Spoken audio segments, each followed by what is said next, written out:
Hello. Excuse me. Hello, everyone. How y'all doing? Good afternoon. I guess little Mario likes scalding hot showers, huh? What are you talking about, Just Toad? Anyway, hi, Just Toad. How are you doing? How's everyone doing? Hope you guys are doing fantastic today. Genshin, you know, good old 4.2, where we're gonna do some crazy stuff like an event, an Archon quest. I mean, it's not in that order. I think we're gonna do what I want to do. I think I laid out a plan for today's stream yesterday. We're going to do the Archon quest first. That's going to be priority number 1. Priority number 2, and there should be time for both of these, I would think. Priority number 2 is going to be to do this event that Every journey has its Thelxie's Fantastic Adventure. That's priority number 2 that we're going to take on, and then if we have time after that, which hopefully we will, we'll get through Furina story quest. And then after that, well, I don't know. I don't know, honestly. We either, well, I mean, I guess Linny would be okay to do. Still gotta do Kaya. He's still just sitting there. Still definitely sitting there at the moment. You're addicted to breathing because you can't stop? Yeah, me neither, man. Me neither, honestly. Bruh. Can I make one? Okay, I can make one. I'll maybe worry about those later at some point. Maybe not right now. Archon Quest is over in the Fortress of Meripede. That's all I know. It's just hanging out over there, doing whatever it feels like doing. That good stuff. Alright. Oh. There we go. Now we gotta point it out and everything. Wait. I just thought of something. Hold on. I think I can get an achievement from this, and I haven't been doing this. Give me that welfare meal. I don't know if I'm able to do anything with it, but I got it. Woohoo! September is okay, just because it does, weather does start cooling off around that point, usually. At least the morning temperatures do. That's always nice. Still can be freaking stupidly hot during the afternoon, but you know, it is what it is. rise. Rise. It's a very specific room they want me to go into, huh? There we go. Sometime has passed since the incident at Fortress of Meripede, and your sentence here is almost finished. Now for a little rest after breakfast. This is the life. Wait a sec. Isn't something important supposed to happen today? Oh, today's our big day! We're supposed to leave the Fortress of Meripede! Come on, we've got to go complete the release procedures now!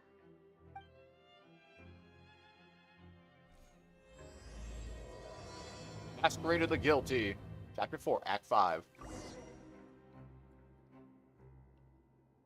True. Alright. The receptionist, huh? Did I just jump down there? It's like, am I elevated right now? The answer is yes, I am very elevated. Why message retracted? Why are we message retracting again? Please, sign here. This document will be effective immediately upon signing, and you two may exit the Fortress of Meripede via the regular channels. It's been so long since we've been to the surface. Let's hurry up and... Huh? I don't get it. In plot, were they still in the fortress the whole time? Happening? Like they didn't get out of prison yet? Are you okay? No. I'm fine, thanks. But I wonder what that tremor was just now. Let's go ask the Duke. New life's beginning. Okay. Go ask the Duke. Are we talking about Risley? Is he the Duke? Hi, Hamza. How are you doing? Hello, hello. A good day to you, my friend. Oh, shoot. Okay. Where is he? Where? It's him. Your Grace? Your Grace. Okay. Ah, good to see you two. Is there something you wish to see me about? Yeah, what was with that earthquake just now? Ah, that. The tremor didn't originate from the seafloor. In fact, it seems it came from the surface. Over the years of serving as the warden here, I have developed a sense for distinguishing between what occurs on the surface and what occurs underwater. Besides, the seal that Monsieur Neuvillette set in place won't fail so easily. So the fortress is okay? If you recall our last incident, if there really were a problem, there would be crowds of inmates in a panic right now. Huh, you've got a point. Okay, seems we need to get back up to the surface and ask about what happened. By the way, do you know what day it is today? I believe today is this month's pipe cleaning day. Wait, seriously? Hi, Sylveon and True. What a save, right? And no problem. Always glad to give the warm welcomes. Today is the day we say goodbye to the fortress. But we said goodbye so long ago, though. You just made us come back. Ah, yes. Have you completed your release papers? Yep. It's you two. Are you leaving now? That's right. Today is our last day in prison. But now that Paimon says that, it doesn't feel like we were confined here. It's actually been pretty nice. Hello, Hyper Ruby. I can see you change your name. How are you doing today? What's up? What's up? Good day. Oh man, a lot of people helped us out. Yeah, help out. Oh yeah, Paimon feels fond of this place now. Then be sure to come back and visit. I'll miss you. Goodbye, part 2, Electric Boogaloo. If you've signed the release papers, then you're free to go. The guards will escort you out. You're not going to see us off? I knew you'd ask. All right, sure. Let's go. Well, you actually agreed. No worries, you must be busy. Paimon was just joking. Yeah, I heard 4.2 was pretty good. Looking forward to seeing how the story so progresses. You do have a polite side, I see. After being down here for so long, I imagine you must feel like you're lacking companionship. Shall I come along too? Masquerade of the Guilty is a major experience. Trust me on this. Oh, I trust. I trust. Yeah, don't worry. We'll come back to see you. Paimon really likes the cafeteria here. The chefs sure do know how to make good grub. I hope you won't be here as convicts the next time I see you. We'll do our best to stay out of trouble. Well, it seems our work in the Fortress of Meripede is finished. That's the end of another chapter in our journey. And since Neuvillette was the one who asked us to come here, we should probably go report to him now. Next up, the Palais Mermonia. You're going to see Monsieur Neuvillette? Please pass on our kind regards. I'm sure just your regards will do, no? I believe it would be the polite thing to do. You're right. I've heard the Palais has been terribly busy these days.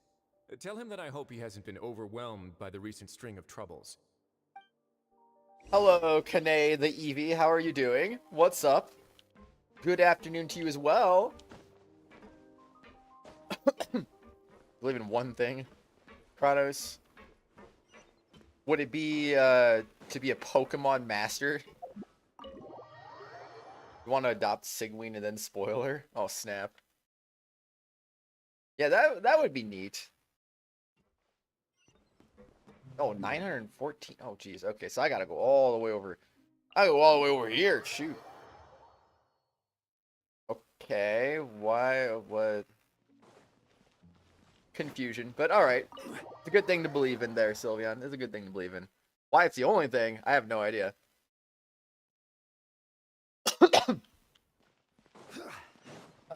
Let's see. I cannot go through that door, so I should probably follow the line that's telling me to go this way.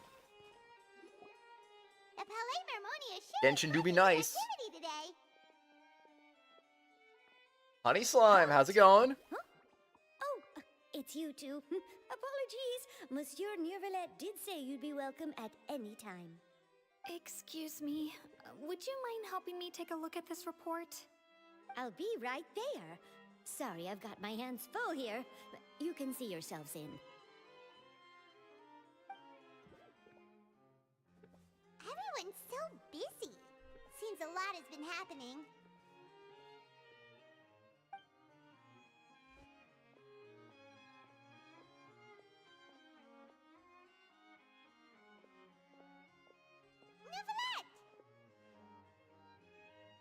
Hello. You've come at the right time, but you'll have to wait for just a moment, as there are some urgent matters I must tend to first. In the meantime, please, have a seat. If you'd like to have something to drink, let the Melusine outside know. That's all right. We just ate. Very well, then. Let's take a break over there while we wait for him to finish his work.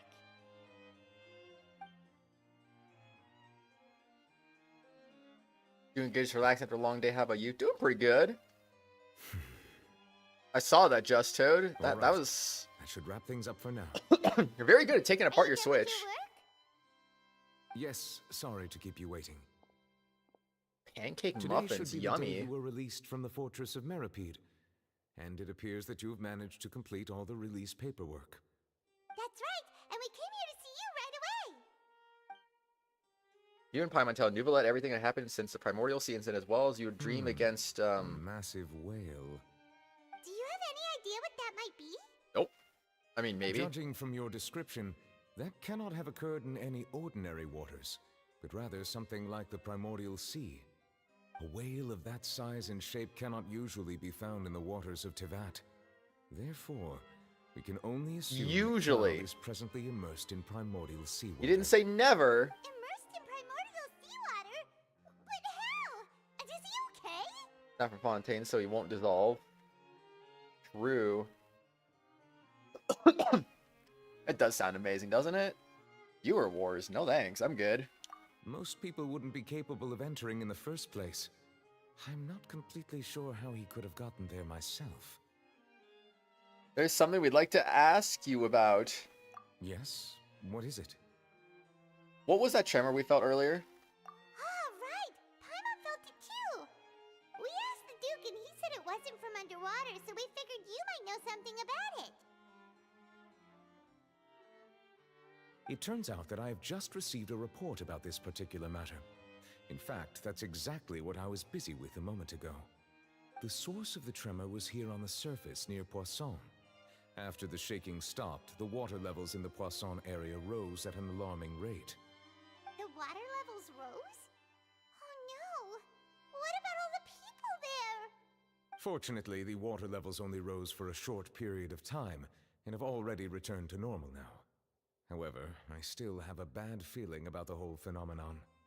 If the change in water levels is connected with the leaking primordial seawater, then the situation in Poisson may be much worse than it appears. Navia should be in Poisson, right? We need to go check on her! Yes, Spina di Rosula's headquarters is there. Go to Japan, what? I would also like to go there as soon as possible, but I'm afraid I can't leave just yet. We must immediately formulate disaster prevention plans for the surrounding coastal areas to avoid potential catastrophes. I'll have to ask you two to go to Poisson first. I'll meet you there to check on the situation once I've finished things here. Sounds like a plan. There's no time to lose! Let's get going! Please be careful.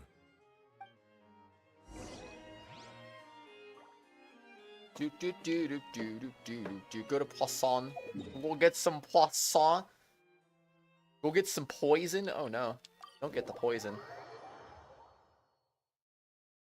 Yeah, don't do that, Sylveon. That's not a good idea to do that. You should not. You shouldn't do that. Buy the character you want to be mean to. What happened here? All the buildings here seem to be in pretty rough shape now. There's nobody around. Were they all dissolved? No, let's not assume the worst yet.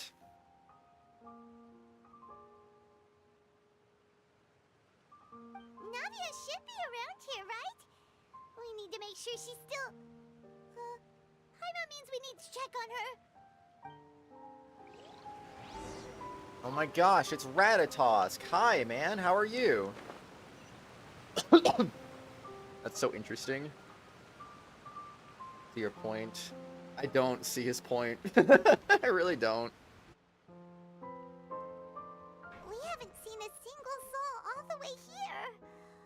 Oh, this is getting scary. A Raspberry Pi for free? No.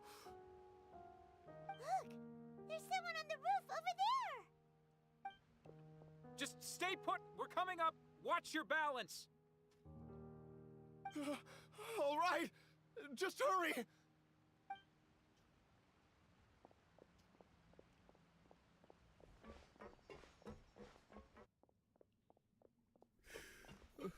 I'm not young anymore. How will I survive on my own? My Desiree! Oh, he looks pretty sad. My leg! My leg! My leg! How could this have happened? It hurts! Just hang in there. Help is on the way. You can hold my hand if it makes you feel better.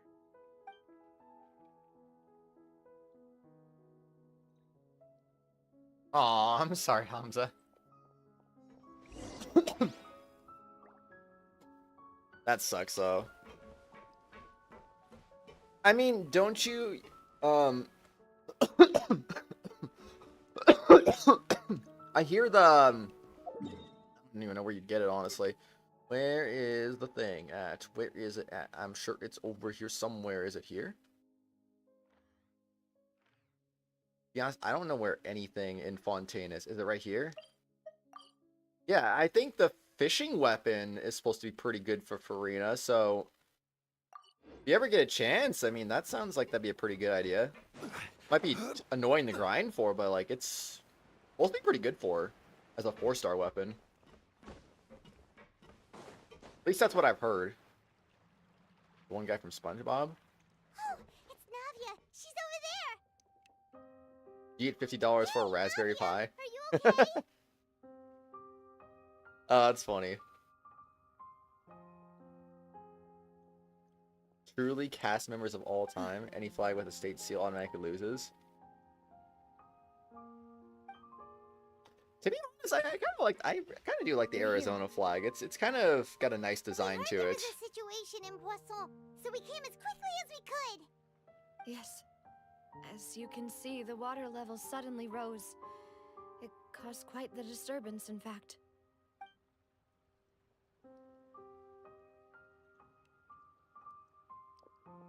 Demoiselle, there was a wounded resident next to a building southeast of here.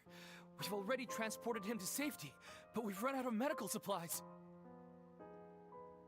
One fish a day takes the wounded? Furina build pain away. True, How true. badly? He fell, so it's probably a broken leg. He's pretty shaken up. When the water level rose, he desperately climbed up to the roof. Once the water receded and he saw the ground, he became terrified and eventually... New Mexico's He flag turned looks down way there. too basic. Find the leader of Squad 1 and tell him to take the wounded resident to see a doctor. He should know where to go. Understood. I'll take over his search and rescue mission in the meantime. All right, you'll be in charge. All right, let's do it. Let's be in charge of everything. I'm sorry. Where were we? The situation in Poisson? Ah, right. Allow me to explain. A little earlier, we suddenly heard a loud noise. At first, everyone thought that something might have exploded in Why the does water. Navia sound quiet? Am I going crazy? Before we knew it, water started pouring out from everywhere. The rushing water seemed a little odd, almost like the unique color of primordial seawater. Some people didn't realize the danger and thought it was just ordinary water leaking from somewhere. Everyone on the street who happened to be close to the water didn't have a chance to escape. As the water levels rose, they suddenly disappeared. They were all dissolved. Those who realized what was happening started to flee in a panic, desperately trying to get to higher ground. Many were injured in the stampede, and some Some people fell from significant heights. Oof.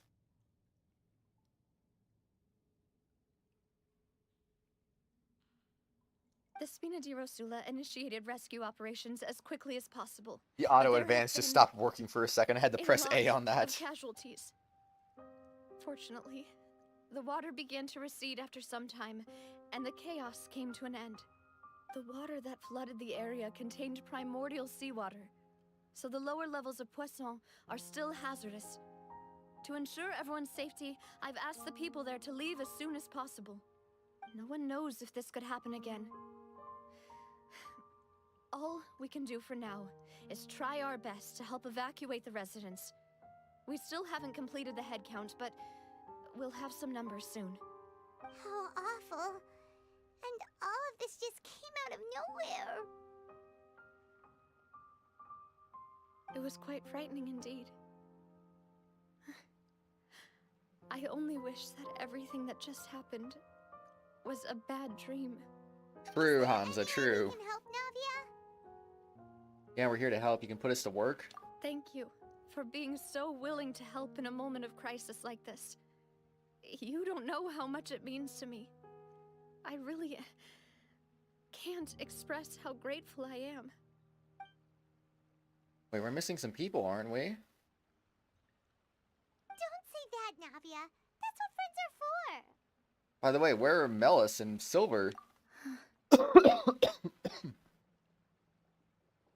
Demoiselle, we've got a situation here. I'll be right there. Sorry, I need to go for now. And off she goes. Seems it might be a while before she can take a break. Dot, dot, dot. Navia walks around, talking with many people and organizing in various matters. Her decisions are clear and reasonable. Her face is... The wounded are being tended to, and we finished a preliminary head count. More support has just arrived, so... I suppose I finally have a moment to focus on my own matters. Of course, we should remain ready for anything, and continue doing our best to rescue others. I'll be sure to have everyone at the Spina di Rosula ready to render assistance. Traveler, Paimon, would you two accompany me to my father's grave for a moment? Huh? Right now? I understand. Thank you. Gonna be perfectly honest, I don't know what Navia is. I really don't. So I don't think she's a princess, but I could be wrong about that. Where? Oh, up there. Shoot. To the surface we go.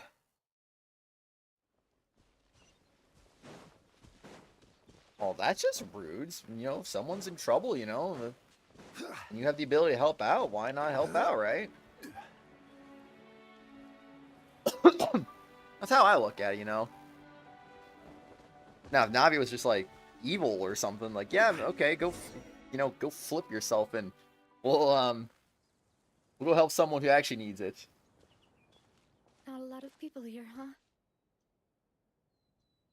Well, given the time of day and the whole situation in Poisson, Paimon doesn't think there'd be a ton of people here visiting graves. Right. That's a rip, Sylveon. That's how things are now. The living are so exhausted that they've no strength to spare any words for the dead. Navia? No need to push yourself so hard.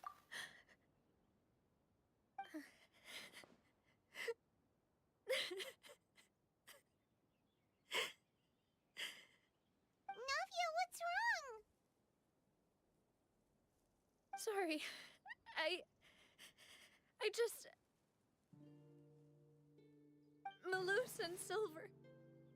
They won't ever come back here again. What should I do, Papa? Huh? What happened to them? Navia, I'm sorry for your loss. Everyone agreed on the rescue plan, but still... I was the one who initiated it. They were helping evacuate the residents, but they couldn't leave in time. And they were caught in the seawater.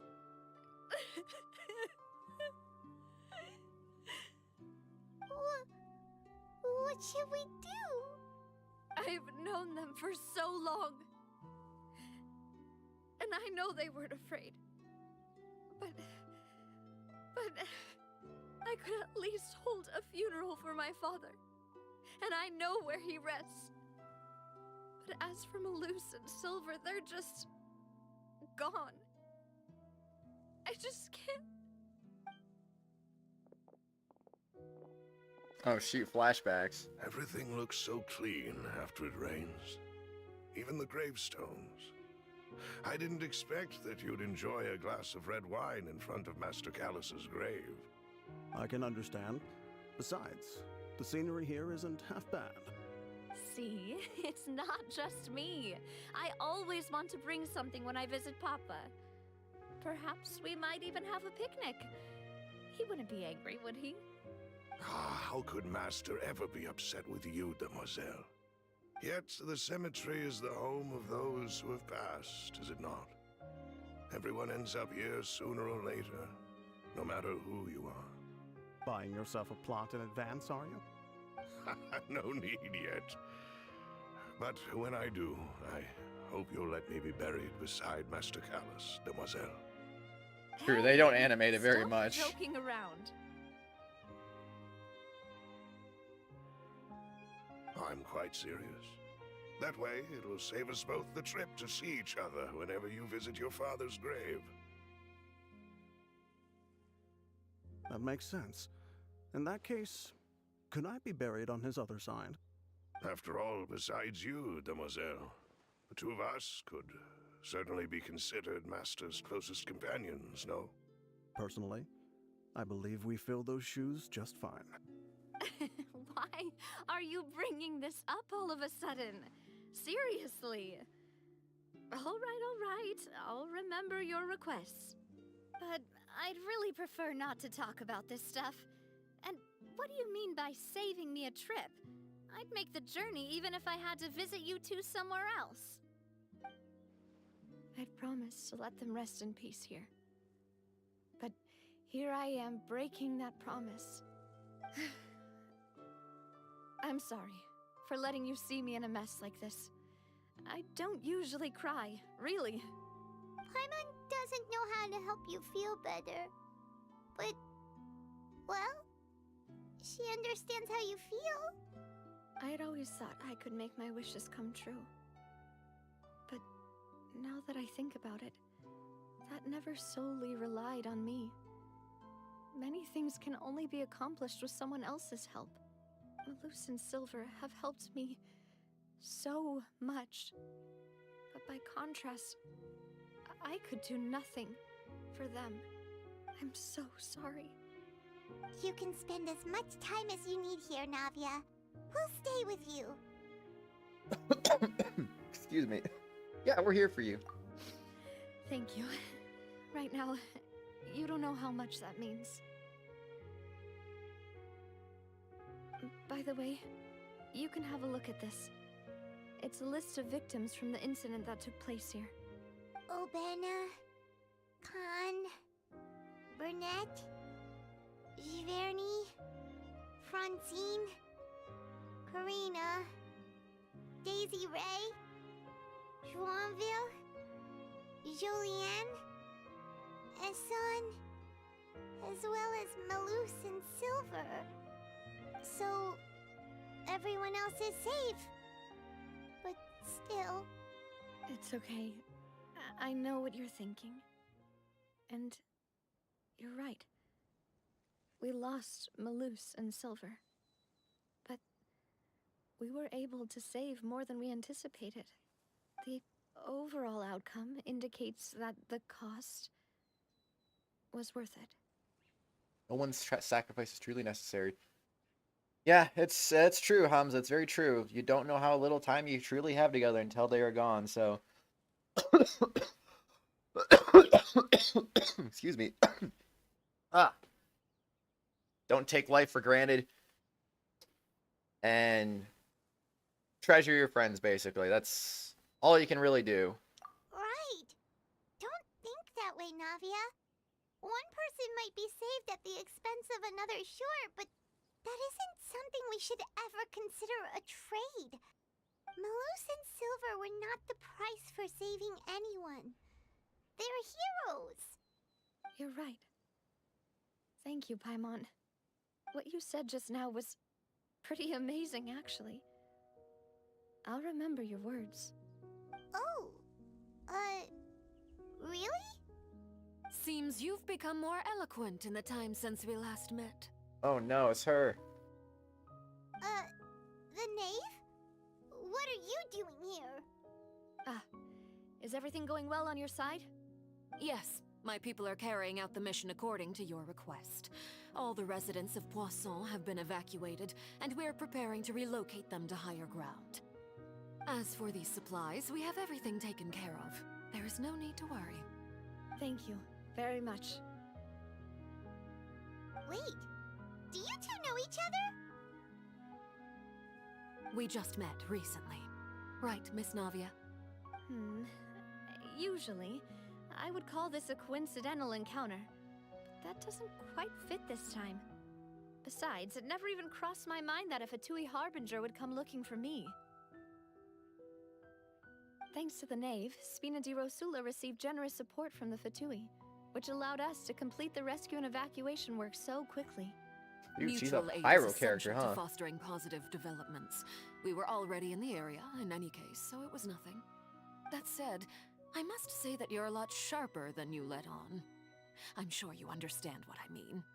I apologize for all the ways in which I tested you previously. We've never worked with a Fatui before, and it's extremely important for us to know who we're working with. My subordinates have reported that Fatui soldiers have been observing water levels and taking head Some counts girl in with red various nails. locations. I hear that they've also prepared a large amount of emergency supplies. I'm quite surprised. This is nothing to brag about, nor do I intend to. It is simply the way of powerful organizations to act forcefully, whether they are doing good or ill. You've witnessed that firsthand, in any case. As I've told this traveler before, I know of the prophecy, and I intend to prevent the impending disaster.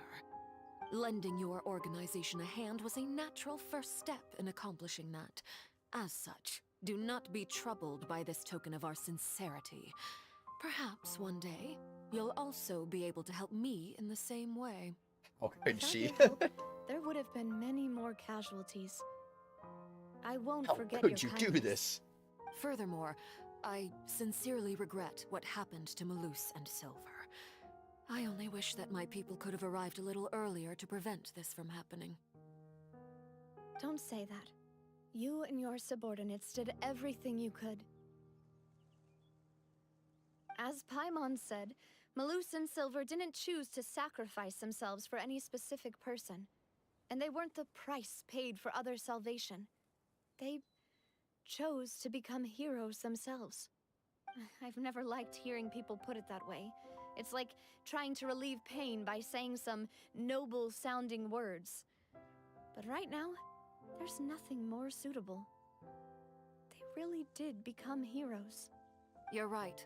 I'm sorry for your loss, Miss Navia.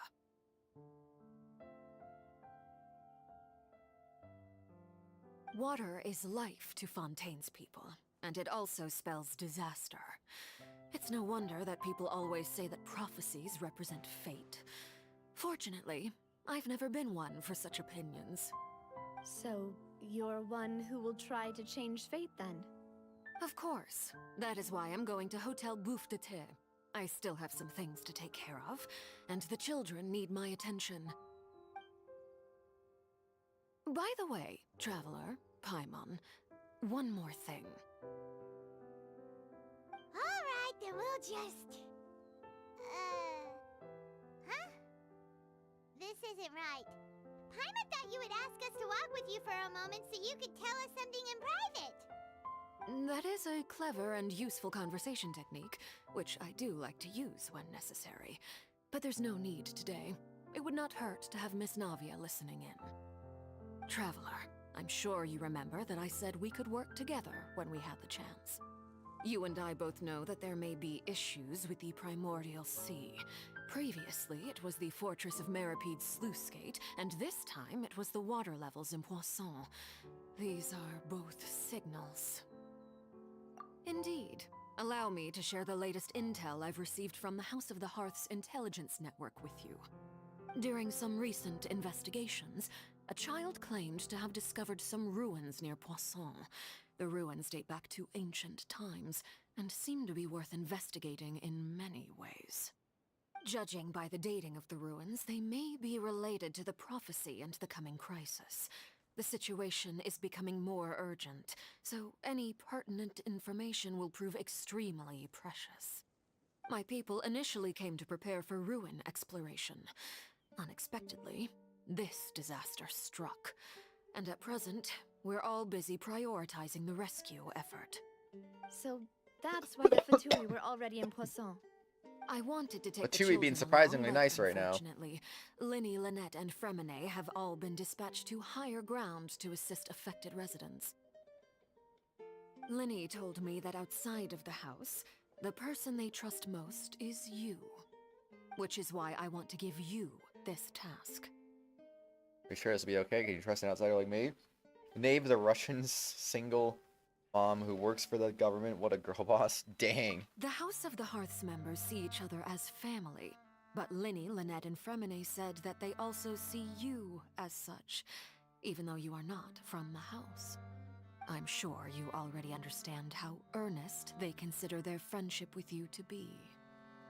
Oh, that somehow makes Paimon feel kinda happy.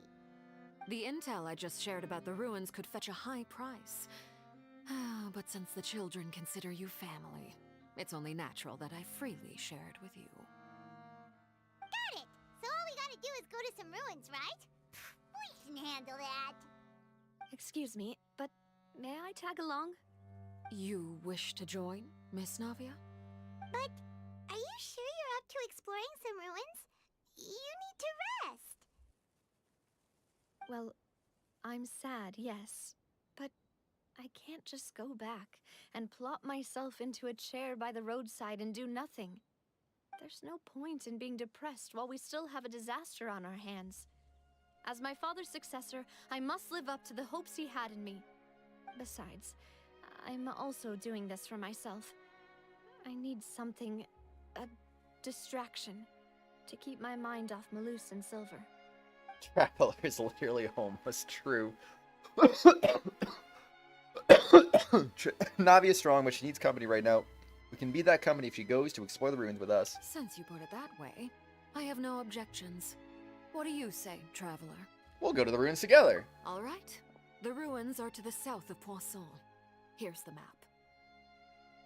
Okay, the three of us will handle it. Come on, let's pack up and get going. Let's do it. Okay. Well, walk is a little bit of a distance, because no teleports are particularly close to where I need to go. That's okay. We can walk. We can certainly do a little bit of walking, and it'll be okay, I'm sure. Imagine it just wasn't actually okay. It's like, oops. Just kidding.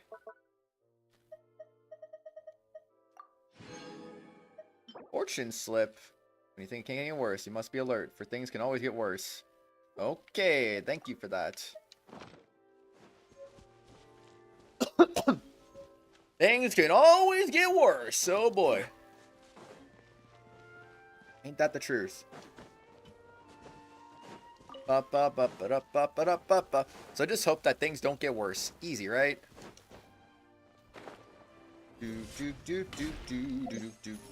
Nothing to find. Absolutely nothing to find. Not that I'd expect there to be anything to find. I mean, if you look at my map. Oh boy. That do be a map. I mean, you have to go down here to find my not 100%, because, yeah, Brick Sumer, right?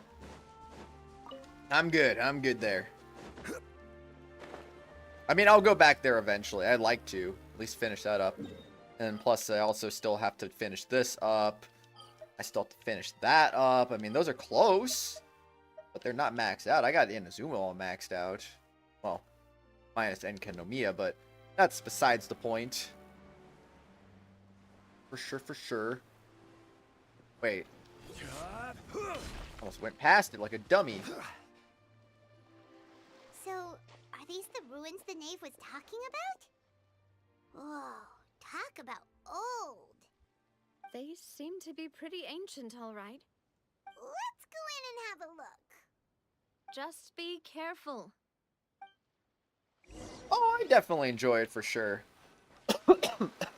I definitely enjoy it. Yeah, I don't really plan to wish for any of these things today.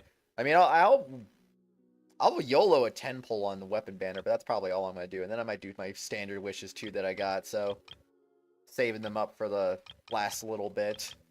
I mean, it's not like I've really done a whole lot of wishing in the last several months. I mean, literally the last one I did was in August for Yelan. Does it have the one I did before that or no? I don't know how far back my wish history is actually gonna go here. Yeah, it does go back to July. That makes sense. Yummy gambling. Yeah, you want to see my luck on this one real quick? This was kind of funny. Like, you saw the Eula right there, and then there was like, oh, there's Eula, and well, okay, that's not whatever. I don't know, man. Maybe got to go a little further back to get us some more crazy luck there. Dia, and then there was Eula again, and then there's another Eula, and then, oh, by the way, another Eula right there, and then yeah, it got interesting. Let's just say it got a little interesting within like a very short time span. Very, very interesting. Anyway, it's not important. Doesn't matter. It don't matter. Boats are made for transport. Crumble! Boats are made to crumble! Place of Secrets. But 2 intelligence indicates that this place may play host to it. Here 2-4 unknown clues. Do I need a certain element? Doesn't say anything. Alright. I love yummy gambling though. So nice, so nice. I mean, my big save right now is for Raiden. I do want Ayaka as well. I hear her and Raiden are both coming out next update, and that's gonna suck. Not ready for that. Unfortunately, because of that happening, I'm probably gonna have to prioritize Raiden, but still, would be nice. Would be nice. Oh shoot! For resurrection activated. We're saving for Kazuha. Yeah. P2 Kazuha is one I would definitely want at some point too. Shut up. I hear he's pretty dang good. Freeze to the core. I condemn you. It's like that? Oh man. When you use C6 Eula and you just don't even, you can't even actually hit your burst on things because you kill them too fast. What? Oh. Guess I wasn't supposed to go there. Alright, that makes sense. I was looking for a treasure chest. Because I know sometimes these domains hide treasure chests. Like right there. And if you miss those, you're missing 5 Primo Gems. Because you can't come back to these domains. Well, usually you can't come back to them anyway. Yeah, exactly. Average Eula main experience. You just kill everything before you even get to burst it. I thought Eula's just better as a boss killer more than anything. Like, she's good for all-around gameplay, but like, if you really want to take advantage of her, boss killer. Yeah. And a lot of it, too. A Fontanian would most likely dissolve the moment they fell in. To go back to safety, Navia. Right. You can't go down if there's primordial seawater. It's too dangerous, and it won't be any help for you to just stay here. Don't get by my wrong. We're not saying you're useless. It's just that... No, you're right. I can't do anything in this situation. I'll leave this to you. Maybe there's no way back.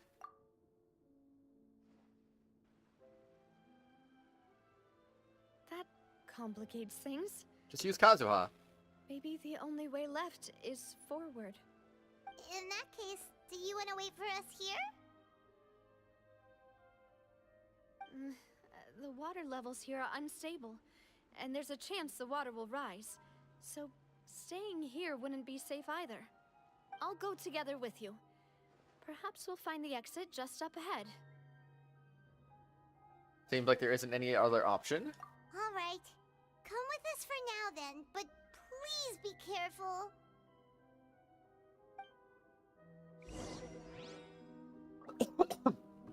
Oh man. Keep moving. Oh no, it's a dead end. Let's try climbing over from the side. Yeah, I can't even touch the water. It's just like, you touch the water, you are doomed. Oh, I can't. Okay, I gotta climb this. Got you.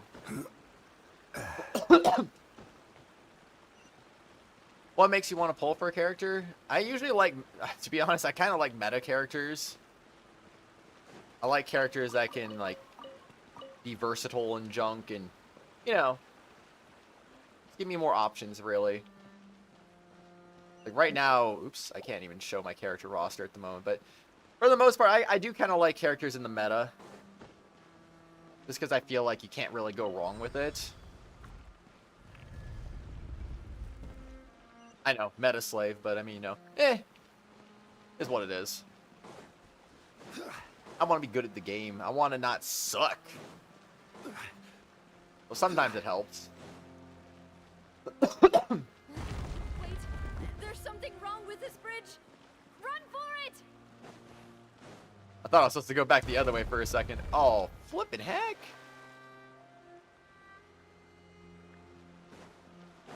Well, I do like how the bridge kind of came back.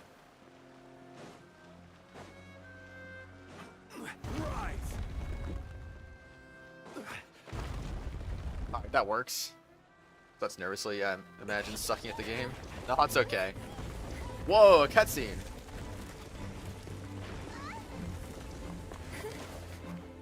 Don't fall, Navia.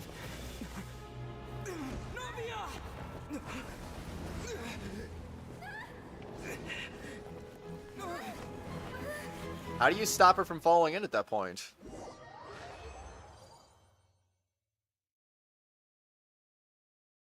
I don't even think you could stop her. Like, you already fell. You had the power of flight? Yes, she survived anyway. Demoiselle. Huh? Demoiselle, what are you doing here by yourself? Would you be standing here till dark if I hadn't come to get you? Start the funeral. Maybe she just wants some time to herself, Malus. Oh, was I sleeping? Yes, it would appear so. I must be tired. That's quite possible. However, you were the one that suggested we go out for a walk. Oh, right. I nearly forgot. It must have slipped my mind when I dozed off. I haven't had a nap today yet. Have I? This is a familiar feeling, yet something's a little strange. Is something the matter, Demoiselle? Oh, no. No, I'm fine. I was just trying to recall why we came out for a walk. Do you remember Mr. Giverny? He'd requested our help before with foreign merchants who had a debt dispute with him, and we'd resolved the matter not long ago. We were headed to see how things were going with him at the moment. Ah, right. Yes. I remember now. Oh, Miss Navia. Ah, Mr. Malus, and Mr. Silver, too. It's good to see all of you. How have you been? I've been great. Thanks to your help, those bothersome merchants finally realized that I wasn't the one they were looking for. Why, I wasn't even the guarantor for that person. They were knocking at my door day and night. Even my neighbor Obina was getting fed up with them. Sometimes force is required to calm someone down and get them to listen to what you have to say. That's right.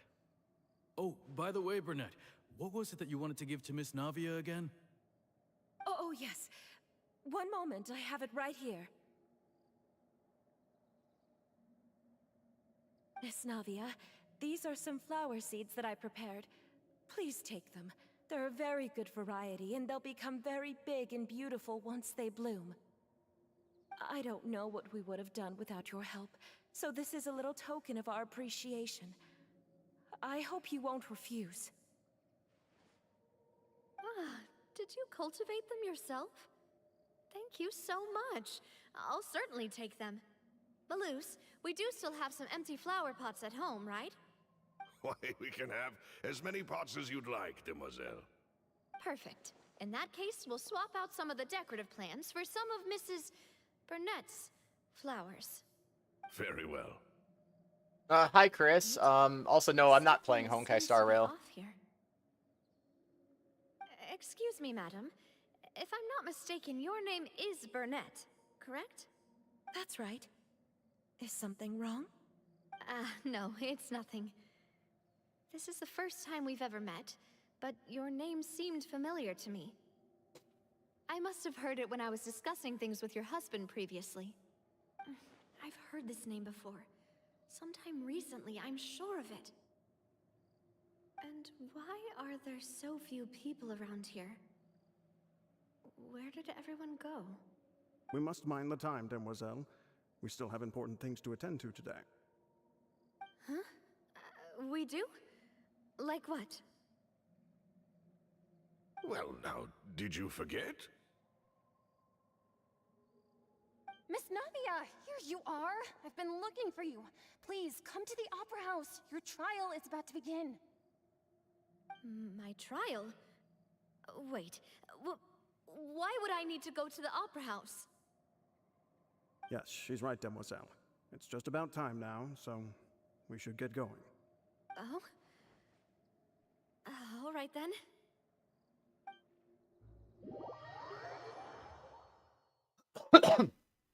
Playing Star on your Europe account.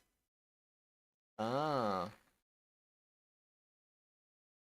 Look, it's Navia! She's here! And her two attendants are with her. Goodness, everyone's finally here. There sure are a lot of people here to see the trial. And they all seem to be oddly excited about something. I even know some of these people. Karina, Desiree, Joyville, Jolien, Essen. Why are so many people here? And why do I have no recollection of this case? And as for the judge... huh? Where's Monsieur Neuvillette? Please sit in the defendant's seat. Don't worry, Silver and I shall accompany you. All right. But are you sure you can stand behind me? Typically, it wouldn't be allowed, but today is an exception.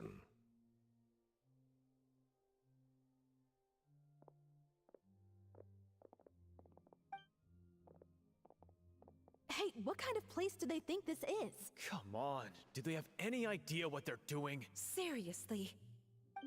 Enough with the whispering! Could someone please tell me where Monsieur Neuvillette is? And why I'm standing trial? My dear Miss Navia, have you not yet realized what you've done? In that case, allow me to explain. As all here know, you are Master Callus's successor. the head of the Spina di Rasula, someone held in high regard by every soul in Poisson. After you took over the Spina, you treated all of us just like the late Master Callus had. If anyone in need reached out to you for help, you responded. Not only you, but your butler, your subordinates, nearly everyone in the Spina di Rasula fought for the well-being of those in Poisson. Wait a moment. Aren't you just proving that I'm a good person? Yes, correct. Absolutely right. And that is why you stand accused. You have helped so many people get through so many difficulties. You are one with us. We are inseparable. We are one big family, all of us who are from Poisson, inextricably linked. And with you being so important, we couldn't possibly do without you. Therefore, this fair and honorable court shall declare you guilty, and you shall stay here. You will be together with us forever. Huh? What are you saying? Everything you have said is correct. I have indeed done a lot for my hometown, and I would be willing to be with you all, but what is the purpose of having me stand here like this? What is there to discuss? Ah, well, if that's what you think, then I have no further comments. How wonderful, Miss Navia!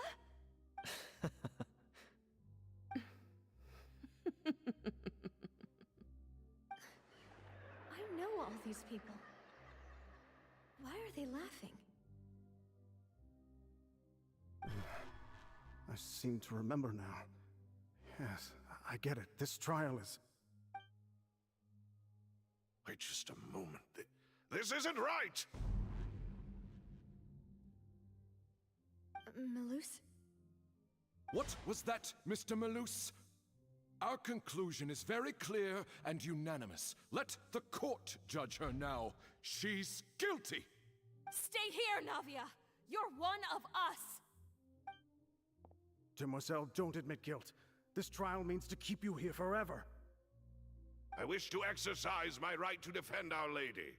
Mr. Joinville, you only know of Navia's goodness, but nothing of her utterly independent mind. She was born a free and independent spirit. She has never been tied down by anything. Indeed, even the death of Master Callus couldn't stop her. Her actions cannot serve as proof that she identifies herself as part of any group. She merely acted as an individual, extending her hand to help others. Please do not mistake her actions as being otherwise. Really? As an individual, you say? Don't forget, we are all Fontanians here. This is the nation of justice, the nation of Hydro. Even if Miss Navia only voluntarily rendered her assistance, that doesn't change the fact that her beautiful soul must return to everyone. Water accepts all, blends with all. It will surely accept her kindness. Everything is measured here in the nation of Hydro, and in the end, everyone shall meld together. Thus, when a unanimous opinion emerges, that opinion represents justice. Now I speak for everyone. Our opinion is consistent. Navia should stay. We and Navia are one. And you would call this justice? Preposterous. You are merely jealous that Demoiselle still has a chance to exist as an individual. Have you forgotten how much you all once longed to become individuals, to become independent? Do you mean to defy our justice? If your justice is flawed, then why should we acknowledge it? As you said, we can also have our own justice.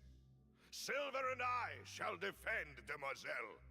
And that is how we will enforce justice. Ugh, my head... it hurts. Demoiselle. Silver, it hurts. My head is spinning. All I can see is stars swirling in front of me. I remember now. Everything that seemed odd from the very beginning.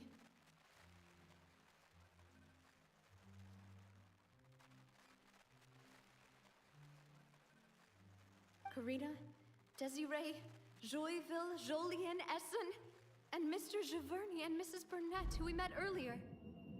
Even Malus and Silver. I don't want to admit it, but they're all dead. Don't be afraid, and don't admit guilt. We will protect you to the very end. Absurd! Who are you to say that she cannot be judged? We are the majority, and in the nation of trials, the majority is absolute justice. We are the will of all. Don't let them escape! We shall keep Navia here with us! Mr. Malus and Mr. Silver, must you be so stubborn? How could the two of you possibly hope to stand against the collective? Do not resist. This judgment is fair and just. Navia belongs to us. After all that happened, she should not be left alone in Poisson. What are you saying? No more excuses! She says we're jealous. Jealous? How could she possibly be an independent individual? What's with these people? Who's jealous of her?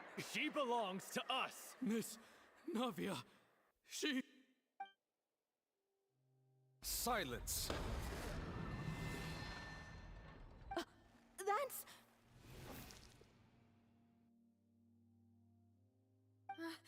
Monsieur Neuvillette!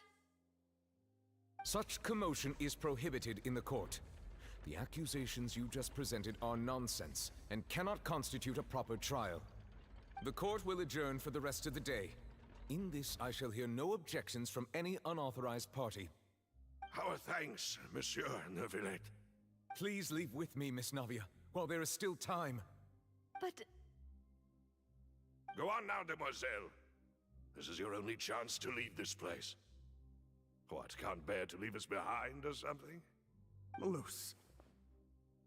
My apologies. I couldn't resist making one little joke once I realized that this shall be our last goodbye. Malus... Silver... Quickly, you must come now! Goodbye, demoiselle. Farewell.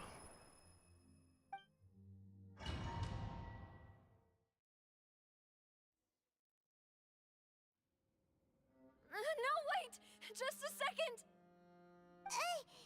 Navia? You're awake. Good. I must have been dreaming.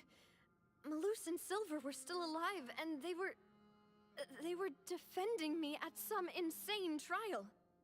It looks like you're all right. Did all the sad feelings cause you to have a nightmare? Paimon could give you a hug. The ruins you were exploring suffered a cave-in. When I arrived, I found you falling toward the water. You were just about to be dissolved within, but I...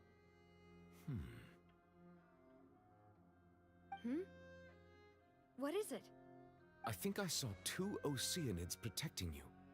It was only for a moment, perhaps even a fraction of a second, but they gave me the chance to retrieve you. Were it not for their intervention, I would not have been able to rescue you before your consciousness dissipated. Wait, did you say Oceanids? You mean like what happened with People... People that all became Oceanids. Oops. Perhaps those 2 Oceanids were the people you saw in your dream. I always told them that they didn't have to protect me. To think that they'd keep doing so even after death.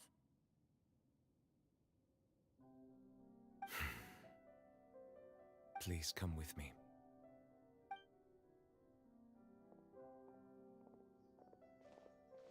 Neuvillette, are you okay? Oh, I am quite all right. Perhaps there's something we could chat about? Why do you look so stiff all of a sudden? Oh, Paimon knows. You're the type who feels awkward when there's nothing to talk about, right?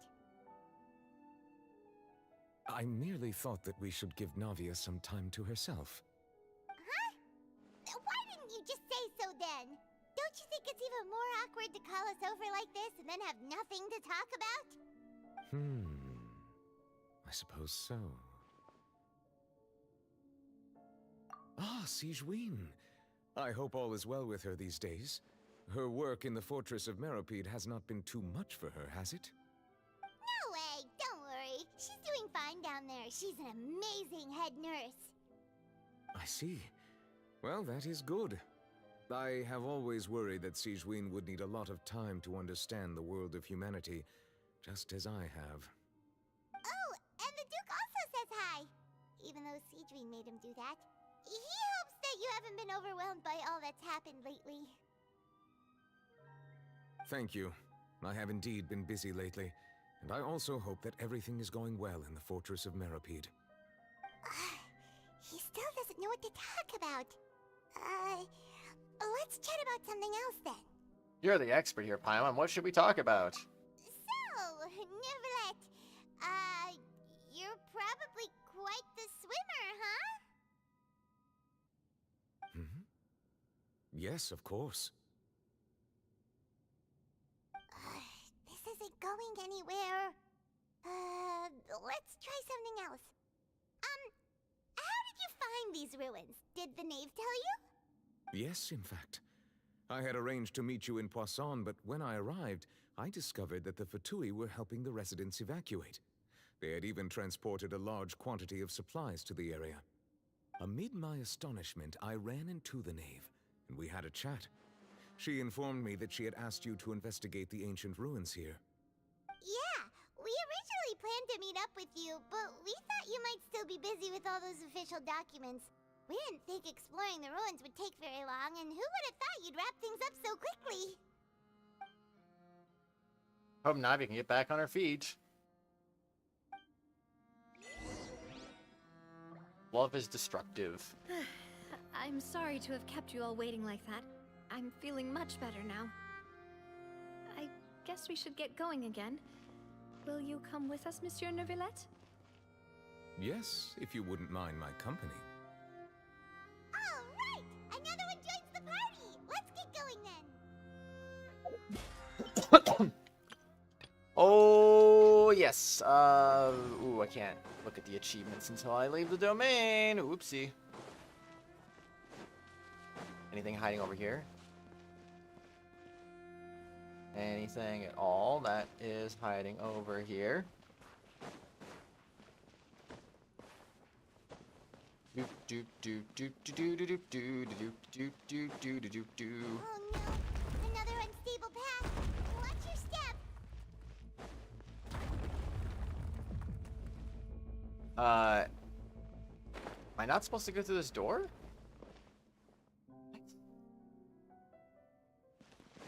Hold on. Wait, no! I haven't even accessed the door I'm supposed to access yet.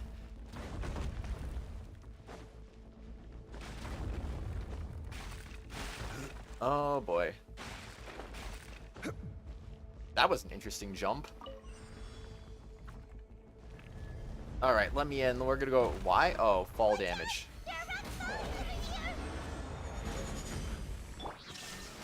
Oh, right. They be falling, and that's how we kill them all.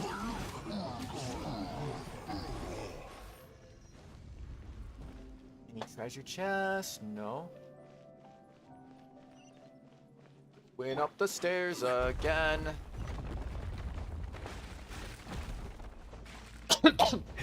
All right. Good lord. All right, at least there's a treasure chest up here.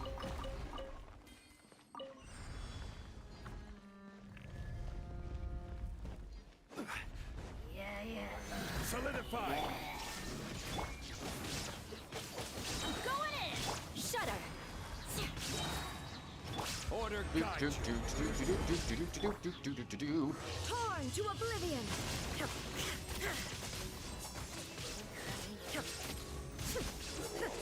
Okay.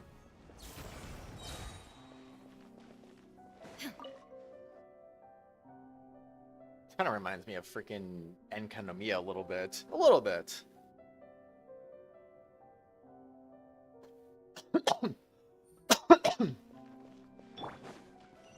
All right, on the elevator to our next destination now. Treasure chest? No? Okay. We are good. We are good.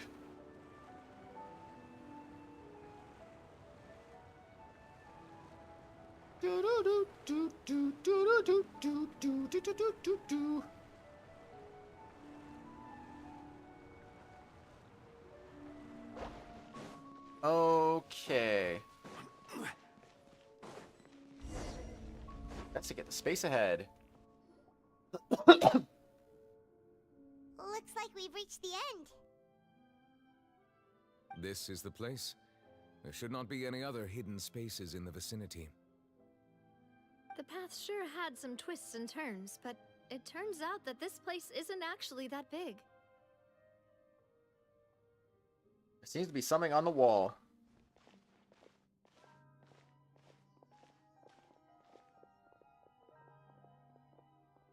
Stone slates. It seems like they were put here as an offering. Could we take them down and have a look? Perhaps we should just leave them be for now.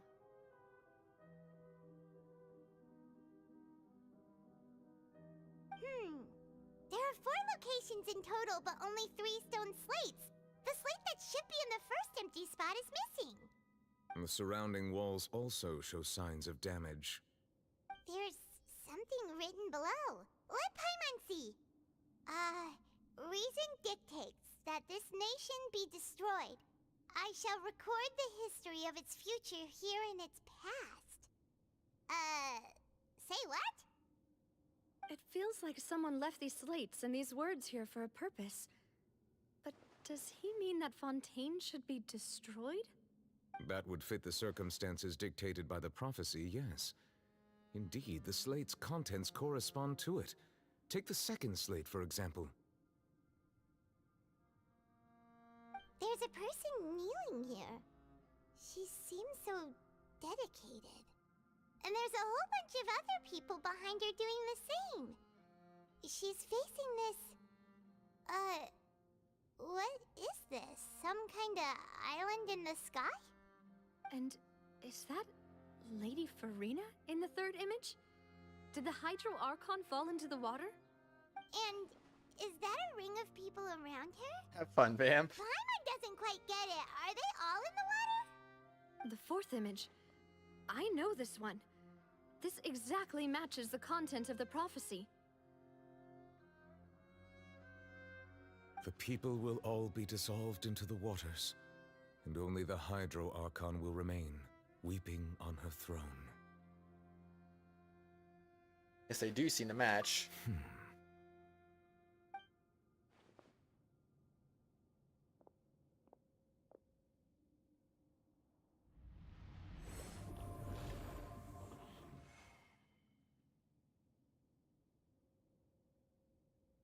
More information should be hidden in these slates, but I fear I cannot easily uncover it, most likely due to us missing the first slate. I am very sorry. Don't blame yourself, Monsieur Neuvillette. Deciphering ancient stone slates isn't one of your duties. Ooh, Paimon's getting the chills just looking at these slates. This says that it's the history of the future, right? That means the prophecy's sure to come true. I really hope it doesn't mean that. Still, Paimon feels like these images are kind of weird when you look at them together.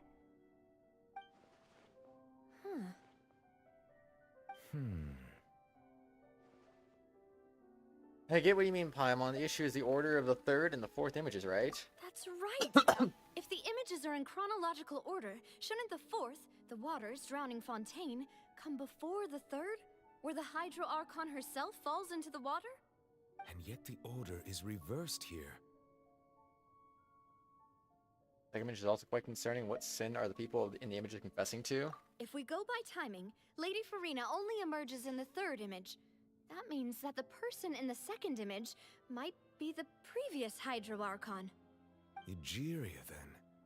I had never met her, but her appearance here does match the records.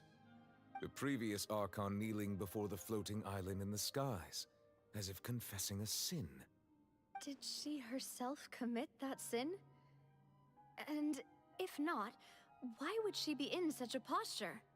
Also, I'm still wondering why these ancient stone slates are here at all. Judging from their contents, could this place be the origin of the prophecy? Does that mean that someone, or some people, once saw these slates? But who would have created these slates and left these words here?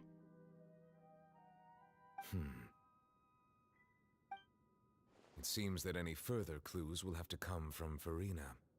In that case, there's no time to lose. There's nothing else to be gained here, so let's head back first.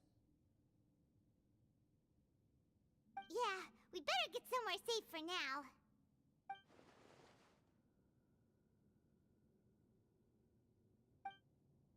Who created the slates doesn't matter now. The real question is whether things will truly play out as the prophecy foretells or not.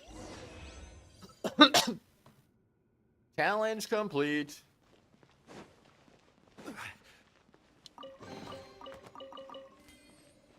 Okay.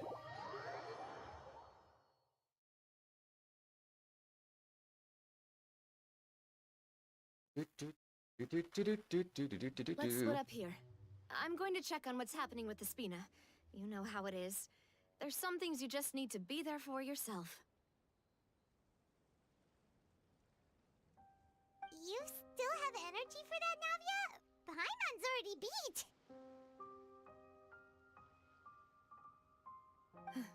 Just head back to the Fleuve Cendre and have a rest then. Thanks for keeping me company all this time. I'll depart as well. Thanks for your hard work today. Rest well, everyone. Traveler, I will go talk to Furina tomorrow morning to ask about the stone slates. I'm sure that you're concerned about this matter as well. If you have time, drop by my office. I will share the results of our discussion with you. Alright, see you tomorrow. Are you really gonna talk to her about this directly? Will that be a problem? Paimon's getting a little scared now that it's come to this. She has long been harboring secrets and will not give them up easily, which makes it all the more my duty to ensure that she understands the present situation. Alright, we'll leave it in your hands then. You're probably the best person to talk to her anyway. I will be carefully considering my words tonight. Traveler, Paimon, our safe house at the Fleuve Cendre is always open to you as ever, so please don't think you're an imposition. All right. I'll be on my way then.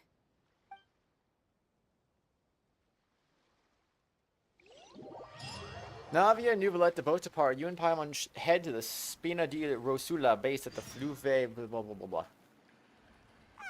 We're finally back! Welcome back. We've got a special menu prepared for you two tonight. Yay! And there's good food too! Navia, no, the boss is the best. Did great as well, Paimon. Ooh, desserts! Nice, these are all Paimon's! Paimon's already starting to forget what happened today. Mona? That voice. Is that who I think it is? Huh? Why is she here? It's you two. What are you doing in Fontaine? What are you doing in Fontaine?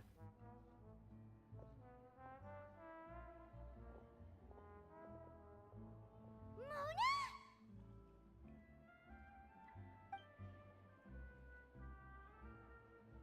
Lady Majestus, did the stars not tell you that we might meet here? Seriously, nobody just uses a scry glass whenever they've got time to just see who they'll meet on the road. Still, we didn't expect to see you here. Wait, you're not a Fontainian, are you, Mona? Well, I have some business to attend to here, so I booked a hotel in the city. I was just out for a stroll when I bumped into you. Quite unexpectedly, if I might add.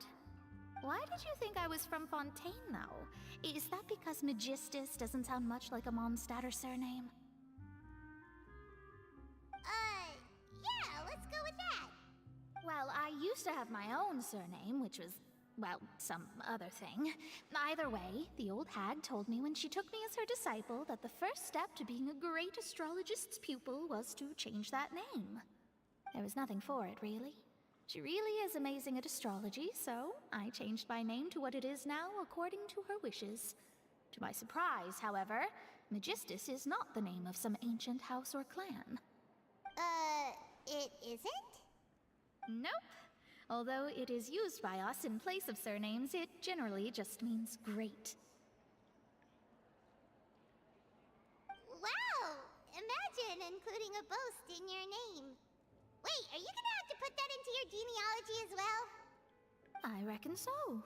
In any case, I'd give my disciple a name like this as well, if I were to take one. And may I ask what your master's name is? Astromancer Barbeloth Trismegistus. Whoa, that's a long one. Does it also mean great or something? My name means Mona the Great Astrologist. As for the old hag, hers is, in plain speech, the thrice-as-great Scholar of the Stars. Just take it as a title specific to astrologists. Thrice as great? That's so petty. I know, right? That's just how she is. She used to call herself Magistus, actually, but when she took me in, she changed her name to Trismegistus. Talk about excessive. Magistus is thus the calling card of our school, so to speak, which makes it about the same as a surname. It's all right if you don't get it. You can look into it further should you need to study astrology more deeply. Triple strength traveler or triple appetite Paimon? That sounds terrible! But anyway, you're not Fontanian, are you, Mona? You're from Mondstadt, right? Well, I was born in Mondstadt, yes. My parents migrated to Dornman Port, and I traveled with the old hag for a while, after which I settled down in Mondstadt City. Oh, that's a good thing then. At least we know you won't be dissolved by Fontaine's waters.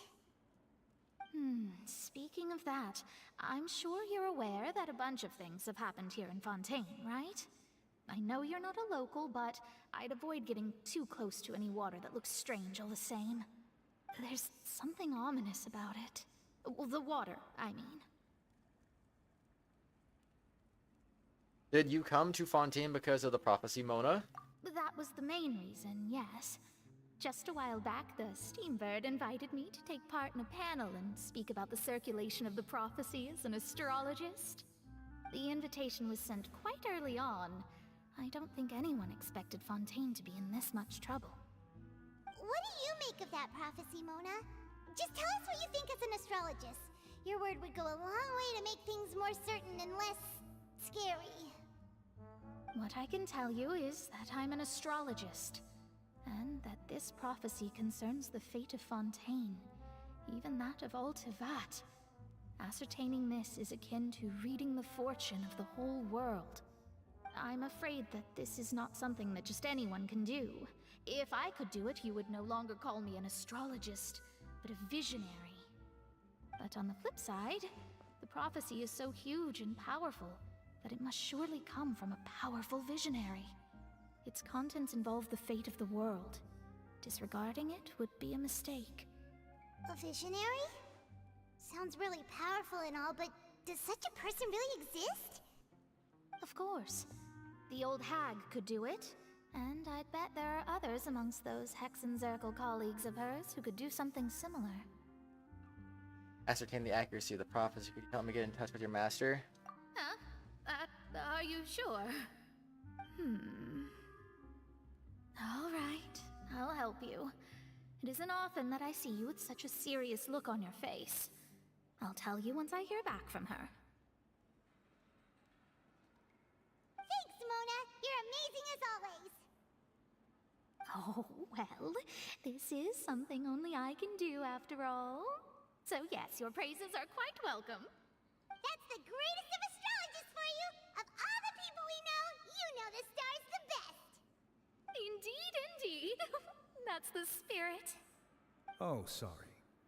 I came to see what all the commotion was about. If there's anything you need, do not hesitate to inform the Spina di Rosula. Oh, whoops. Guess we were getting a little too carried away there. Well, I'll go tend to my own business now.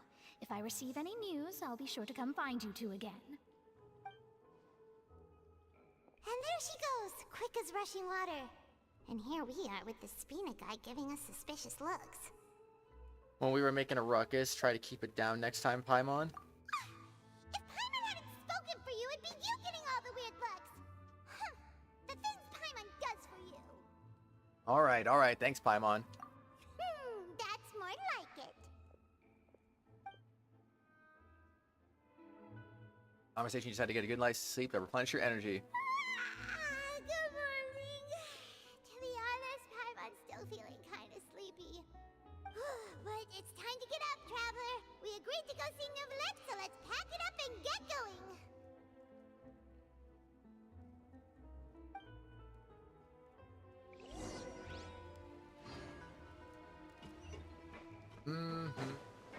Wait, is this for the... Okay, this is still the Archon quest. I was not sure.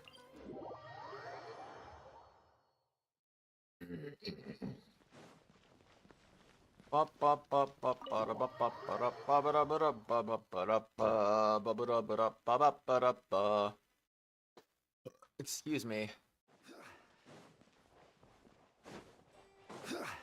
Neuvillette, where are you? You're here, finally. Is something wrong? Monsieur Neuvillette and Lady Furina, they seem to have gotten into a dispute. Please go see for yourself.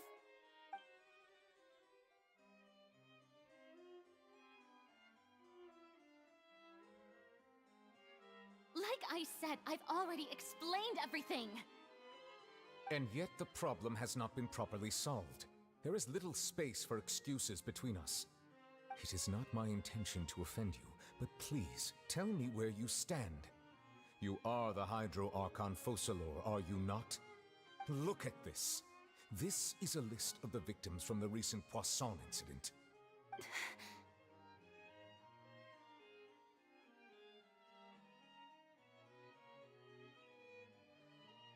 You mean...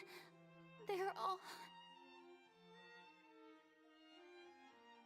We did not arrive in time to avert this disaster, and I will not have it happen again. I will say this once more. You must tell me everything you know. Yesterday, I found 3 stone slates in some ancient ruins near Poisson. Do you know anything about those? Seriously? You're questioning me like this is a court case now. I don't know anything about that.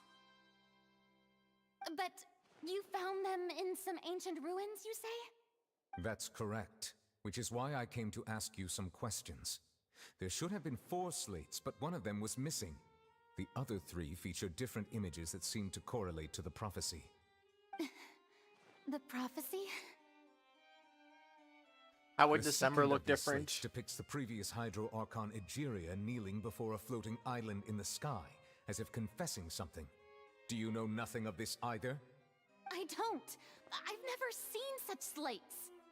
I'll ask you again. Do you really have no information regarding the previous Archon? My deciphering of the slates indicates that the Hydro Archon Egeria once had to confess to, or apologize for, a certain sin. If anyone would know about it, it should be you. All gods don't have the same secrets, you know. She was herself and I'm me.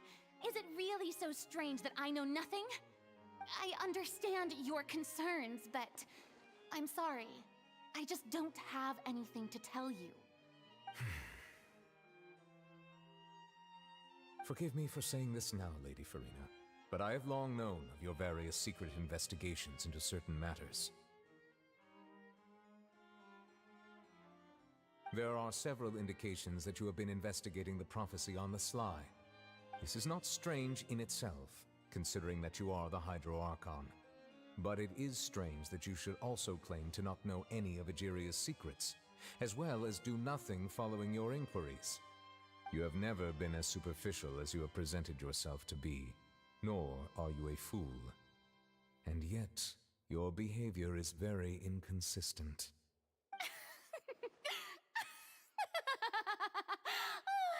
So you've been watching me all this time, have you? I didn't think you were that type. You... Well, since you know about my secret investigations, then you should know I'm actually working to take care of it. There's no point questioning or suspecting me. You're the Eudix, but you're still my subordinate. You should be following my lead. Just trust in me, your Archon, and do as I say. Never mind whether you can truly convince yourself to or not. It'll all turn out fine. That's all I have to say. We do not discuss this matter again. Oh, the opera's about to start. Toodles!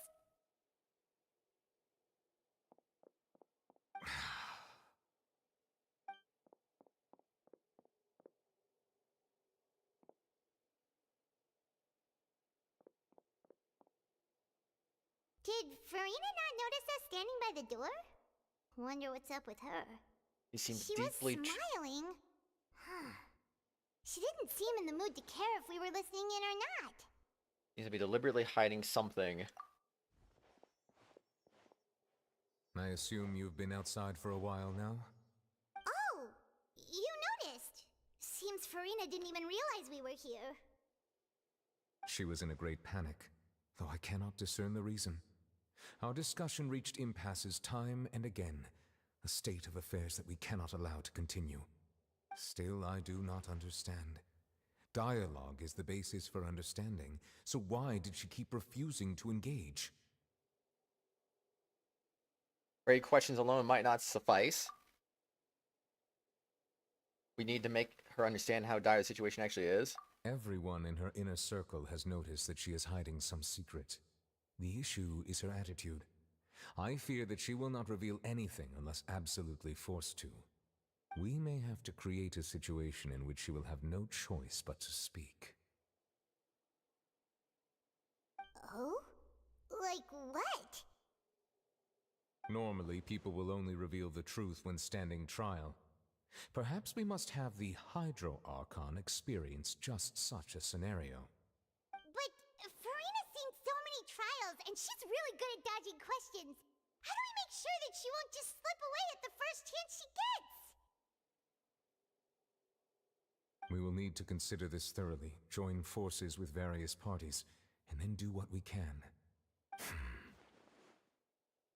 If at all possible, I would prefer to recuse myself from this affair, but we must prevent the prophecy from coming to pass.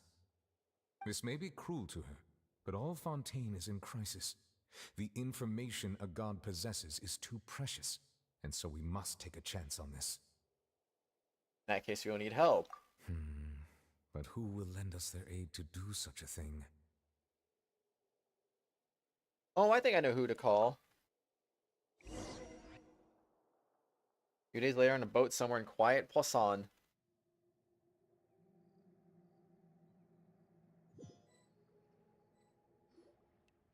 Well, that's everyone, huh? Speaking of which, it was pretty smart of you to think of hiding here. Poisson was just involved in a disaster, so it's presently devoid of people. That naturally makes it the best choice. And here you are drinking tea like it's the most natural thing in the world, huh? That's what family should do. Sit and enjoy a leisurely time together. It's nice to enjoy tea here, you know? Care for a cup? Lend me your ears, everyone. Or perhaps one of you might like to start us off. How about you, friend? Me? No, I don't think I can. Then, how about you, good sir? I fear that I will cause the mood on this boat to become as somber as it is in court. Well then, I guess we're lucky we've got a local like me to organize things. Wonderful, the spotlight at last. I guess I'll be facilitating things from here. That was a little long-winded, don't you think? Oh, you might be right. Anyway, to cut to the chase, our friend here, the Traveler, has brought us together to discuss something. As for what that is, well, let's start by saying that we'll be pooling our efforts together to create a series of traps. Oh, how intriguing. Well, it's just an expression, really. One that I just learned from Chlorand, and used on the spot. So, let's invite her to explain in detail. A round of applause, please.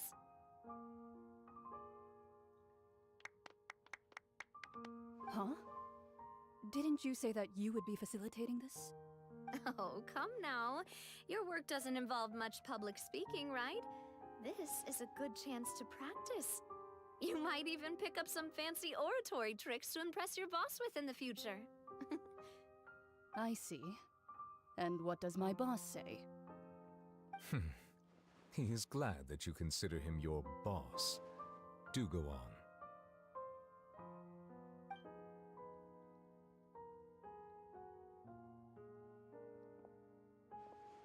In that case, do any of you have experience hunting? Not that I recall.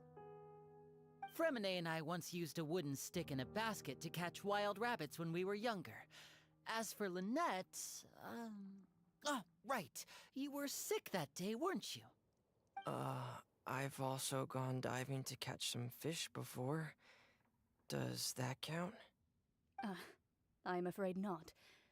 You may or may not have heard, but Fontaine once played host to a group known as the Marechaussee Hunters. Though that was their name, they did not hunt animals, but rather various monsters left behind by the ancient dynasty of King Remus. Today, Fontaine's monster population has already thinned greatly, so the hunters have blended back into society, taking up arms in other lines of work. They even left a unique methodology of hunting in their wake. A trap comprises of the following components: bait, a trigger, and a containment device. Sometimes a lethal implement will also be necessary to deal with the prey.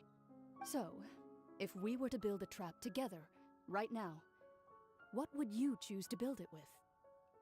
For me, I would prefer something basket-shaped. Pigeons and rabbits will see the bait and naturally enter the snare. Our line of work requires a deft hand, and we're some of the best in the industry, so you can count on our techniques. You used some of those techniques while moving the people of Poisson, didn't you? My subordinates mentioned that you even performed some magic for the bawling children. Yes, and I even managed to gather some intelligence in the meantime. I'm quite the multitasker if I do say so myself. I'm afraid I can't claim that as my strong suit.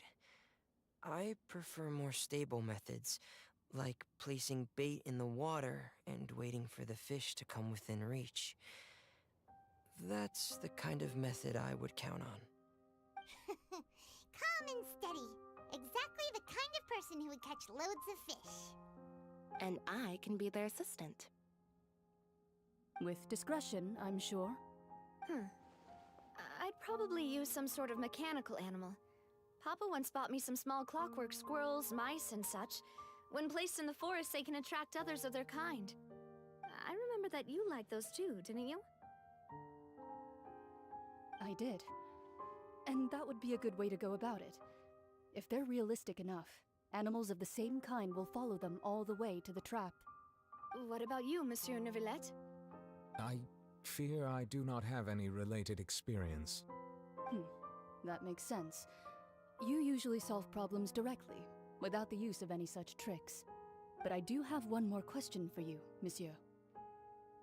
If we were to create a trap now, how would you design it? I would like for it to be effective, but bring no harm to the prey. A more gentle trap would be ideal. Kind, as always. However, our intention doesn't necessarily change the containment device and the type of implement we need. If we wanted to kill the prey in one strike, we would need a powerful implement. However, that also goes for prey that must be captured and safely contained. Wait, Why's that? Only a hunter who's a true expert at subduing their prey can snare it without harming it. The line that divides life and death is often exceedingly thin. So are we going hunting together? Huh. We hadn't thought of seeing ourselves as hunters. It kinda works, but maybe it's still not the best metaphor. If our means of capturing and dealing with our prey is to put them on trial, then the hunting metaphor is actually quite accurate. But we shall require much more courage than any hunter to judge a god, a being whose seat is an exalted throne. That's right. Oh, so that's what's going on. Sounds very interesting. Lorende's hunting metaphor was just that, a metaphor. You will not call this a hunt because that's not what you should do at present, nor has the relationship between you and Furina reached such a dire stage. What you need is simply the secrets she is keeping. Attempting to take her secrets is an act of sacrilegious disrespect, but it must be done to prevent Fontaine from sinking into the waters foretold in the prophecy. There is neither hunter nor prey, but there must be a trap. That is what you will need.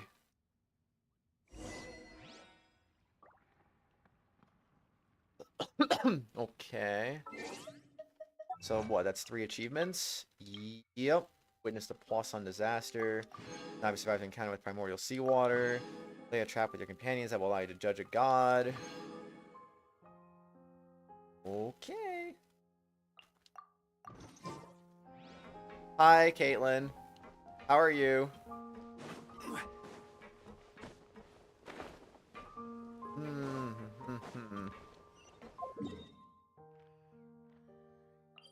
Wait, is this for the event? Are we done?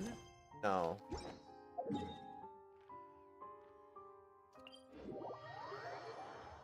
Finally made it to one of these again. It's good to see you. I hope you're doing well. Tired, but okay. Same.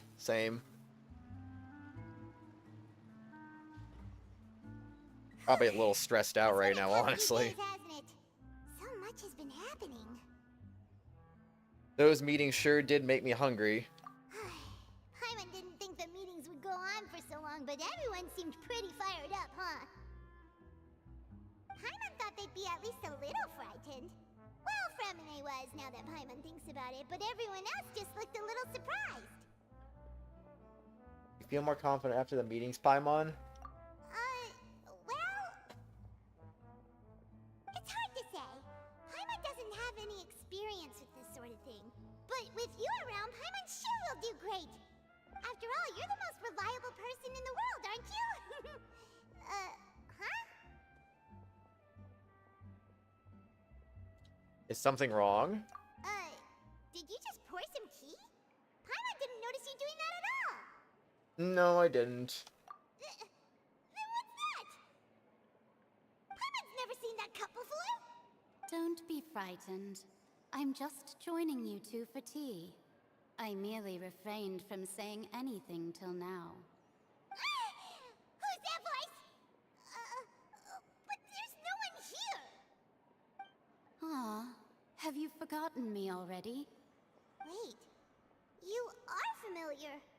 You're the voice we heard from the sky in Sumeru. The voice from the sky, I fear that description is wrong. Though, not completely wrong. You're feeling lost now, just as you were feeling previously. I sensed that confusion and thus came to you. Guiding people is an irresistible hobby of mine, after all. Who are you and what do you want with us? Consider me a passerby, just accepting a commission from my friend's disciple on a whim. Allow me to ask you, will Fontaine's prophecy come true? The prophecy. Yes, what has been prophesied will be fulfilled. You may view such things as the history of the future. What? Then is there any way we can stop it? I believe you have witnessed a failed attempt with your own eyes. Can everything in Tevat so easily be changed? There it is again, fate. Can there really be no exceptions? Ah, so you've caught on. Justice prophecies are usually only the future as seen from the perspectives of the gods. Could things be happening in hidden corners where the gods' gaze does not fall? Are the things that you shall see different from the fate that the gods perceive?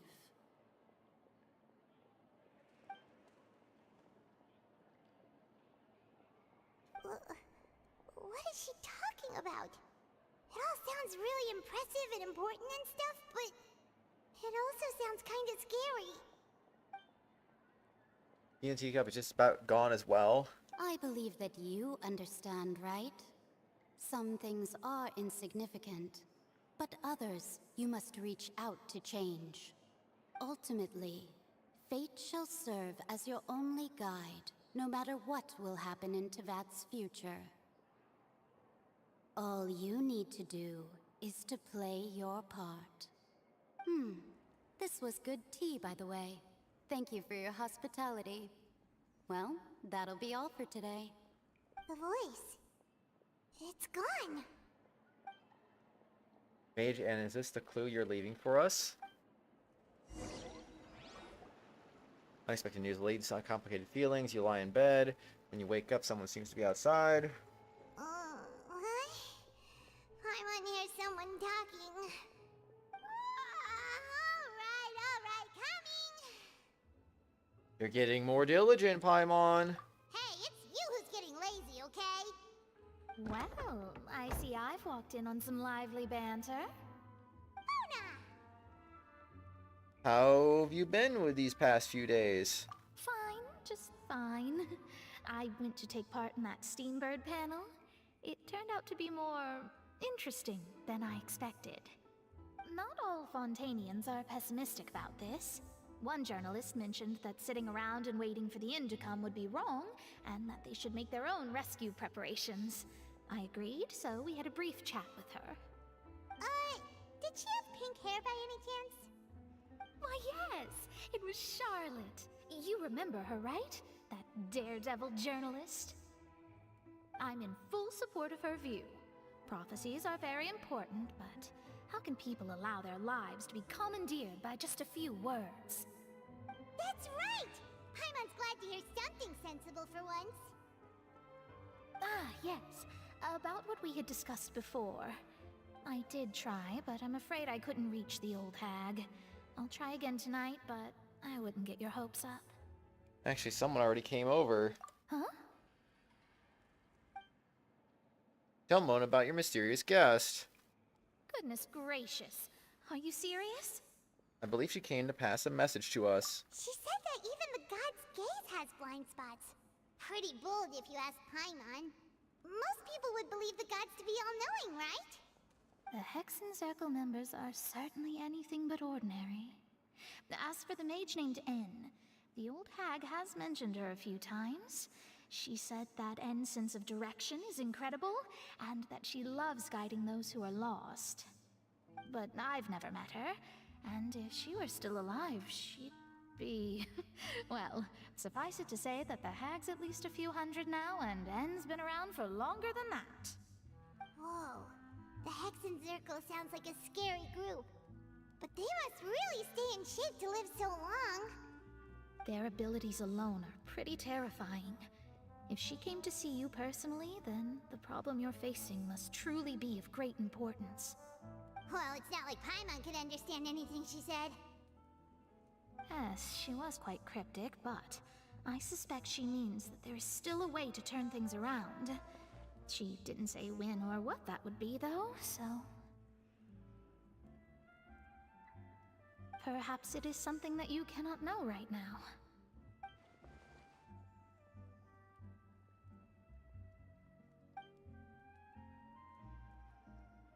Oh, was that the best answer my question could have Traveler, gotten? Paimon? Are you two alright? Oh, we're fine. We're just a little down right now. It kind of feels like the end is coming, you know? I see. I feel that same sense of desperation, too. I guess you could consider me someone who has often witnessed fate. So far as I have seen, it cannot be swayed. But even so, I still hope for and believe in miracles. Astrology is eternal and rational, but fate may not be. It is cruel, but it can also be beautiful. Perhaps that's what En was trying to tell you.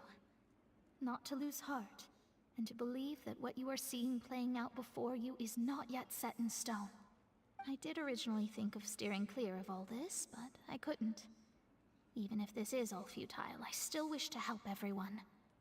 If we don't struggle to the last, then how can we face the end when it comes? Huh. You do have a point. There I go, talking about astrological principles again. Sorry about that. The moment I start talking about work-related stuff. Oh, I need to get going. Don't worry about it, Mo. Thank you. It was worth trying to comfort you, even if only a little. I believe that you'll help those who are struggling in the same way I did. I suppose that might be why we always seem to meet by coincidence. Paimon feels kinda moved by what Mona said, but also kinda sad too. Hey, Traveler, Paimon suddenly feels like going outside for a walk. Let's go. Let's walk around the city, shall we? There's a few spots we always like to walk by.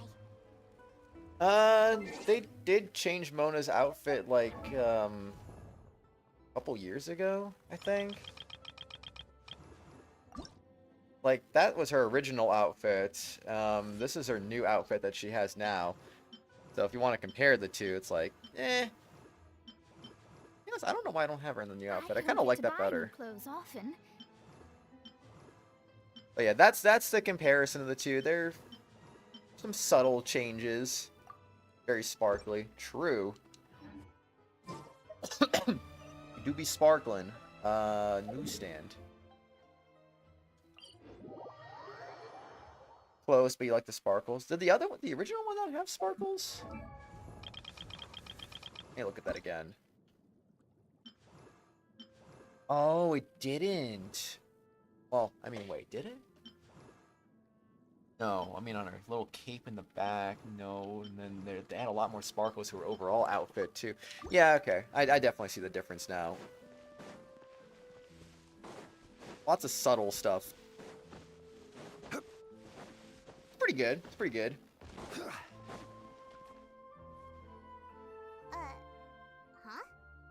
Our names are written in this newspaper. What's going on? Maybe we're famous?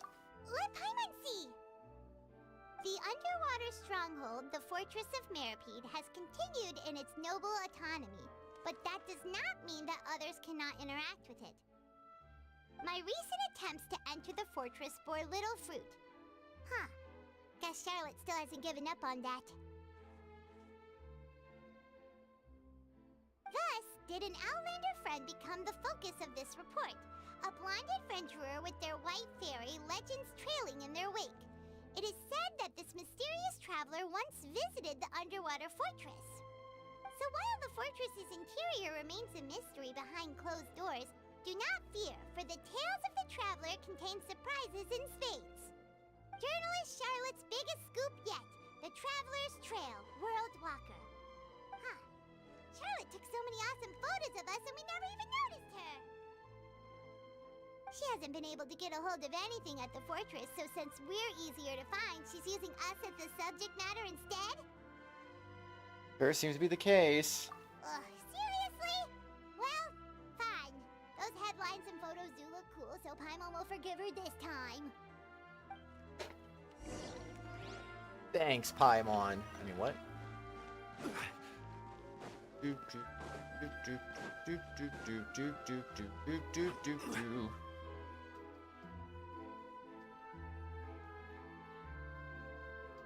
here!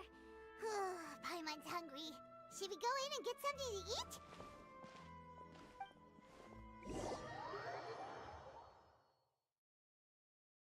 Get the food. Get all the food.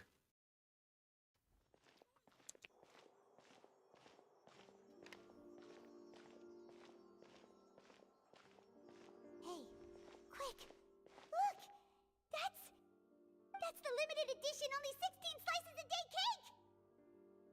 16 slices a day.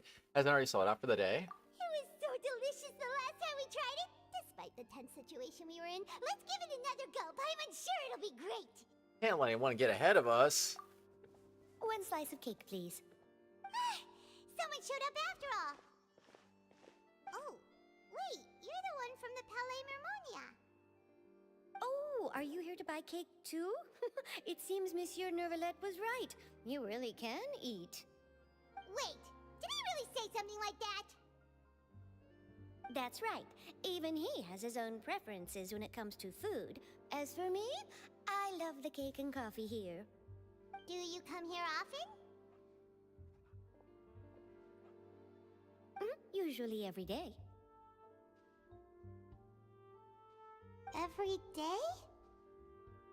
It's part of my daily schedule, apart from work. I shall have my cake and coffee. Then what if someone told you one day that this place would be closing soon, and you wouldn't get to eat cake here anymore? What would you think? But why would it close? Well, Paimon doesn't know either, but maybe the waters will rise tomorrow. You know, like in the prophecy. Oh, the prophecy. To be honest, I haven't paid much attention to that. No, still, even if there'd be no more cake tomorrow, that wouldn't keep me from having some today. No, it's the same for eating in general. You might not be able to eat tomorrow, but if you can do so today, then you should carry on. That's what people call living, you know. Huh. Don't be sad. Excuse me, could I have 2 more slices of cake to go? These 2 slices are for you. Sijouin said that this kind of expression you're making is what humans call being sad. Oh, you know Sijouin? I sure do. She was born before me, and she sometimes comes to the surface to teach us things about humans. She said that humans are creatures that are saddened easily, yes, and you can only lift their spirits by feeding them delicious food. So please try the cakes here. If only it were that easy. I've got something else to do, so I'll be going now. You two try to stay in a good mood after eating, all right? Bye.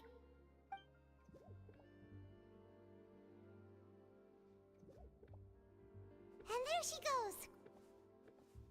All right, let's dig in. Paimon's sure this cake will be delicious. You share a glance with Paimon, snarf down the cake.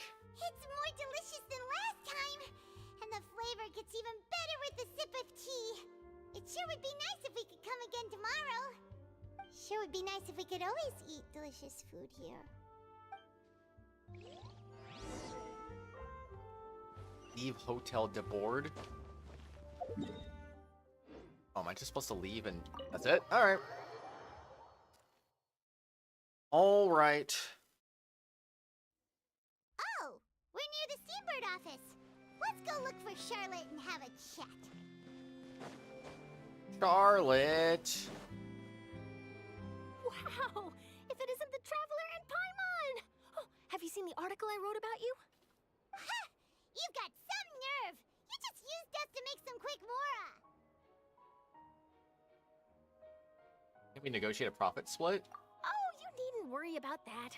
I heard that you were in Poisson some time back, so I sent you a letter to discuss just that. It appears you didn't receive it, though. It's all right, though. I've set aside the amount intended for you. I've even set the table with some food. Really? Oh, you're the best! You're almost a little too easy to win over, Paimon. If I were a journalist with ulterior motives, you'd be in trouble now, you know. Oh, Paimon knows you're not like that. Still, what brings you here all of a sudden? Were you looking for me? When Mona mentioned you, we thought of coming to see you at work. I see. It seems you've already bumped into Mona here in Fontaine. So she mentioned me? What did she say? She said that you're a real daredevil of a journalist. Nice. In which case, can this daredevil journalist dare to request an exclusive interview with the legendary Traveler and Paimon? Huh? So your article in the paper today doesn't count? Oh, of course it doesn't. That was more like live photography. What I'd like to do is dive deeper and ask you to talk about the things you've seen and experienced. Seriously want to interview me? Yeah, are we even qualified enough? Why not? If I say you're worth an interview, then you're worth it. But not right now, of course. I'll need a few days to prepare. Oh, in that case, we'll just chat when you have the time then? Oh, so that's a yes? Ooh, splendid! I'll tell the editor-in-chief immediately. I'll have to apply for lighting, a venue, some props, and... Whew, so much to get done now. Talk to you later. Wait, Charlotte, Paimon's still got a question for you. And what's that? If, just for example, Fontaine were to be flooded tomorrow, what would you do today? Huh, that's the prophecy you're talking about, isn't it? I mean, I do hear about it often, but I've never once thought that the day could be tomorrow. If you're seriously asking, then I might try and think of a way to leave Fontaine. Oh, but I'm still a journalist first and foremost. That means I have a duty to be reporting from the scene. And secondly, I wouldn't forsake my homeland that easily. From what I've seen, most people don't know what they'd do should the worst come to pass. In truth, it might be better just to behave like normal rather than worry over such an end. So in all likelihood, I'd probably still be prepping at the office for that interview of ours. I know what you're thinking. That sounds a bit sad, but I've always believed that it's best to do what you enjoy. Just think about it. If this nation really were to be suddenly destroyed tomorrow, but I still successfully finish an exclusive interview with a truly unique person, then the story I would wind up writing would truly be timeless. And then do you know what I'd do?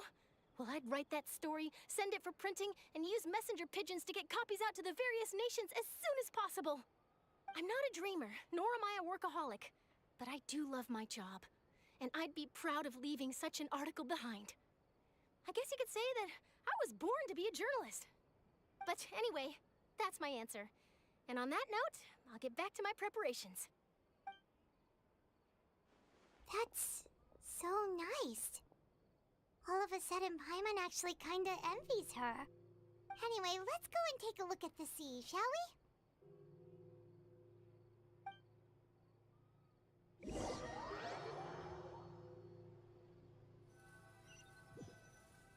Looking at the The sea. sea breeze and scenery can be a pretty soothing combo, huh? Paimon's been thinking. Yes. If it wasn't Fontaine, but all of Tevat that would be destroyed tomorrow, where would we go and what would we do? No, Paimon should ask, if you could choose, what would you like to do? If I could choose, huh? Just like Charlotte said, so only trying to consider what to do is pointless. We've always been moving to the next destination, so we haven't spent much time thinking about these kinds of things. We didn't have to either, with us always being on the road and whatnot. Till that moment comes, I think I'll keep journeying on. You mean, still traveling? Yes, cherishing every single moment that I have to look upon this world. Huh. Wait, isn't that what we've always been doing? Banter goes back and forth between you two. Two of you as time slips by. As night falls, you return to your accommodations and end this busy day. Next few days are just as calm. Charlotte comes to find you and conducts the interview in the Spina di Rosula safe house at the Bouve Sender. Navi, having finished her business in Poisson, even drops by to take a photo with the two of you. All goes well.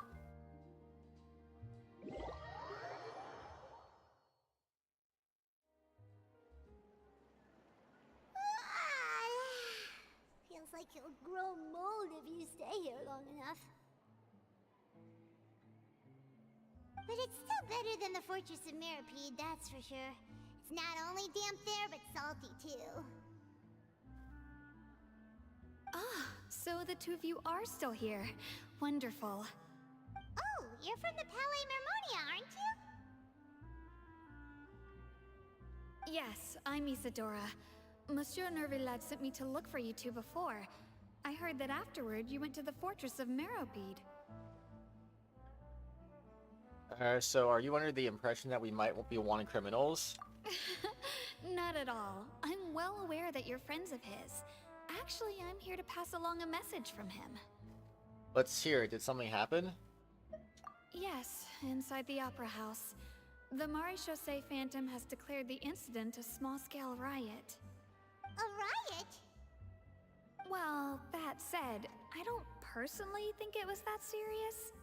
Lady Furina was watching a performance at the Opera House, and while she was resting during an intermission, some other audience members suddenly started harassing her, loudly accusing her of doing nothing about the prophecy crisis. And before she could respond, others started to join in. The crowd continued to grow, and protests against the Hydro Archon started to break out. So people have started to put the blame on Furina. Guess they finally found an outlet for the pressure they've been under due to the prophecy. I agree. People will naturally rely on gods, as is customary. But the moment people feel threatened, gods are also the first to be blamed. So what happened after that? Is Furina okay? Seeing that the situation was spiraling out of control and that further argument was pointless, she claimed that she'd gotten tired of this and left in a hurry. The Marechaussee Phantom had their hands full maintaining order and did not catch where Lady Furina had gone. Only when things had stabilized did we realize that she had gone missing. So, you mean she's still missing? That's right. The Marechaussee has dispatched many people to search for her, but we don't have any leads yet. That said, I don't think there's much to worry about. She is a god after all. Even if she were to fall into the hands of rioters, what could ordinary people do to her?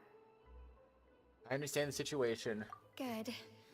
Monsieur Nervillette sent me to tell you about the situation, but he didn't say anything else. Don't worry, this is more than enough to go on. Thanks for keeping us informed. Ah, is that so? Well, all right then. In that case, you two take care. I'll be heading back to the Palais now.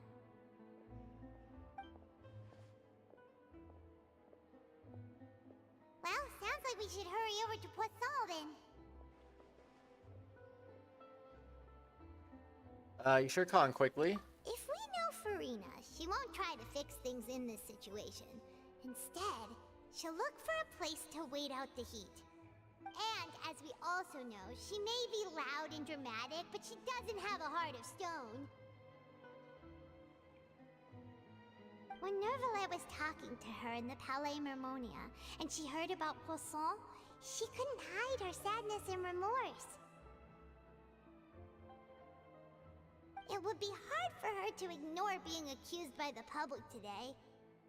Paimon thinks Furina's probably taken the opportunity to slip away to Poisson and try to relieve the sense of guilt that she's feeling. Huh! Well, what do you think? Paimon knows the answer, of course, but Paimon can do the analysis to back it up too. Cool, huh? I see. Becoming a detective's done you some good. Looks like the detective novels have had an effect on you. In that case, there's not a moment to lose. Poisson, here we come!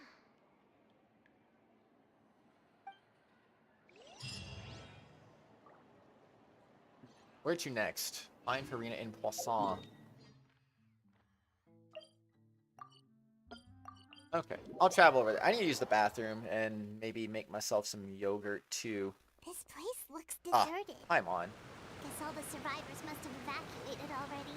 All that's left here are signs of devastation. What about this guy? Could Furina really be here? Let's try to find her as soon as possible. That guy is right there. I'm just saying. He is right there. Let's see. Yeah, I'll be right back though. I am gonna go use the bathroom. Make myself yogurt. Every journey has its final day. Alright, I'll be back. Beep, Don't beep, rush. beep.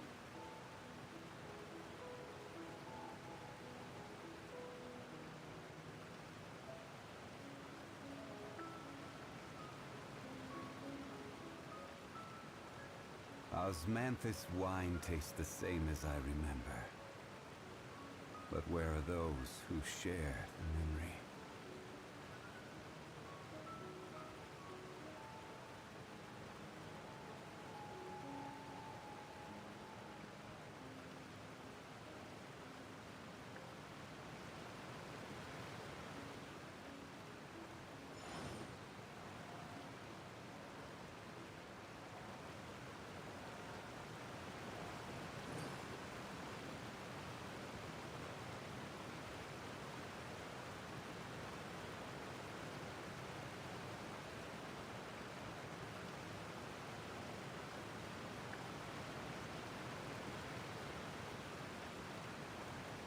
Osmanthus wine tastes the same as I remember. But where are those who share the memory?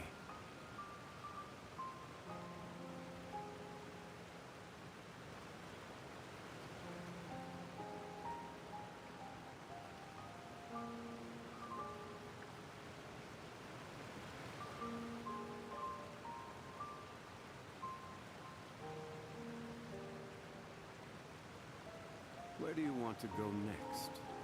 If you'd like to see Liyue's tourist spots, I have a few references.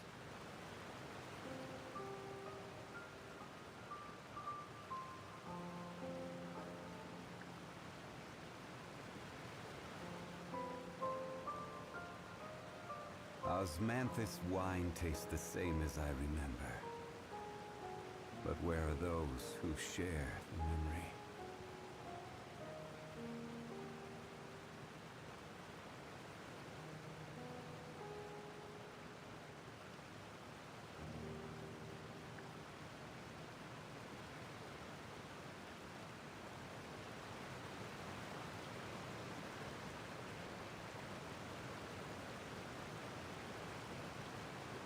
Every journey has its final day.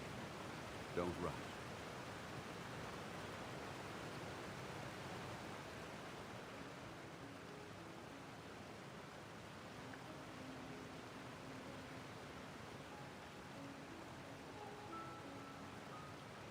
Osmanthus wine tastes the same as I remember.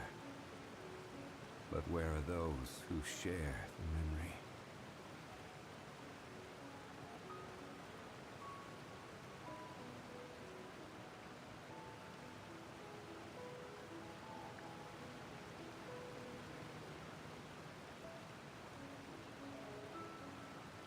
Where do you want to go next? If you'd like to see Liyue's tourist spots, I have a few references.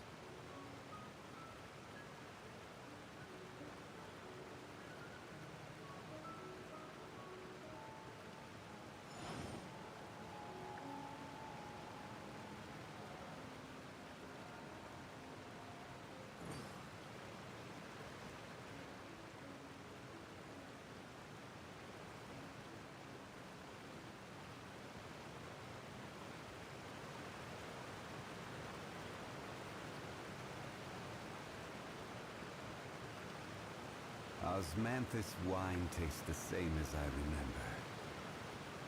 But where are those who share the memory?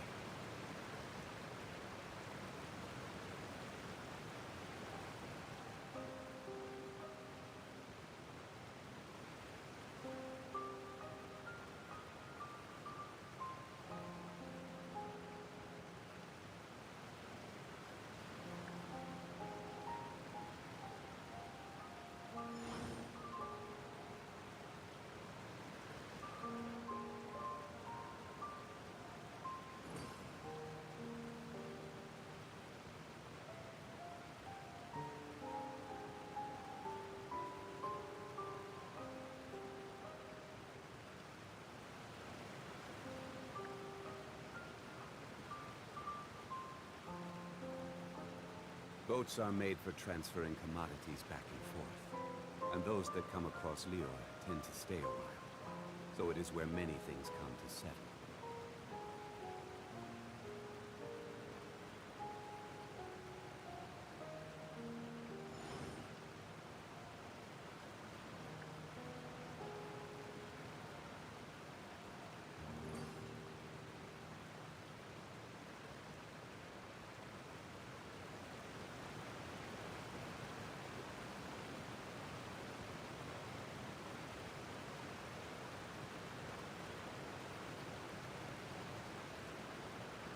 Osmanthus wine tastes the same as I remember.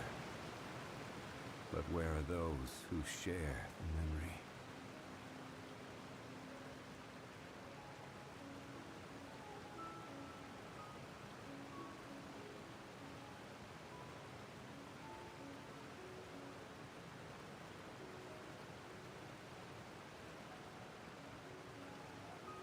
Every journey has its final day. Don't rush.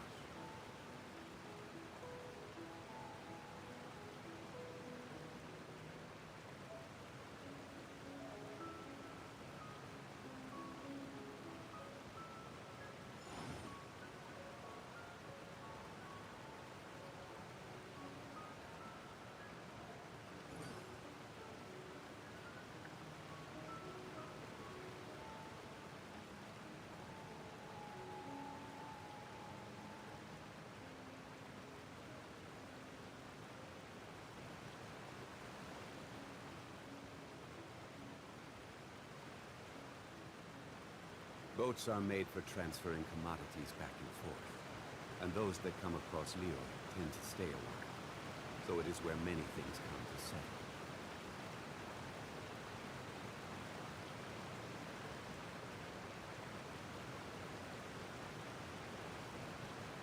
Osmanthus wine tastes the same as I remember. But where are those who share the memory?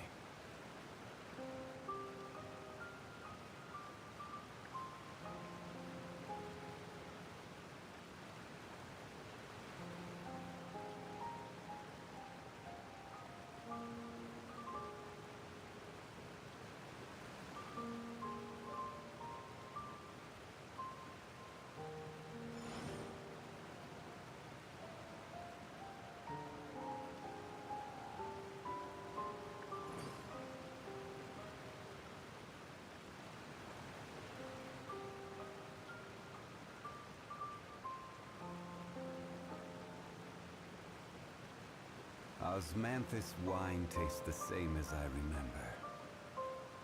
But where are those who share the memory?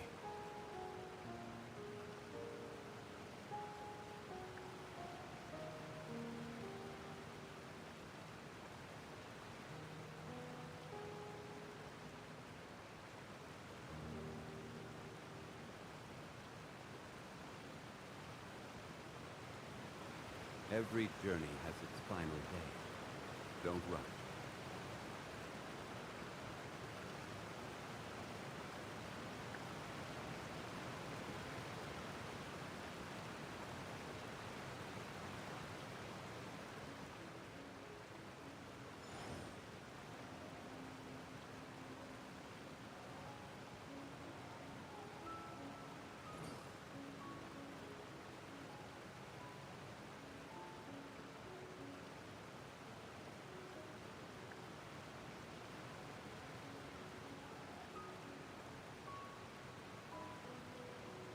Boats are made for transferring commodities back and forth. And those that come across Leor tend to stay a while. So it is where many things come to settle.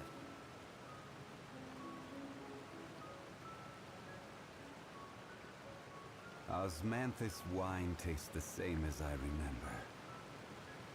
But where are those who share the memory?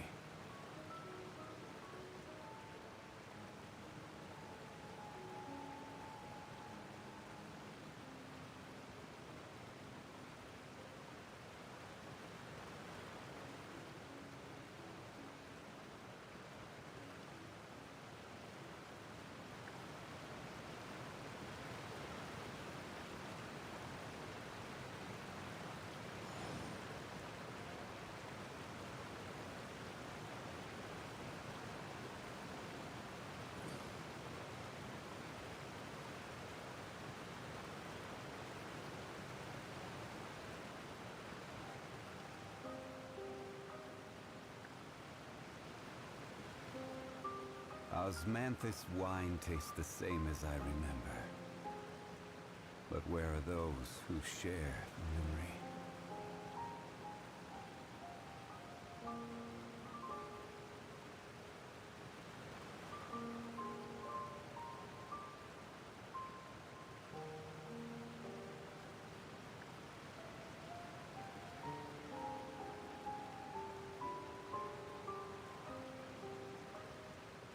Every journey has its final day. Don't rush.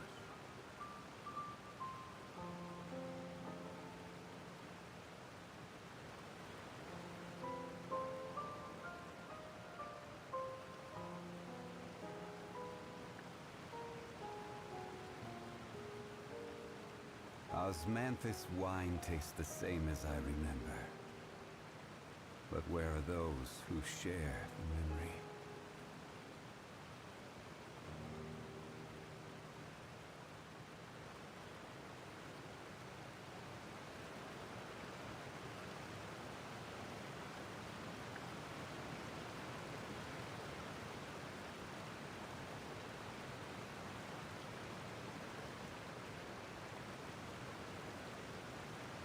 Boats are made for transferring commodities back and forth. And those that come across Leor tend to stay a while. So it is where many things come to settle.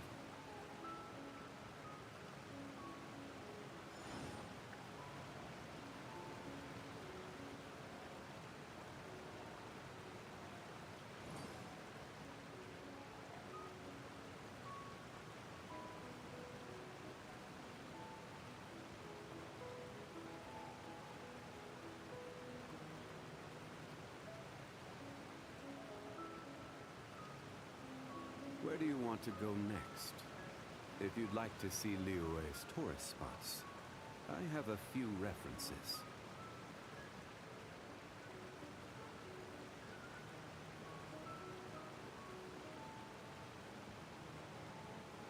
Osmanthus wine tastes the same as I remember. But where are those who share the memory?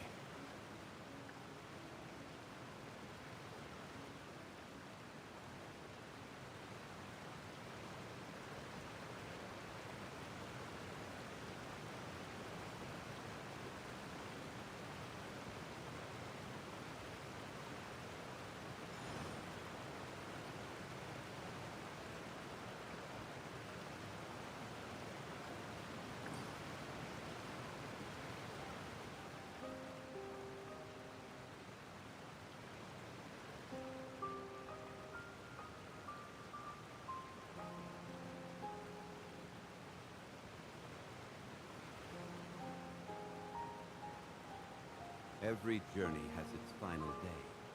Don't rush.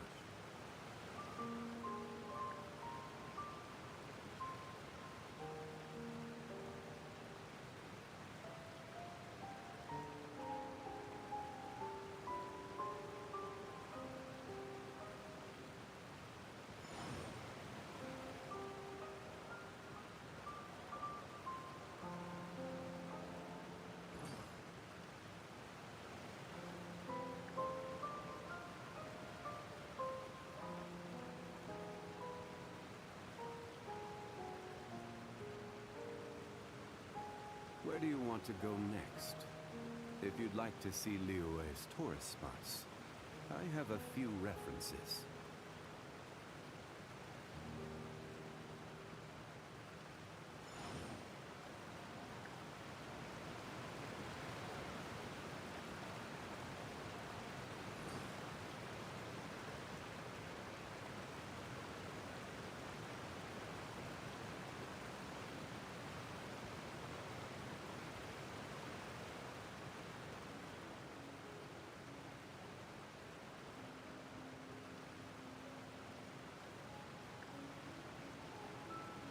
Osmanthus wine tastes the same as I remember. But where are those who share the memory?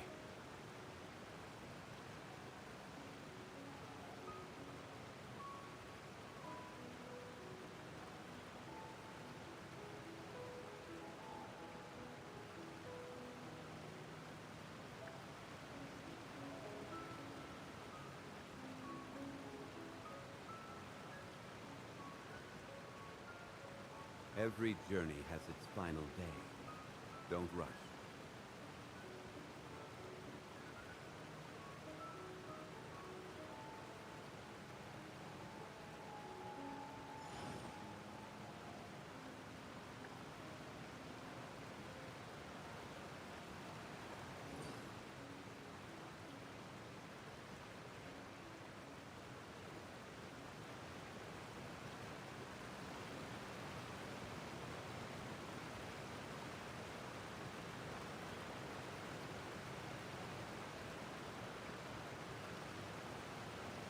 Osmanthus wine tastes the same as I remember.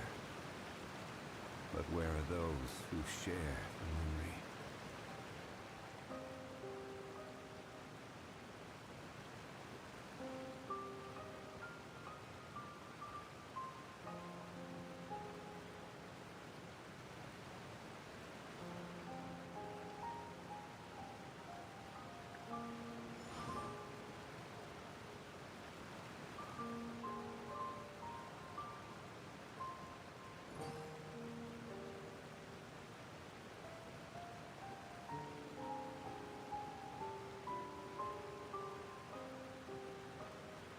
Osmanthus wine tastes the same as I remember. But where are those who share the memory?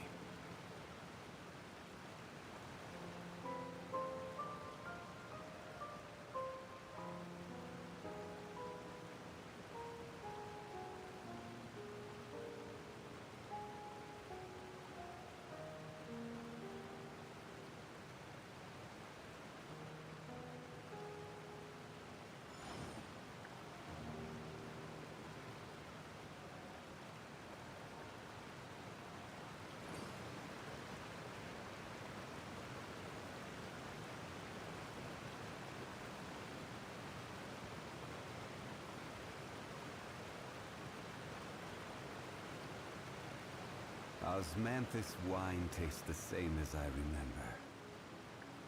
But where are those who share the memory?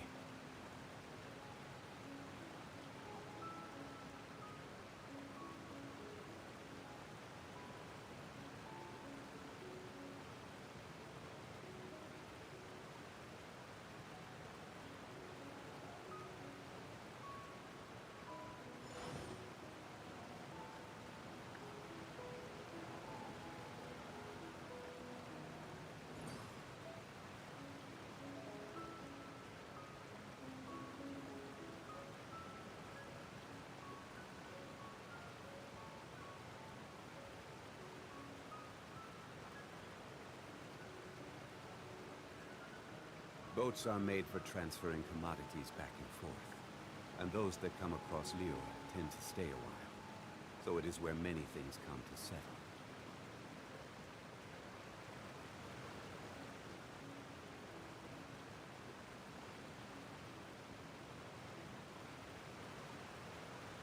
Osmanthus wine tastes the same as I remember. But where are those who share the memory?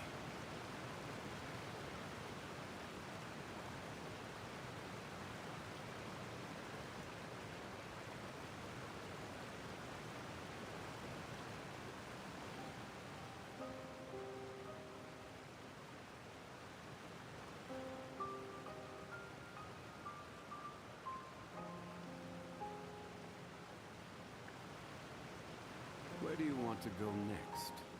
If you'd like to see Liyue's tourist spots, I have a few references.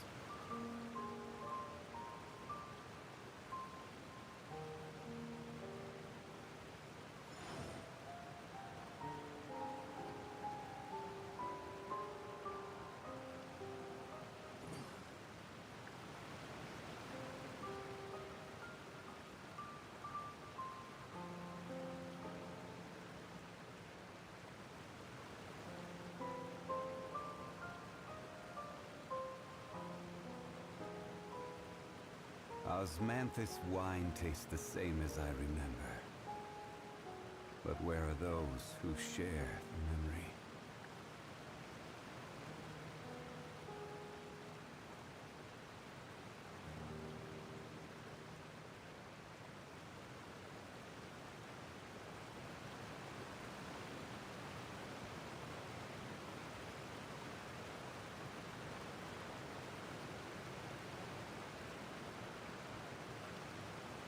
Boats are made for transferring commodities back and forth, and those that come across Lior tend to stay a while, so it is where many things come to settle.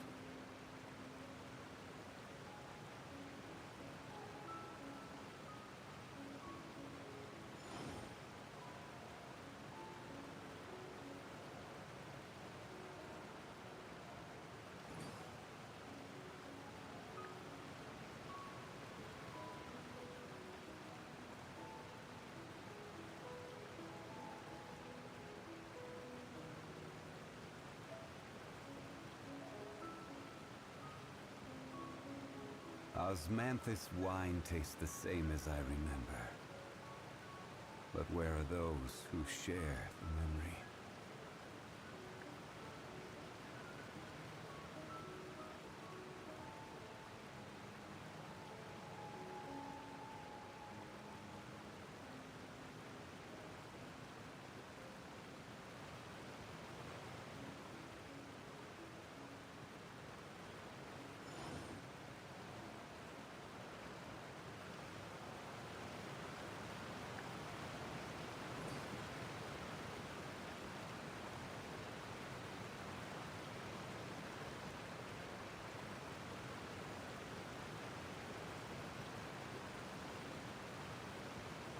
Where do you want to go next? If you'd like to see Liyue's tourist spots, I have a few references.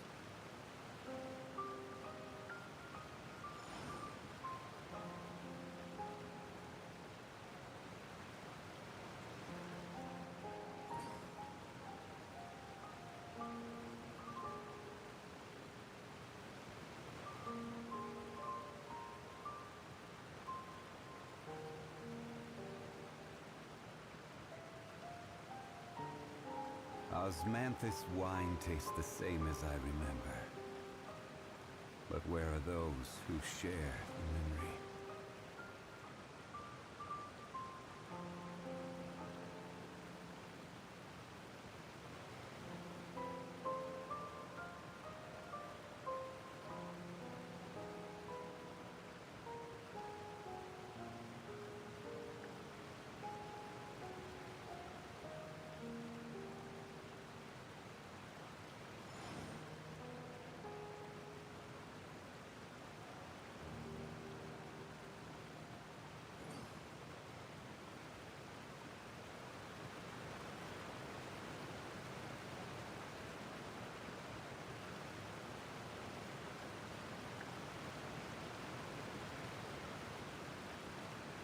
Every journey has its final day.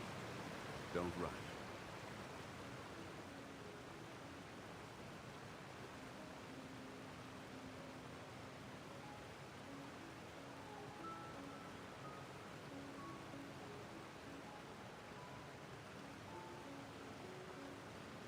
Osmanthus wine tastes the same as I remember. But where are those who share the memory?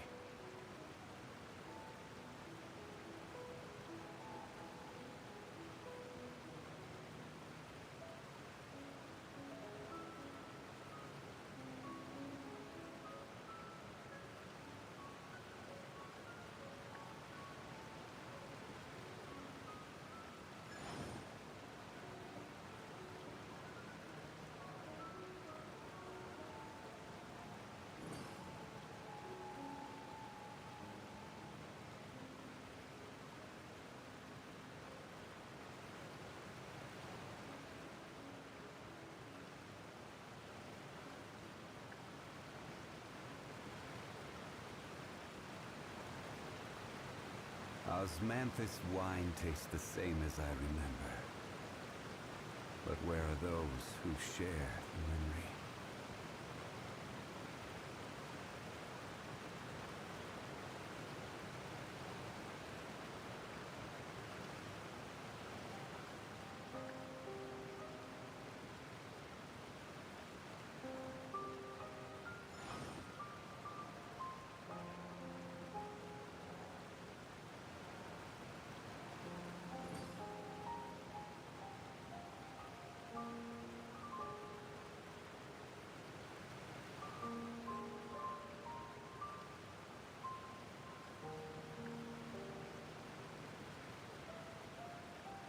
Osmanthus wine tastes the same as I remember.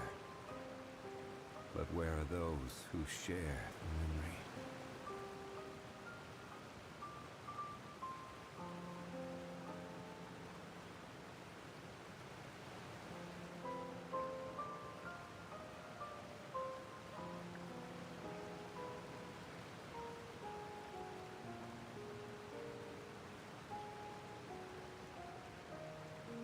Boats are made for transferring commodities back and forth, and those that come across Liyue tend to stay a while, so it is where many things come to settle.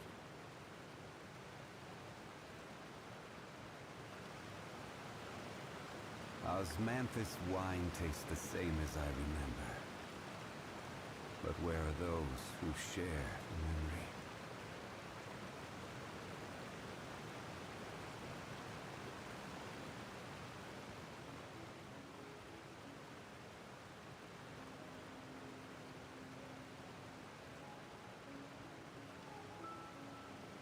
Every journey has its final day. Don't rush.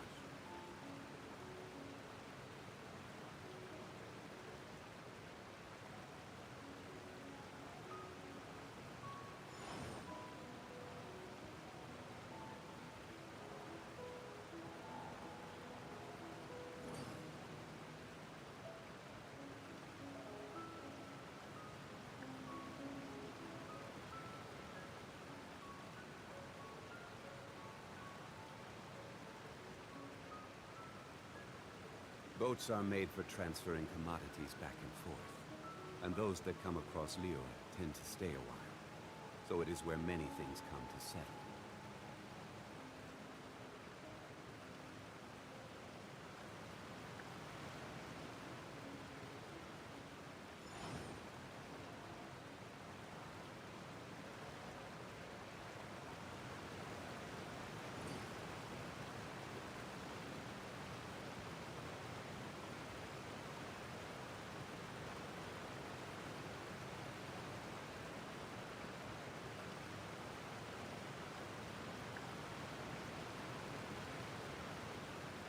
Osmanthus wine tastes the same as I remember. But where are those who share the memory?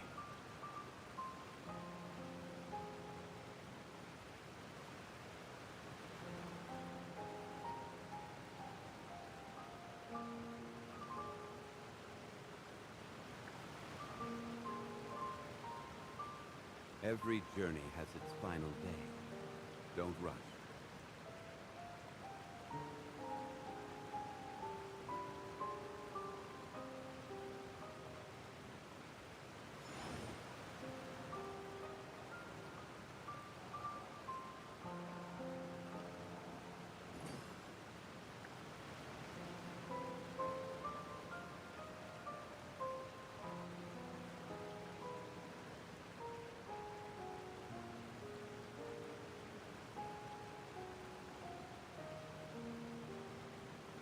Boats are made for transferring commodities back and forth.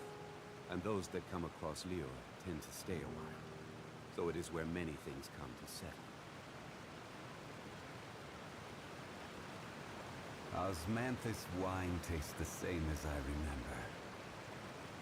But where are those who share the memory?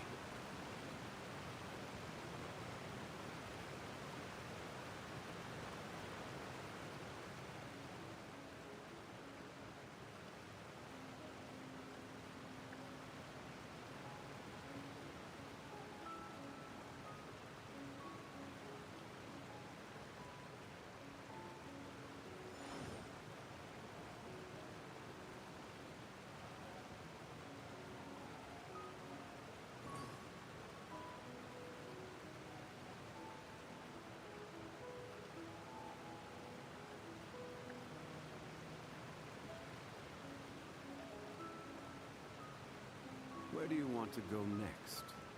If you'd like to see Liyue's tourist spots, I have a few references.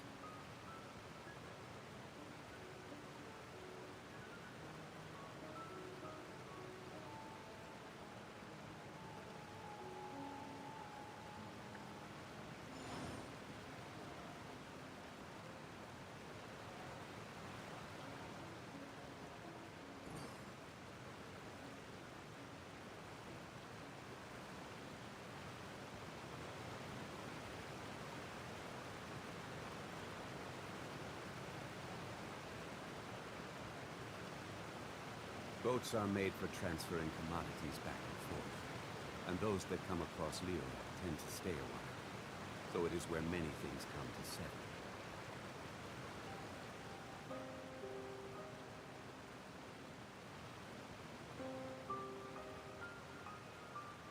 Osmanthus wine tastes the same as I remember. But where are those who share the memory?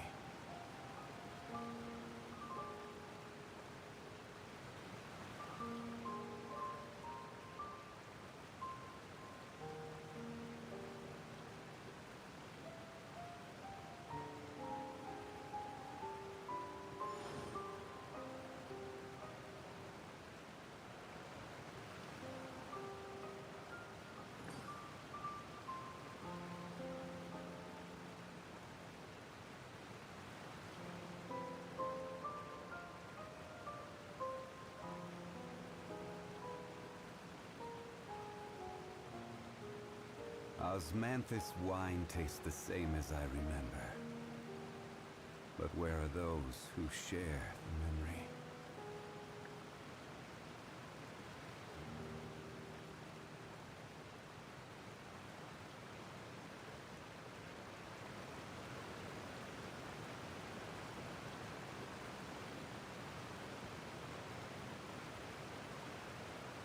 Every journey has its final day. Don't rush.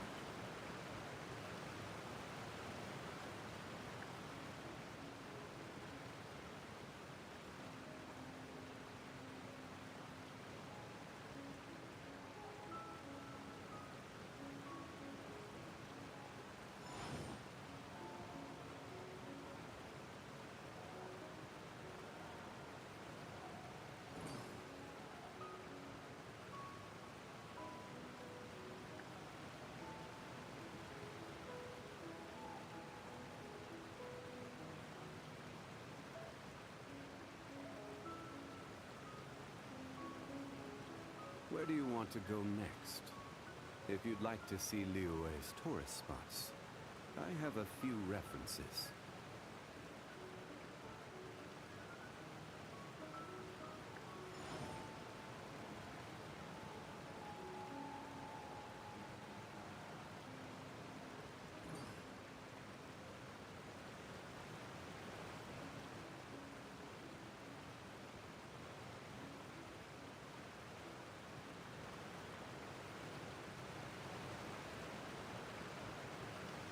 Every journey has its final day.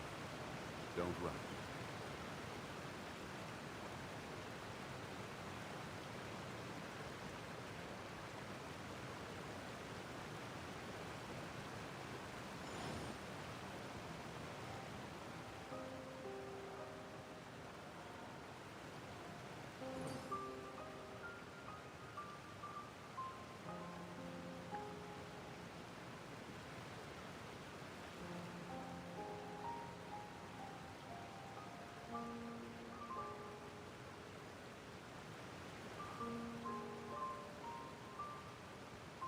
Osmanthus wine tastes the same as I remember.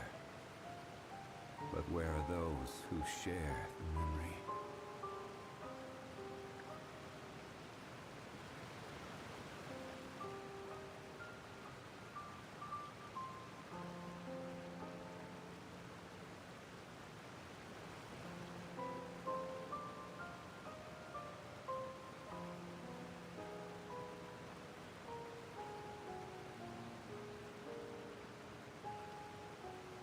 Boats are made for transferring commodities back and forth, and those that come across Liyue tend to stay a while, so it is where many things come to settle.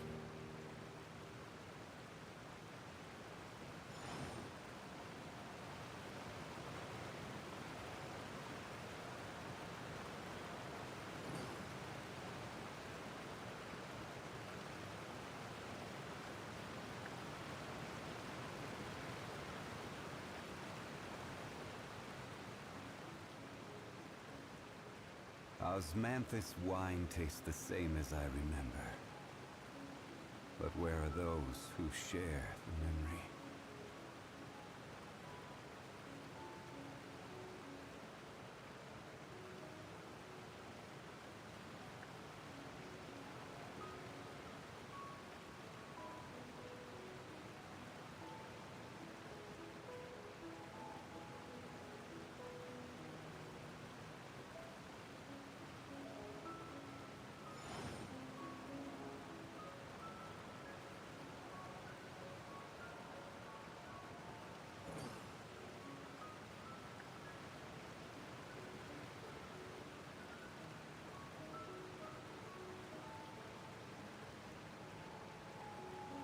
Every journey has its final day. Don't rush.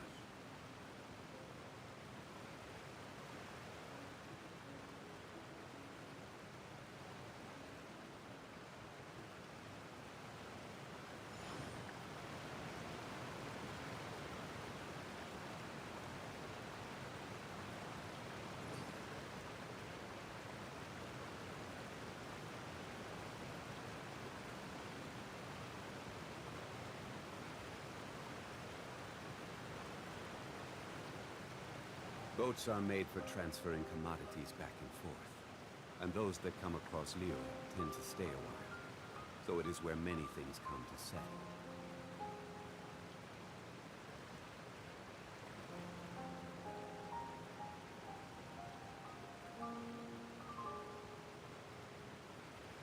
Osmanthus wine tastes the same as I remember. But where are those who share the memory?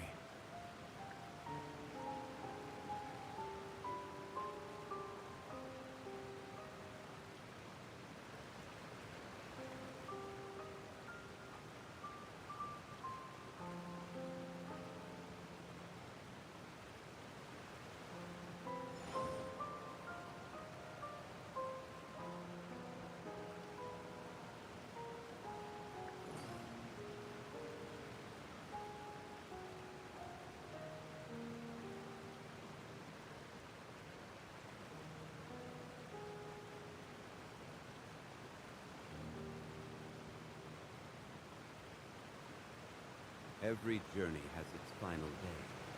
Don't rush.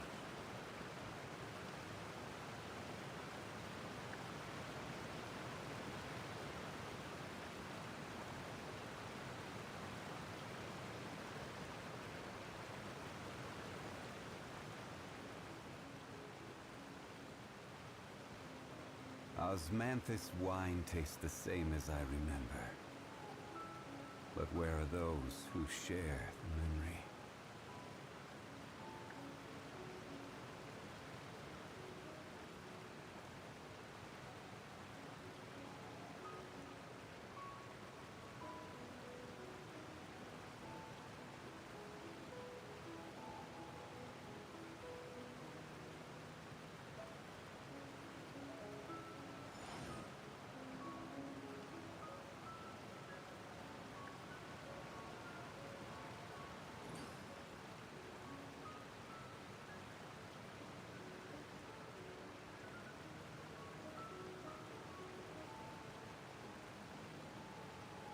Where do you want to go next?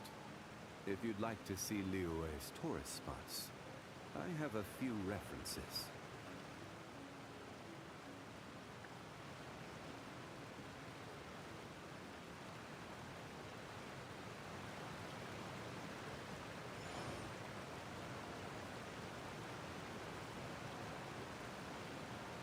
Alright, I'm back.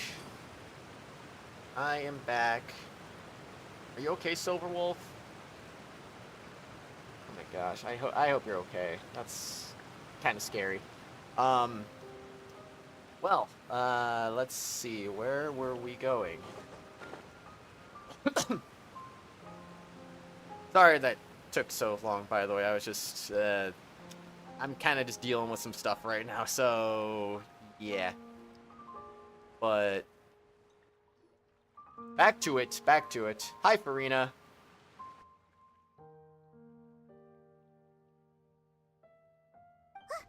That's Furina, right over there. She really is here all on her own. You're angry and eating at the same time? I'm sorry, man. Stay quiet for now. Shush, Paimon. Shush. Yeah, push Paimon. Should I just give up? This is all meaningless. What was meant to happen did happen after all. Everyone's dead. I'm sorry. I am so sorry. Give up, Furina. There's no point in holding out. I'm sorry. But what can I even do other than to repeat meaningless apologies over and over? Furina. Who's that? Don't worry, Furina. It's just us.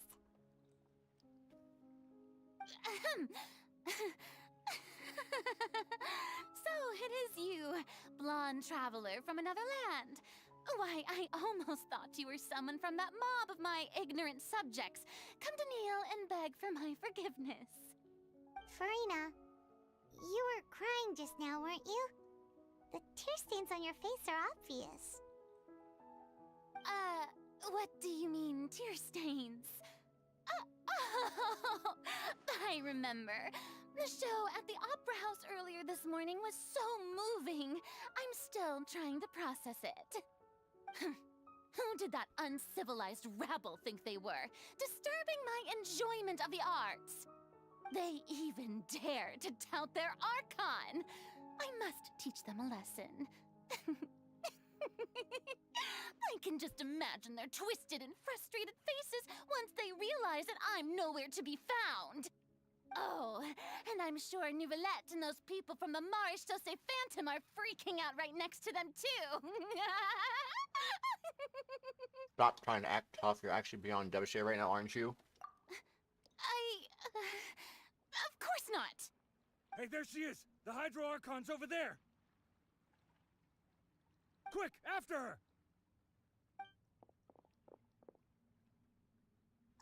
Furina, those people seem to be after you. They are... They're just some rabid fans who want to cut the line because they haven't been able to meet me in person, aren't they? That's against the rules. I can't let them get their way. Furina just ran off. Quick, we have to catch up with her.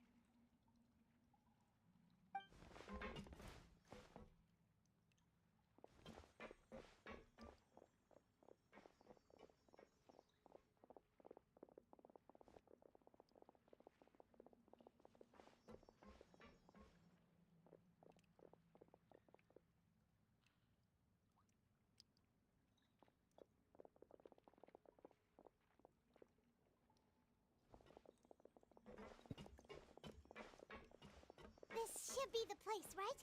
Hey, Furina! There's a good hiding spot over here. Quick, come to Paimon before the rest of them catch up to you. What is this place? Hurry, they're almost here. Fine. I suppose haste is warranted. Lead the way.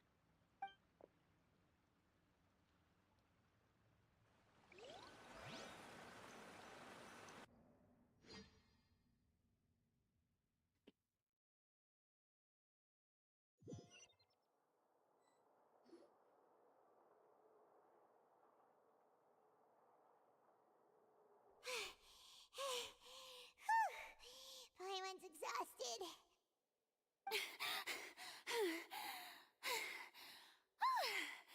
I'm so tired. I totally thought they had caught me. No, I merely gave in to the sheer enthusiasm they displayed. It's not what I call soundproof. You're right. Yep, that's a good girl.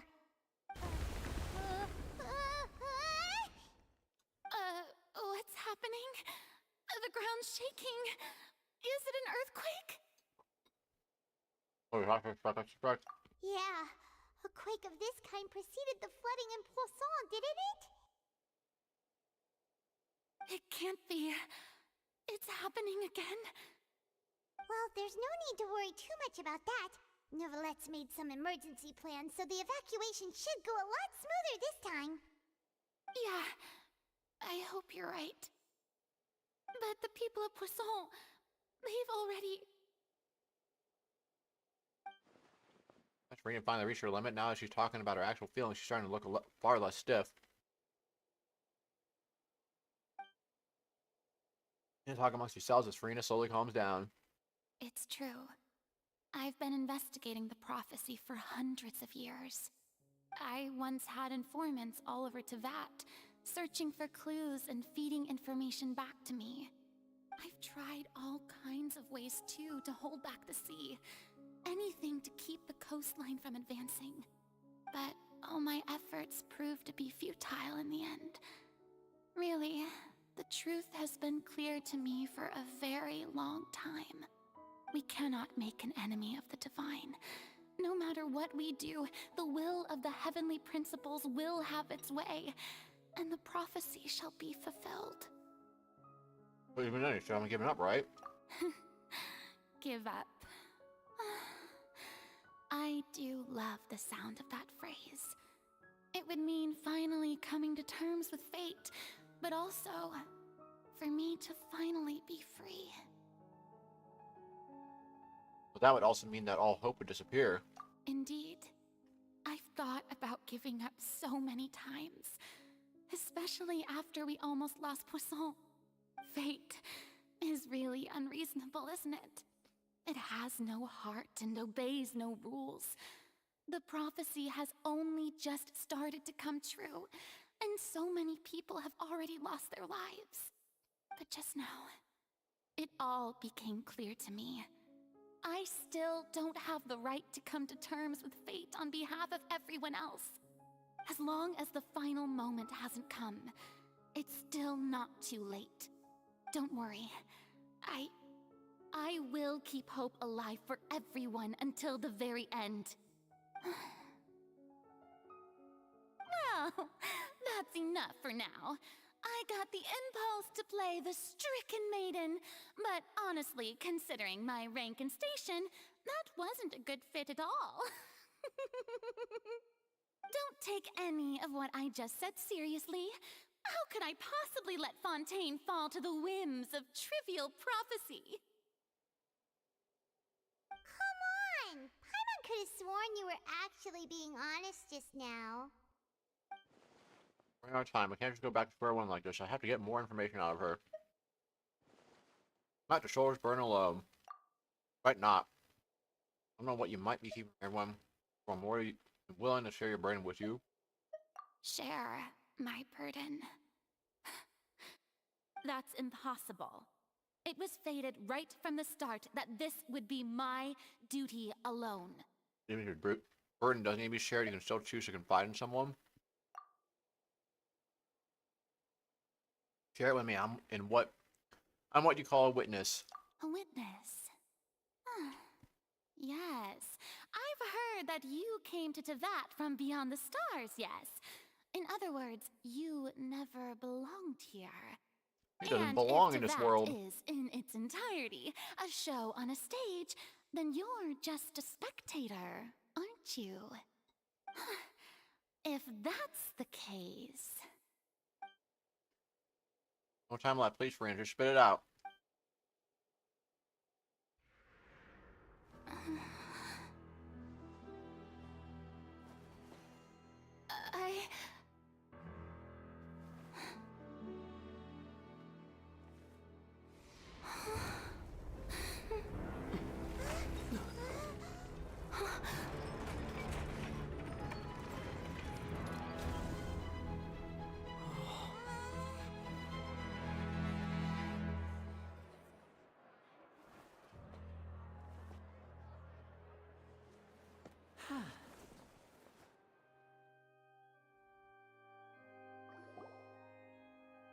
Ladies and gentlemen, this concludes my opening performance.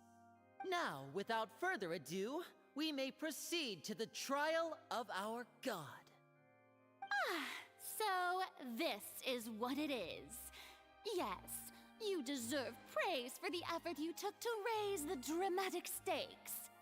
Do not forget, however, that I am Fosalor, the god of justice, the embodiment of justice itself. Does it not strike you as even the least bit absurd to bring the very concept of justice to trial?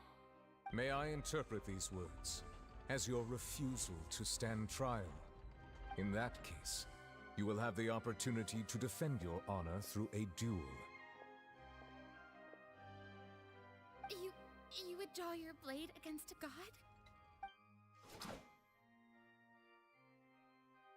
I see. It seems like you have made up your mind.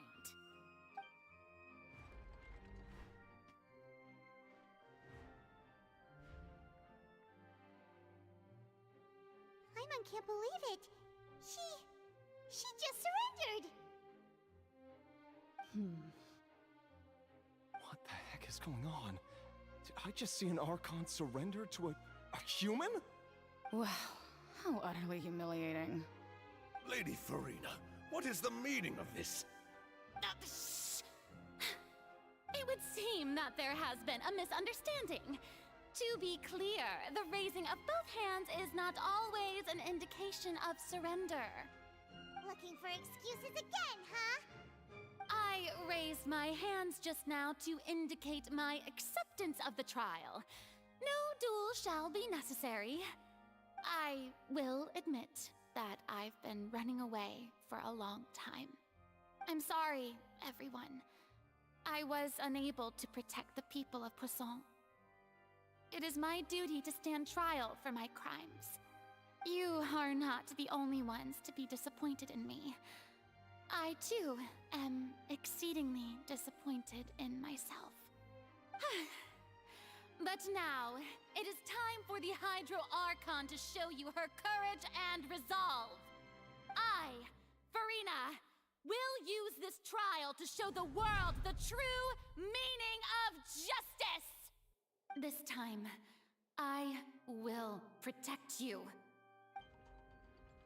Applaud and rejoice! One of the most outrageous and fantastical arcs known to the opera epiclese is now unfolding before your eyes.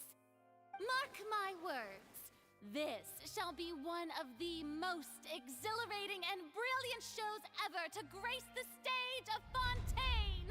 The trial of the Hydro Archon, Focalor, will now begin! Woohoo!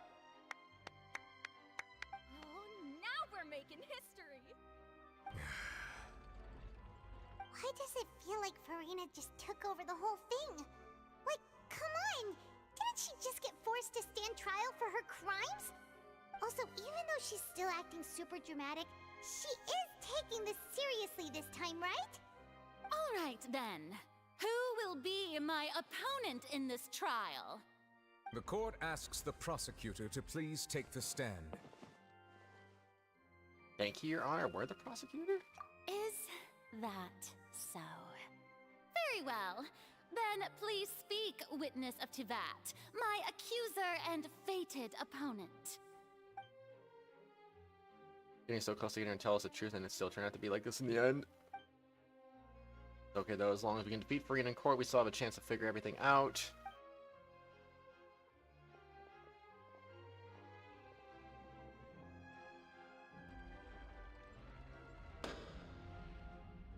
Also, please allow me to ask, as a final question before the trial begins.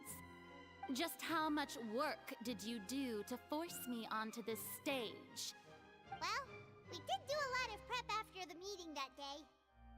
Hi, Kaveh. I heard about it. I never saw it, though. I can go over the tasks assigned to the Spina di Rosula, since they were rather straightforward and easy.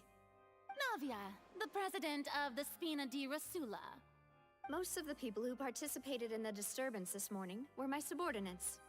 They changed into plain clothes and came to the Opera House as regular audience members, waiting for the perfect opportunity to incite insurrection against you. The people's resentment against their Archon has been building as more and more of the prophecy is fulfilled. A spark was all we needed to turn smoldering anger into a flame. Moreover, according to our understanding and analysis of you, when something like that occurred, you would likely flee the scene and head to Poisson by yourself. So, we arranged for a second group to lie in wait there. So, you mean, the ones who scoured the settlement for me were also from the Spina? And their goal was to force you to step into the giant magic box so you may personally participate in the greatest magic performance in all of Fontainian history. That's right. That house was a magic box, rather than someone's residence. As the super ultimate version of the setup that I used when I first performed at the Opera Epiclese, the volume of the box was increased by a whole order of magnitude, and the distance it traversed was the entire gap between Poisson and Aranias. Its cargo, of course, was an Archon instead of a human. My thanks, Furina. Without your help, we could never have pulled off such an extraordinary performance. You're welcome?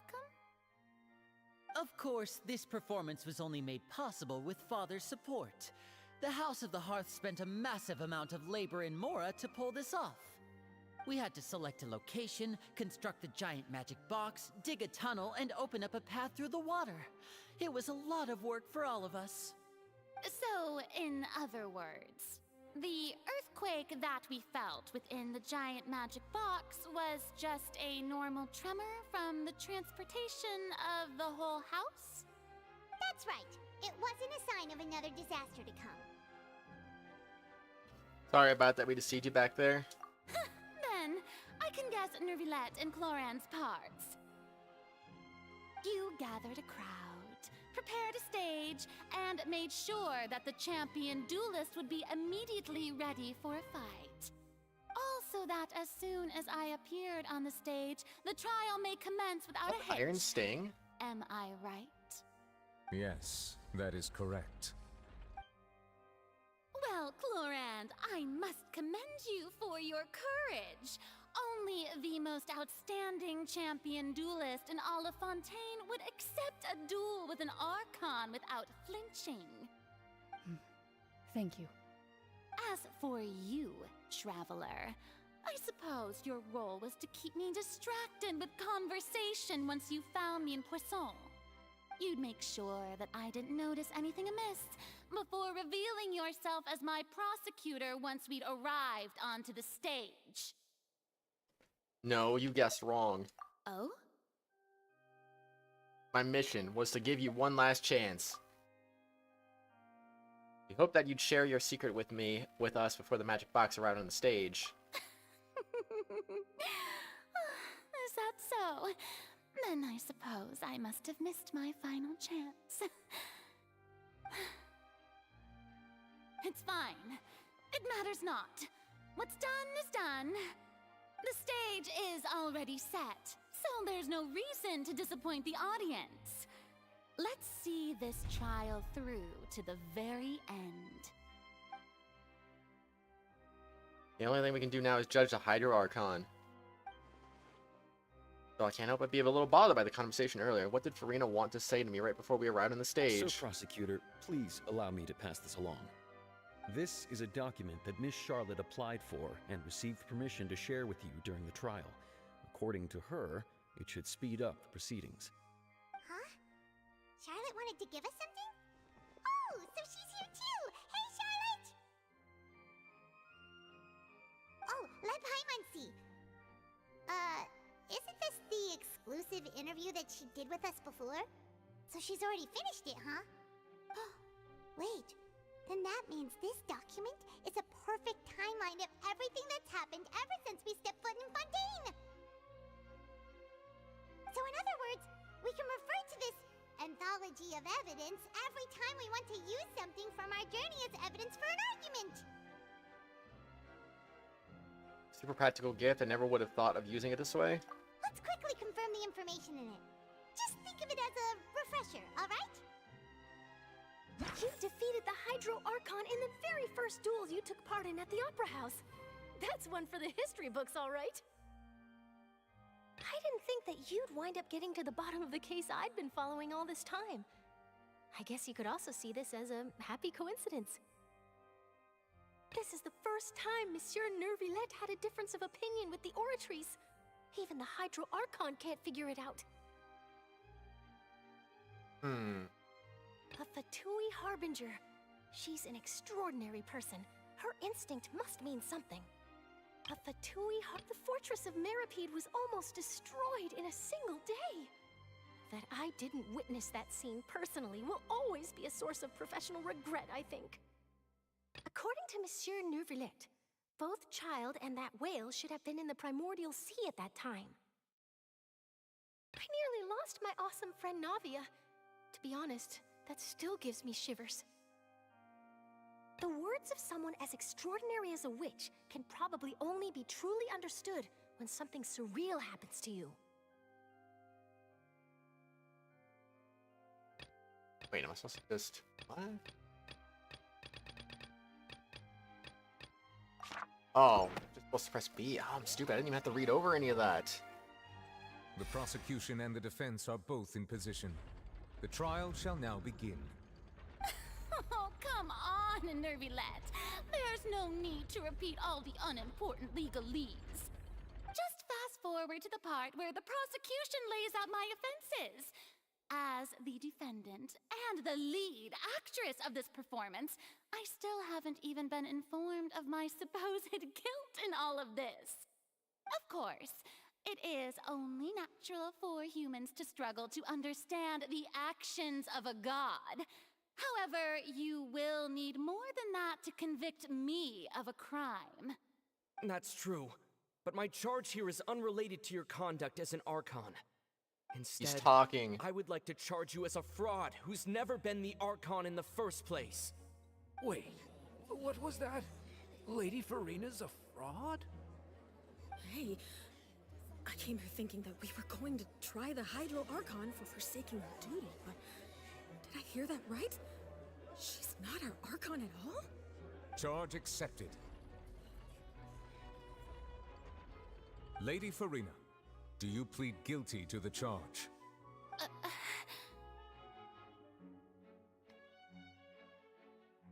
Lady Furina. I plead not guilty. How can I be guilty?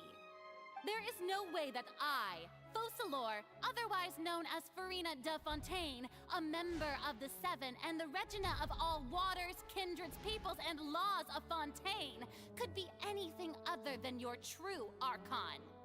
Yeah, even though Lady Furina can be rather eccentric, isn't it going too far to doubt her very identity? Yeah, I've never questioned her identity either. Sure, Lady Furina can be super irresponsible, but what grounds does that prosecutor have to make such a huge claim? I have cause to believe that common sense will prevail in this case. Many of the members of the audience have known me as the Hydro Archon ever since they were born. There would be no fooling their memory. See? Even the Oratrice has decided to show me its favor. Are you sure you want to commit to a charge that will never be upheld? If you wish to drop the case, I can promise you as the God of Justice that you will not have to face trial for making a false accusation. We will treat everything that's happened as a dramatic spectacle and move on with our lives. What do you say to that? Huh. An argument with near impossible odds, huh? We have to not only refute Furina's claims, but also overturn the long-held beliefs of the people. The people only see you as their Archon, because that's their long-held belief. Well, I tried to give you the chance to surrender. If you must persist, then let me ask. If you believe I'm not the Archon, then what manner of being do you think I am? And if I was not the Archon, then how did I manage to live for over 500 years? Magic. I think carefully. What do we know to be special about Furina exactly? Oops. What did I select? That doesn't sound right. Paimon doesn't think this clue can be used as compelling evidence to build our case.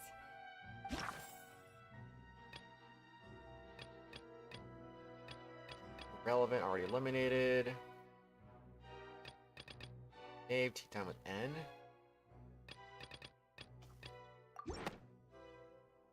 First of all, you may be a member of another long-lived race, which would allow you to naturally possess an extended lifespan. Oh. And second of all, even if that wasn't the case, there could be other ways to extend your life. Such as a curse. Who gave you that idea? Was it the knave? You'd sink so low as to use a harbinger's words against me. Doesn't matter who gave us the information, what matters is the veracity of the claim. A curse? I once thought it possible that the aura of an Archon might naturally resemble a type of curse. But in light of this claim, perhaps what I sensed was not your divinity, but a curse after all. You sensed it too, huh, Neverlet?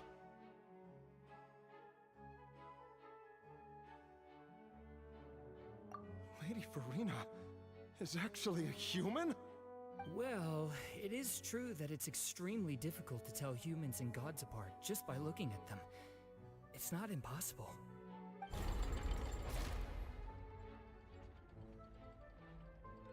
Well, don't start celebrating too early now. Even if I have been carrying a curse like you said, how does that prove that I am merely a human being? Besides, everyone knows that the main difference between a human and a god is the possession of authority. Gods can do what humans cannot. That's why they're worshipped as gods. For centuries, manifestations of my authority have served the nation of Fontaine. One need only to turn their eyes towards the Oratrice Mécanique d'Analyse Cardinal in this very opera house, or consider the indemnitium that is used in every aspect of life.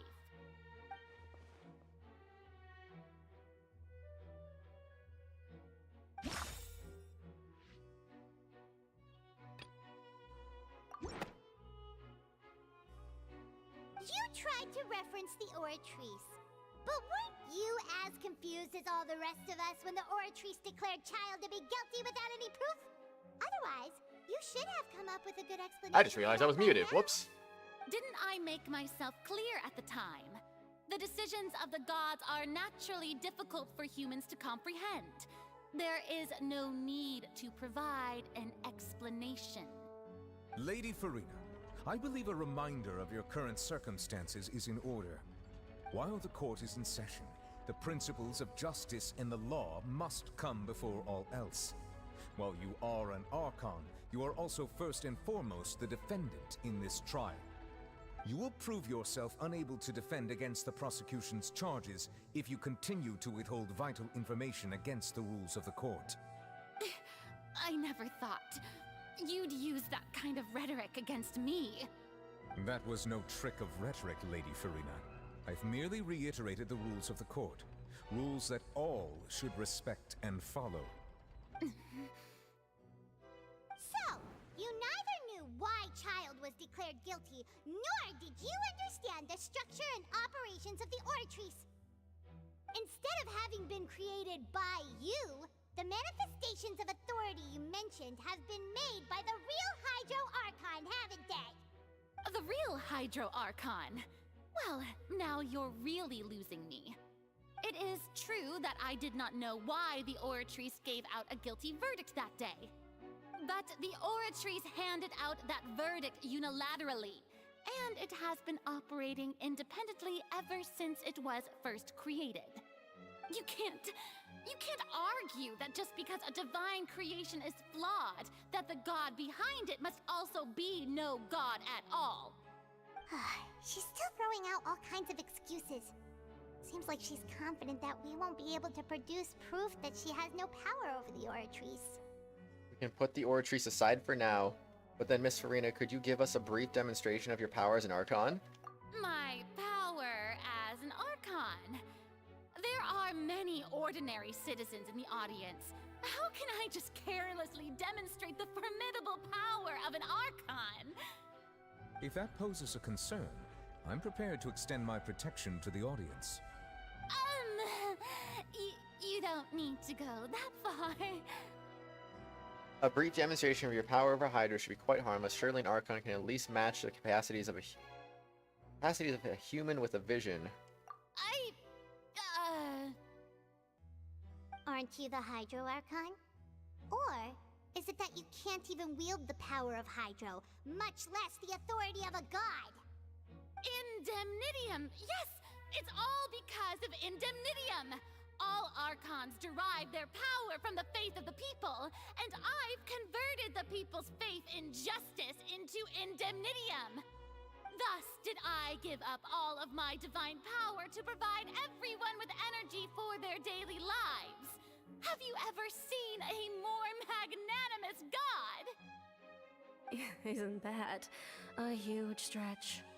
Yeah, no matter how generous an Archon can be, how could they give up all their power?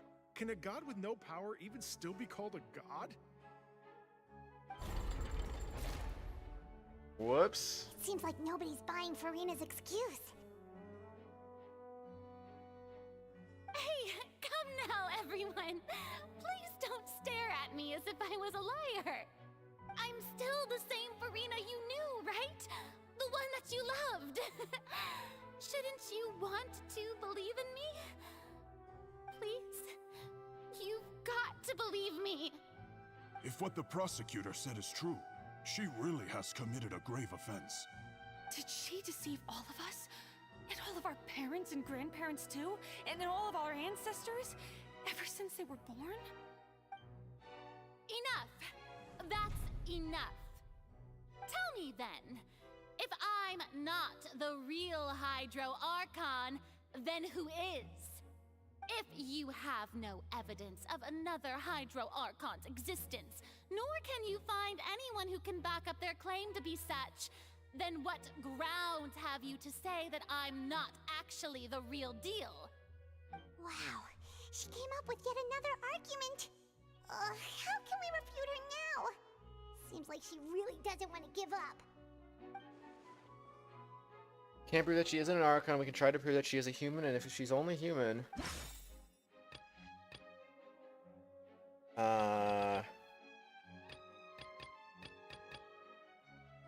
Region of Primordial Sea in the Fortress of Maripede. I don't know if that has anything to do with anything, honestly. I didn't think so. Now you've fallen in the seawater. That doesn't... Okay.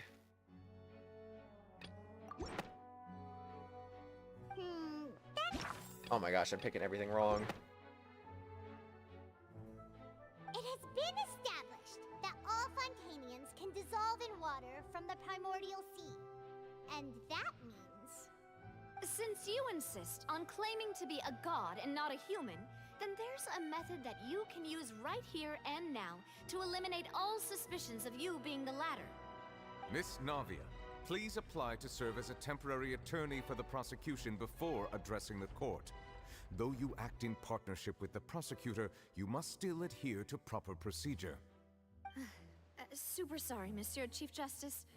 I swear this really will be the last time that I'll speak out of turn. Now, I've brought some seawater from Poisson.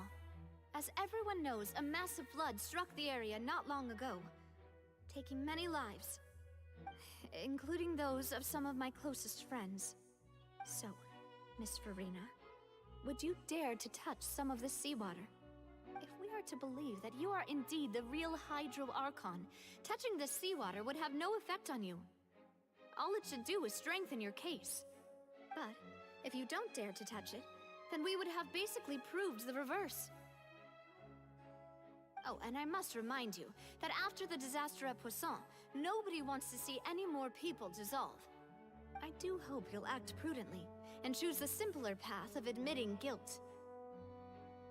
Navia from the Spina di Rasula. The Spina has governed Poisson for many years. I guess her suggestion is valid. If Lady Furina is indeed just a human, she's probably Fontanian like all the rest of us. Would she really dare to try?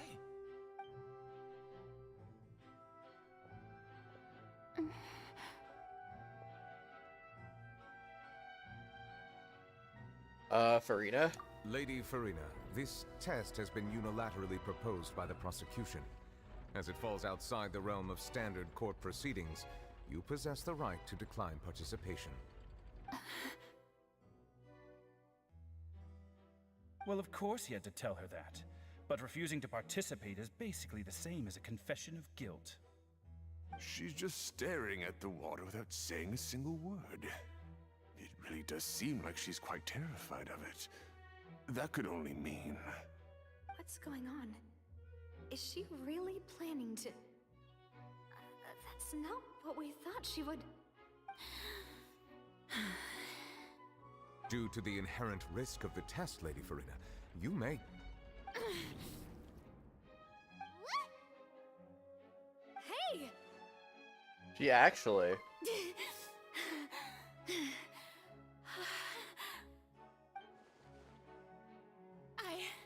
I'm fine! Look at me, everyone! My hand is still here! I haven't been dissolved! Will you believe me now? I really am your Archon! I'm nothing like a normal human who would fall apart as soon as they touch this water! Really? Was this not the most obvious thing in the world? Miss Siegewing? If you are present, Miss Siegewing, please come forward and attend to the defendant. Siegewing? be nervous. It'll just take a few seconds. Let me see. That should be enough. Please announce the results of your evaluation to the court, Miss Siegeween. As everyone doubtlessly saw, Miss Furina was displaying symptoms of hyperventilation and flushed skin. These indicate that she was experiencing the adverse effects of exposure to primordial seawater. The extent to which she was affected is the same as other humans when exposed to primordial seawater of a similar concentration. Okay, but she didn't Thank dissolve. you, Miss Siegeween. Lady Furina, you may return to the defendant's stand. Oh, wait. What did she just say? I didn't get dissolved. Shouldn't that be enough to prove my innocence? Well, considering your tendency to run from your problems, we did originally prepare a direct sample of the seawater around Poisson. However, after extensive discussion, we exchanged it for a sample that is not concentrated enough to dissolve an actual human. After all, on the off chance that something entirely unexpected might occur, we don't want anyone else to lose their life to the sea. Yeah, so out of regard for Furina's life, you secured a low concentration sample and asked the head nurse. Not even a low concentration sample would kill. It's a great thing that the direct sample wasn't actually used. Furina could have. I can't believe you. Really going on here. Furina can't have known the consequence of touching the water as a human. This is too unlike how she usually acts, unless it's actually more important for her to keep up the facade than. And she'd given up everything a long time ago. Listen to me, everyone. Please don't give me such cold and disdainful looks. What happened just now didn't prove a single thing. Think about it. How can you conclusively prove that an Archon can't also be affected by the primordial seawater? Also, if I was really just a human, why would I dare to just put my hand in that kind of water?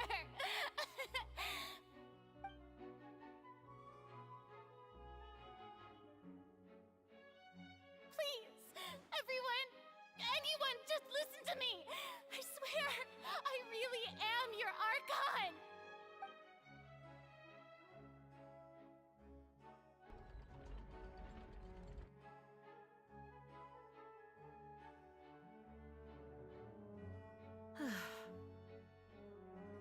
I don't think anything she says at this point will sway anyone. The odds are just too stacked against her now. With all the things that have been said, Paimon doesn't think there's any way left for Furina to win. I believe the time for arguments and presentation of evidence has come to an end. If there are no objections, we will move on to the final judgment.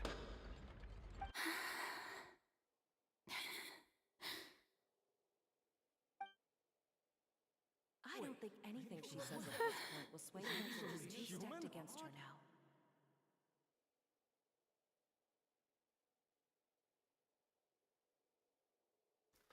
Hi, Angelique. How are you doing? In my capacity evening. as Chief Justice, I shall now render judgment on Furina's misrepresentation of herself as the Archon of Fontaine. As a human who knowingly deceived her fellow citizens, Furina is guilty.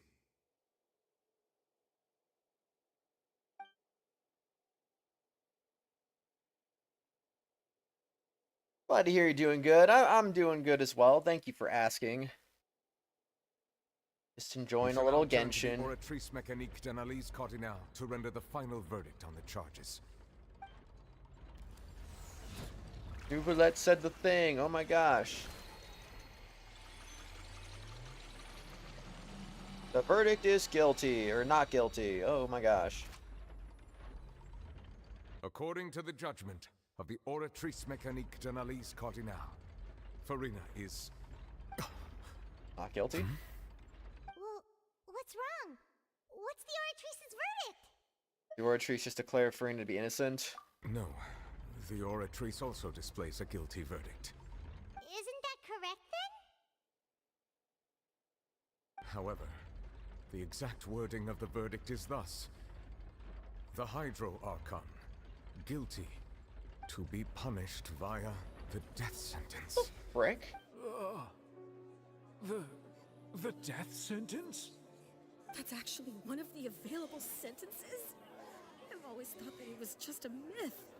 The one and only time the death sentence has been handed out at the court, and it's been given to the very person we've worshipped as the god of justice? What an unexpected twist. Furina's been sentenced to death by the Oratrice? We just wanted to use the trial to show her the seriousness of things so she'd tell us the truth. How did things escalate this quickly? This outcome is indeed quite strange.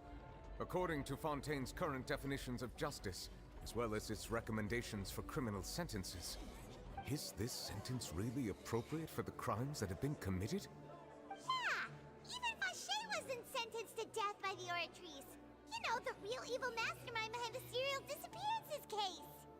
It's more strange as instead of Furina, the Oratrice rendered judgment on the Hydro Archon. Indeed. Not only is Furina's sentence overly excessive, the very point of our trial today was also to prove that Furina has never been the Hydro Archon in the first place. But now, the Oratrice seems to have deliberately invoked the title of the Hydro Archon. What does this mean?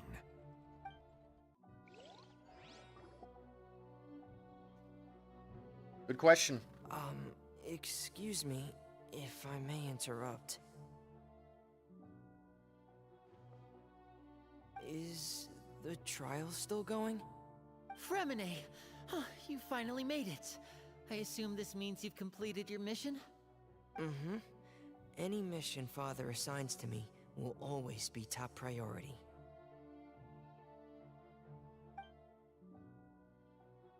With some help from the other Pachu, Fremine, Biba. Is that the first prophecy slate? Huh. So the knave privately arranged for Fremine to try and find the missing slate. I looked everywhere and finally found it at the bottom of the sea. It took me a long time to get around some dangerous stretches of water. But has the trial already concluded? Then, doesn't that mean I've come too late? Oh no. Father will be disappointed in me. Still not too late for you to shine. Thank you for your hard work, Mr. Fremine. Please allow me to review the record left on the slate. Traveler, I believe that you have already seen the other existing slates, and would like you to come here and confirm their contents.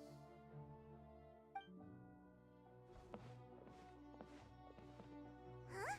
So what do you see? What is it? This looks like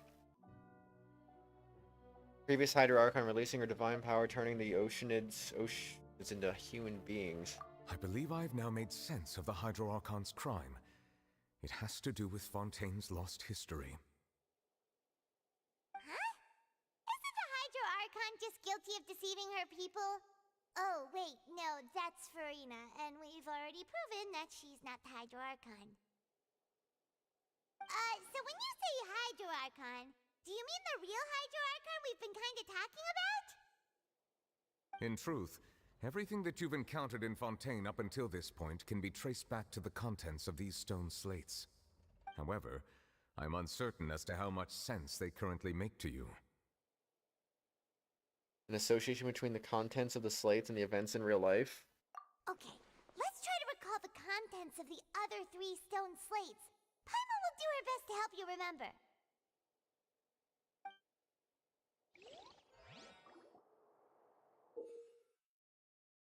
Select to check the description on the stone slates to extract key information from them. Find scenarios related to the stone slates contents in the incidents record. Record in the interview notebook. There, you can verify said content. As the verification process continues, the fountain water level in the menu interface will rise. When you finish verifying all the stone slates, the truth behind the prophecy shall be revealed. The real events related to the prophecies on the prophecy slate. The first stone slate describes what you just said. It seems to show the previous Hydro Archon using her divine power, and then the Oceanids turn into humans. Does that mean that Fontainians are transformed Oceanids? Oh, Paimon wasn't expecting that. But if Oceanids can turn into humans, then perhaps this process can be reversed as well. The second stone slate shows Celestia floating in the sky, and the Hydro Archon and her people worshipping it together. But the heavens still brought judgment down upon them. This must be the point when the Hydro Archon and the Fontanians were branded with their original sin. Does this mean that the original sin and the Hydro Archon sin are the same thing? The third slate shows the Hydro Archon sinking into the sea surrounded by many people. Huh. That reminds Paimon, didn't we also watch that happen to someone else? Well, the fourth slate is the prophecy the Fontanians have been talking about. People dissolving into the sea, the Hydro Archon crying on her throne, and so on. We didn't believe that such a crazy disaster could happen at first, did we? But after that incident, it was just a question of when and not if.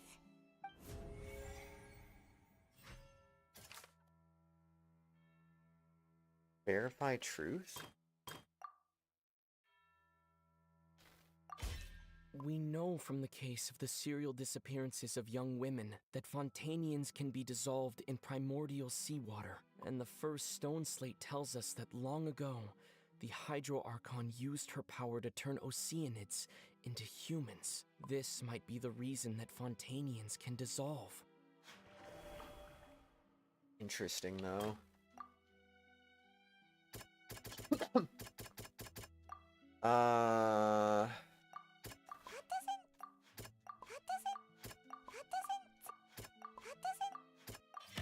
Perhaps what is about to take place has all happened before. The true sin of the Hydro Archon that Nervalette mentioned, and the original sin cast down on the people of Fontaine by Celestia, has recorded on the stone slates.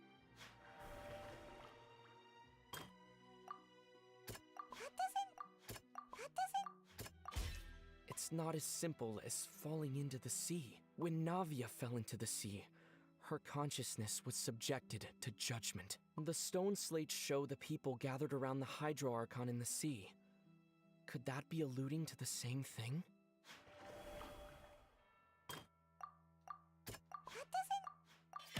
The prophecy from the stone slates found its way into society, but not many people believed it at first. The fortress of Meropide was nearly flooded with primordial seawater, which we know can cause Fontanians to dissolve. It seems increasingly likely that the prophecy may come true. If we hadn't dealt with it in time, things could have gone very badly. They'll dissolve into the primordial sea but won't cease to exist. Their essence will flow in the seawater, converge, and take the form of an Oceanid. The Hydro Archon was sentenced to death in court, shocking everyone present. Perhaps this means that her sin was actually Fontaine's original sin.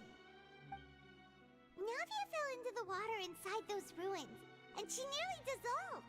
She was surrounded by the people of Poisson in a court within her consciousness, and was forced to take part in a trial meant to make her stay.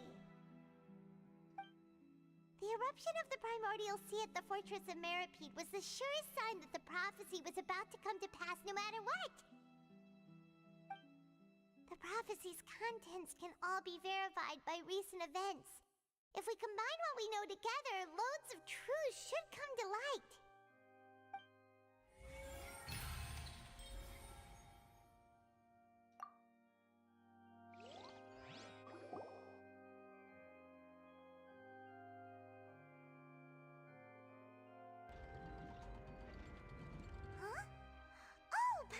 It now, so that's how you can make sense of it.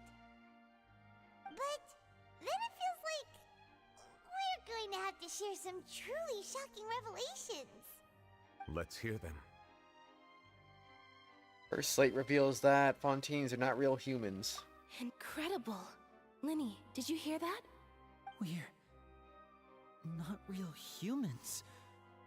All Fontanians were originally created by the late previous Hydro Archon, with Oceanids as their basis. The evidence for that can be found in how only Fontanians could dissolve in primordial seawater, and how all the girls Vacher dissolved were also turned into Oceanids. Oh, and according to Navia, when she was about to get dissolved, she also saw everyone gathered around for a trial, all of them in the shape of Oceanids. Indeed. Second Slate reveals that the crime of the Hydro Archon was her creation of Fontanians from Oceanids. Yeah, and it follows from the content of the first slate that she probably anchored Celestia by creating humans without prior permission. That could also explain why the Oratrice judged the Hydro Archon to be guilty. It's to account for that ancient sin. The Hydro Archon's true sin was creating us? And yet, after many hundreds of years, the Hydro Archon's creations have turned around to try to judge the Archon within the Opera Epiclese. The twists of history are often the most unexpected of all. As for the third slate, I'm still convinced that it should come after the fourth slate. Yeah, isn't the image here just like when Navia fell into the sea? So wouldn't it be trying to show the image of the Hydro Archon also falling into the sea once the prophecy has been fulfilled in the fourth slate? Fourth slate depicts the fulfillment of the prophecy as already widely known. In the end, the people will all be dissolved into the waters, and only the Hydro Archon will remain weeping on her throne. Only then will the sins of the people of Fontaine be washed away. Did Paimon get all that right? You've made some keen deductions. I must say, given how much you still don't know, it is impressive that you've already managed to connect so many pieces of the truth. However, while you were able to decode all the information on the slates, they've also been etched with an additional layer of hidden information using a different power source. When we were at the ruins, I tried to decipher the hidden information recorded in the slates. But since we only had 3 slates at the time, I was unable to come to a full conclusion. Now that the slate collection is complete, I shall make another attempt to decipher the narrative recorded within. If everything goes well, we should finally be informed of the unadulterated truth.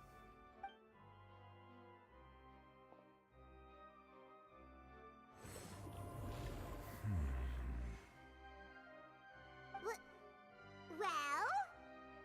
Did you get it? I believe I should share this truth not only with you, but with all the people of Fontaine as well. I will try to briefly summarize it for you.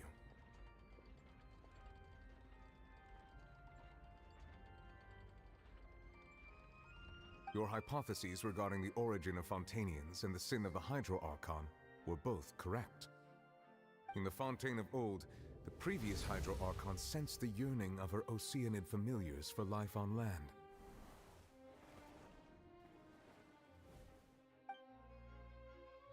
The Oceanids were enamored with the beauty and romanticism of human beings, and wishing to have those experiences for themselves, expressed to the Hydro Archon their desire to become of a similar kind. However, even though water as an element is intricately linked with the power of life, the Hydro Archon, as one of the 7, did not possess the authority to create a new form of human life. Not one to give in, she eventually found a way to create permanent humanoid bodies for her familiars by appropriating the power of this planet's primordial sea. She poured primordial seawater into the Oceanids' blood vessels, creating humanoid mimics in the process. But if Fontanians were to ever come into direct contact with water from the primordial sea, the power within their bodies would escape these artificial restraints and return to the sea. As a result, their forms would collapse, and they would be reverted to their original forms as Oceanids. Of course, the Hydro Archon never received permission from the heavenly principles to create a new human race. And thus, the Hydro Archon and all of her creations came to shoulder the original sin of appropriating the power of the primordial sea. That is the true history of how the people of Fontaine first came into being. So we were all Oceanids before we turned into human beings? That's way too much information for me. I think I'm just going to pretend that I never heard a single thing. Wait, but if that's the truth, we can't let the Hydro Archon be sentenced to death. After all, her only sin was creating us. This really might be too much information for your regular Fontanian, but it does answer a lot of our questions. Alas, your hypothesis regarding the third and fourth stone slates was inaccurate. The slates' respective positions are, in fact, correct. They're in the right order. What is the third slate supposed to represent then? A key point of the visual on the third slate is how all the individuals depicted in the water are humans rather than Oceanids. They have not been dissolved, which implies that the water depicted in this slate is not water from the primordial sea. The nation of Fontaine is the nation of Hydro, as well as the nation of Trials and Justice. Instead of being the literal element, the water in the scene symbolizes judgment and justice. You may also recall Navia's experience. When she fell into the sea, her consciousness was surrounded by that of many others who intended to hold a trial to determine her fate. Therefore, the meaning of the third slate is that the people of Fontaine shall try the Hydro Archon at the court of justice. It can't be... Yes, it refers to our present situation. I think I'm following now. So, what you're saying is, even though we decided to put on this trial to avoid fulfilling the prophecy, in truth, everything we've done has happened exactly as the prophecy foretold. So now, it seems, we're the ones making sure it comes true. What should we do? I don't know, it feels like there's no way out of this. Huh. No matter what, the prophecy will be fulfilled. Is this what it feels like to be a prisoner of fate?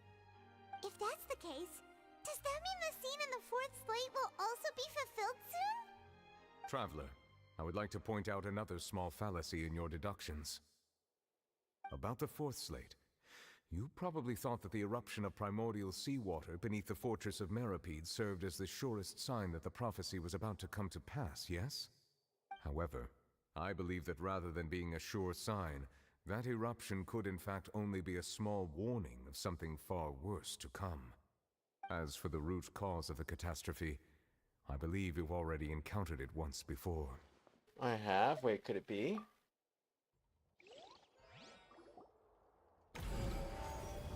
Ultimate proof. What is the true source of the catastrophe? This eruption was just a small warning of the things to come.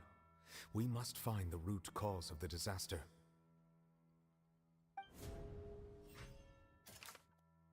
What is the true source of the catastrophe?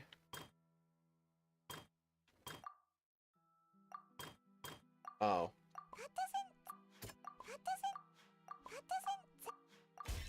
It was both dream and reality. If we're talking about a true culprit, that could only be that thing inside the primordial sea, right? The truth, the original sin, the trial, and the root cause of the disaster.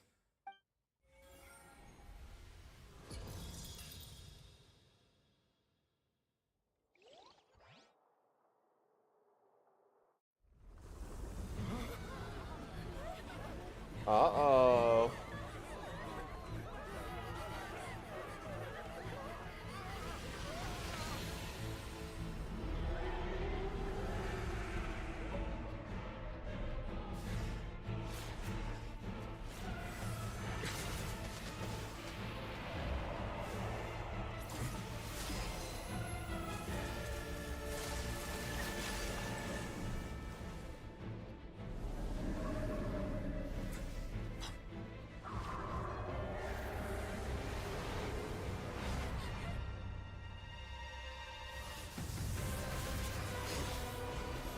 Child?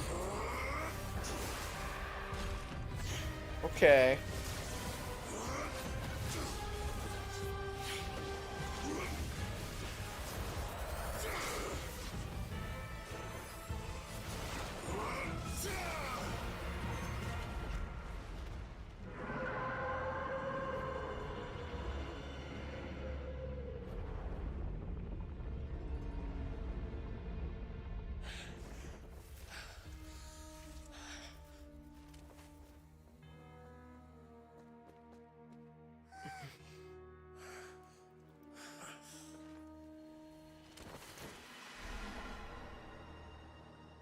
And back he goes.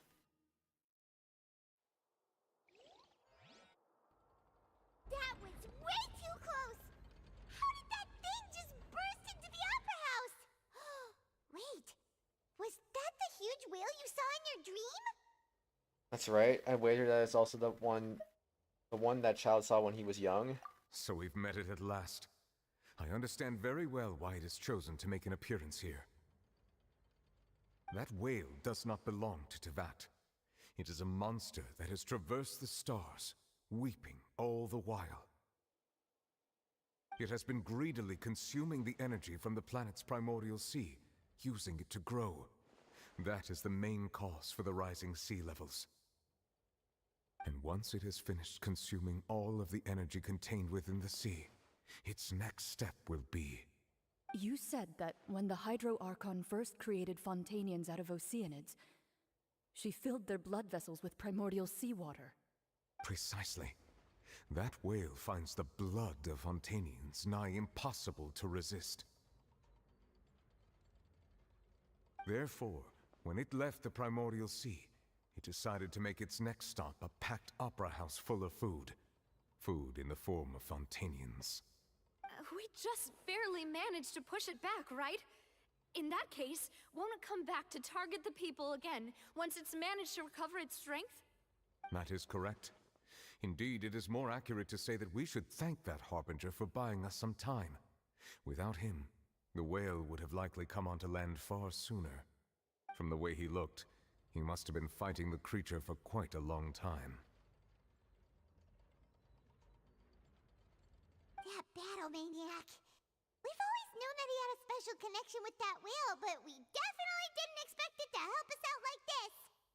Anyway, now that we know that this whale is the actual cause of the disaster recorded in the prophecy, all we need to do to stop the prophecy would be to find a way to beat it up, right? It is too late. What do you mean? It had already absorbed too much of the primordial sea's energy before we could notice it. At this point, it has become practically integrated with the sea itself. Even if the entirety of Teyvat were to be destroyed, it could still survive and swim off towards some other world. That's not something I will accept.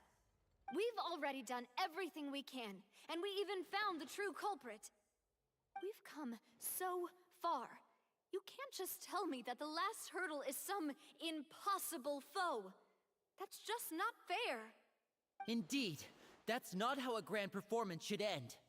I'll fight it to the end, no matter what. So the prophecy will be fulfilled no matter what, huh? ...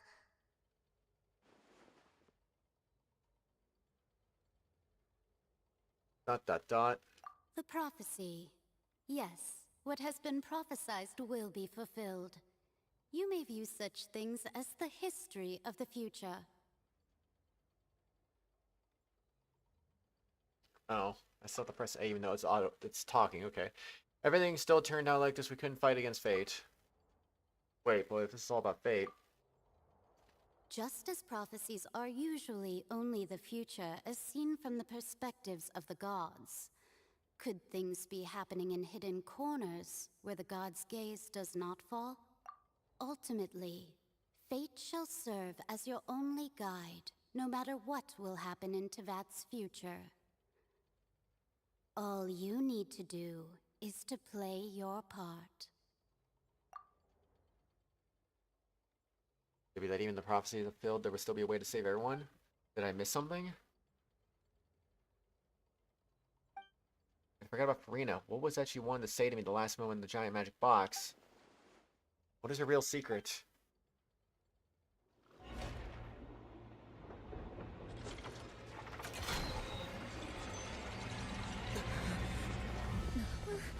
What's happening with the Oratrice?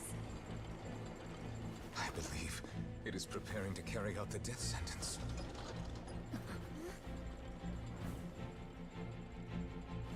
Furina! The Oratrice carries out the death sentence? What the frick? I still need answers.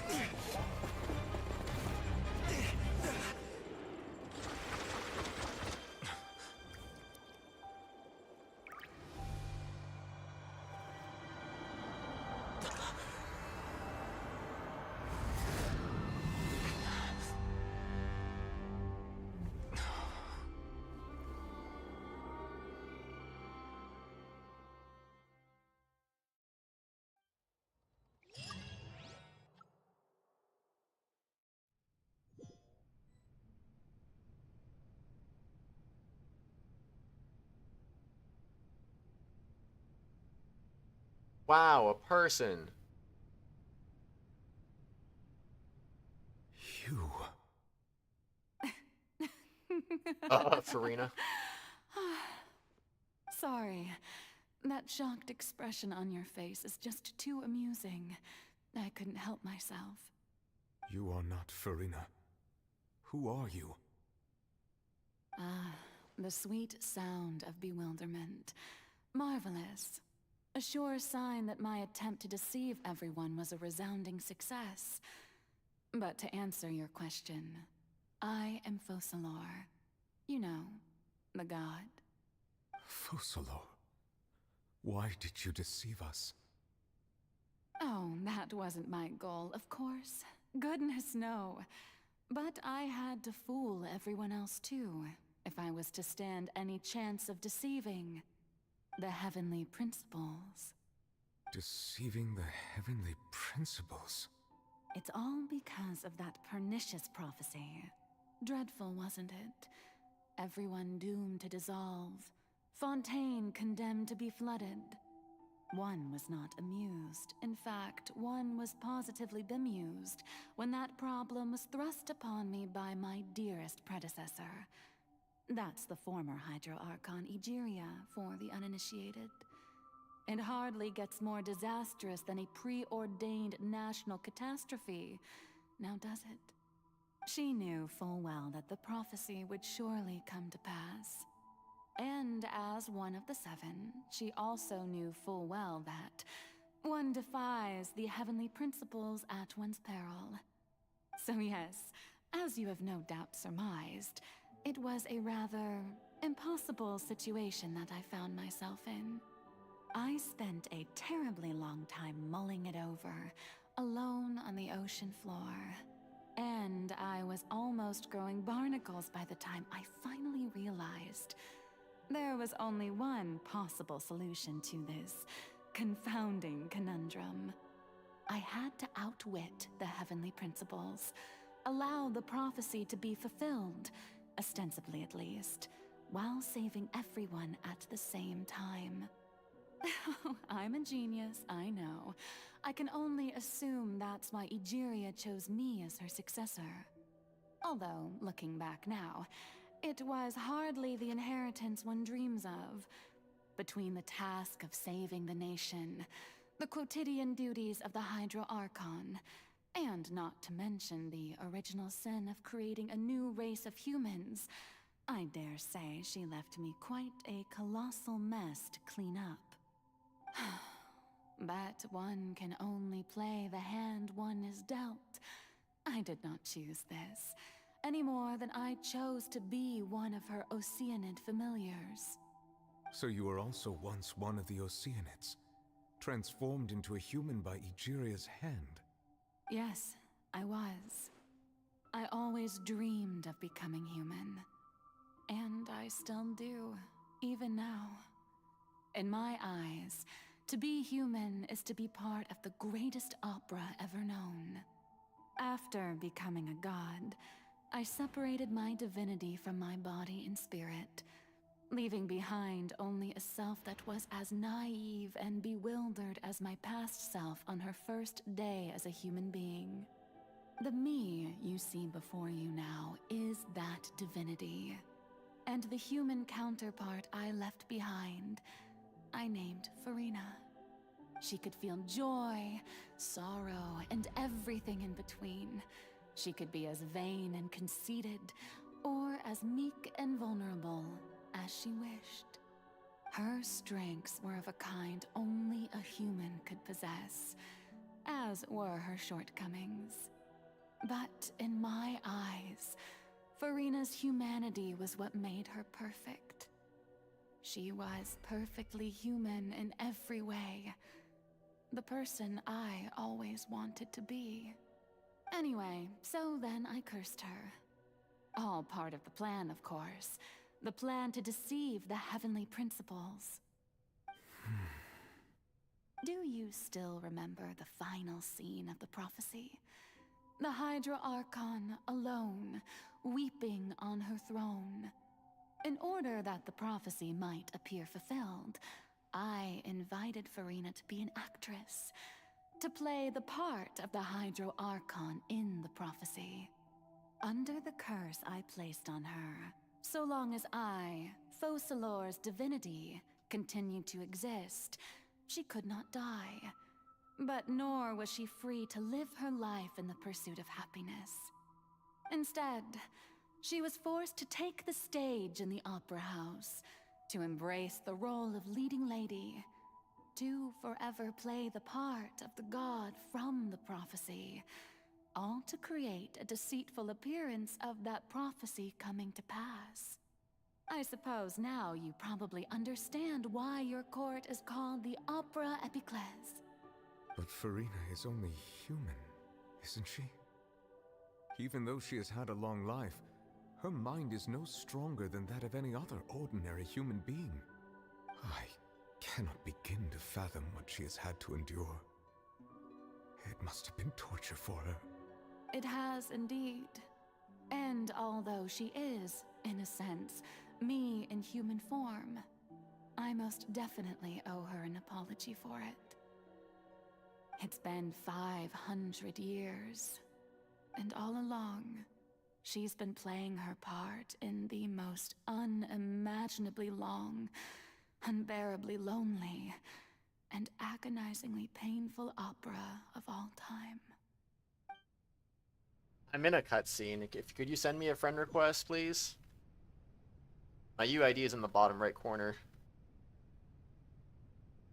I'm just watching the cutscene right now. Came into contact with Furina's tears. I remember correctly, tears often contain a being's strongest emotions with sufficient strong hydrosensitivity. I can form an emotional connection just like I did with the Oceanid at the Fountain of Lucine. Oceanid. Wait, could this be Furina's inner world? Furina, what is she doing on stage? Wait a moment, that probably isn't Furina. That's likely, if I can directly speak to that self, I might be able to easily get what I want to know. Came here for answers. Either way, the opportunity is not to be missed. Let me try talking to her.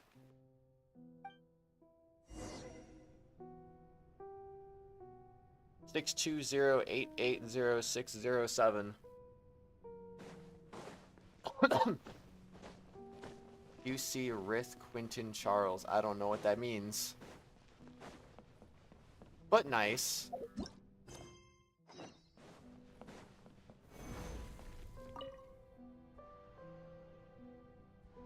Oh, who permitted you to come onto the stage? Now, I understand your admiration for my august self, but I must ask you to keep to the rules. All right. It is not my intent to reprimand you. Don't look at me. Don't look at me. There is no need to state your name. Just be off with you. Do not distract me from my performance. I don't see an audience here. Oh, Let the stage lights go off, please, if only for 1 second. Feel it. I am Focalor. The eyes That way of I can become countless myself again? Fontanians are upon me. I must, at all times, display the utmost elegance and nobility. Something's off. There's no getting through to her, even if in her heart of hearts, she's still... What resolve must she have to have in her inner self and subconscious would have such an impenetrable defense? I have to find a way.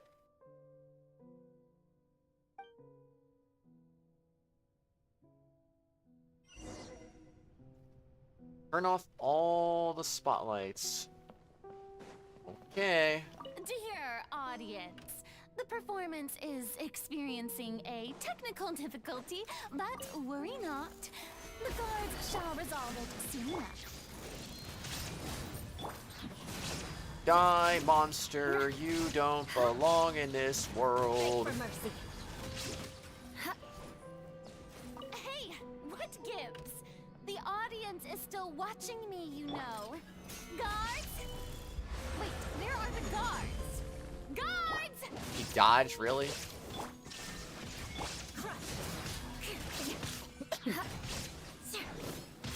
Well, frick.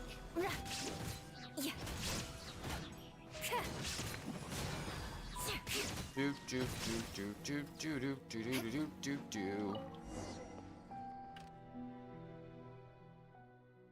When you're done, go to your friends.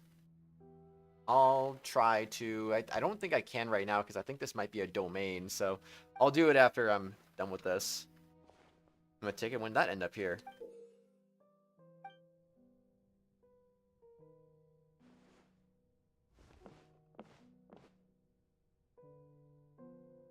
Anyway, it looks like the show is about to begin. In that case, show me how you truly feel, Furina. You won before a mere Furina.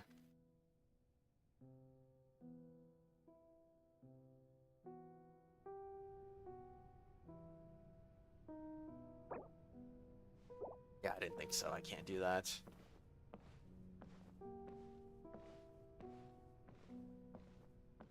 What if I walked away? What if I just decided I don't want to go up here? I just want to go, like, back there. Probably nothing would happen. Or I'd get stopped. Furina. Huh? Who's that? Who's calling me? Where are you? Be not nervous. Be not afraid. I am before you. Wait a moment. You're mirror me?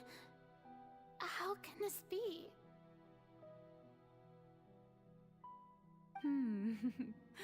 Mirror you, huh? You know what? That's not bad.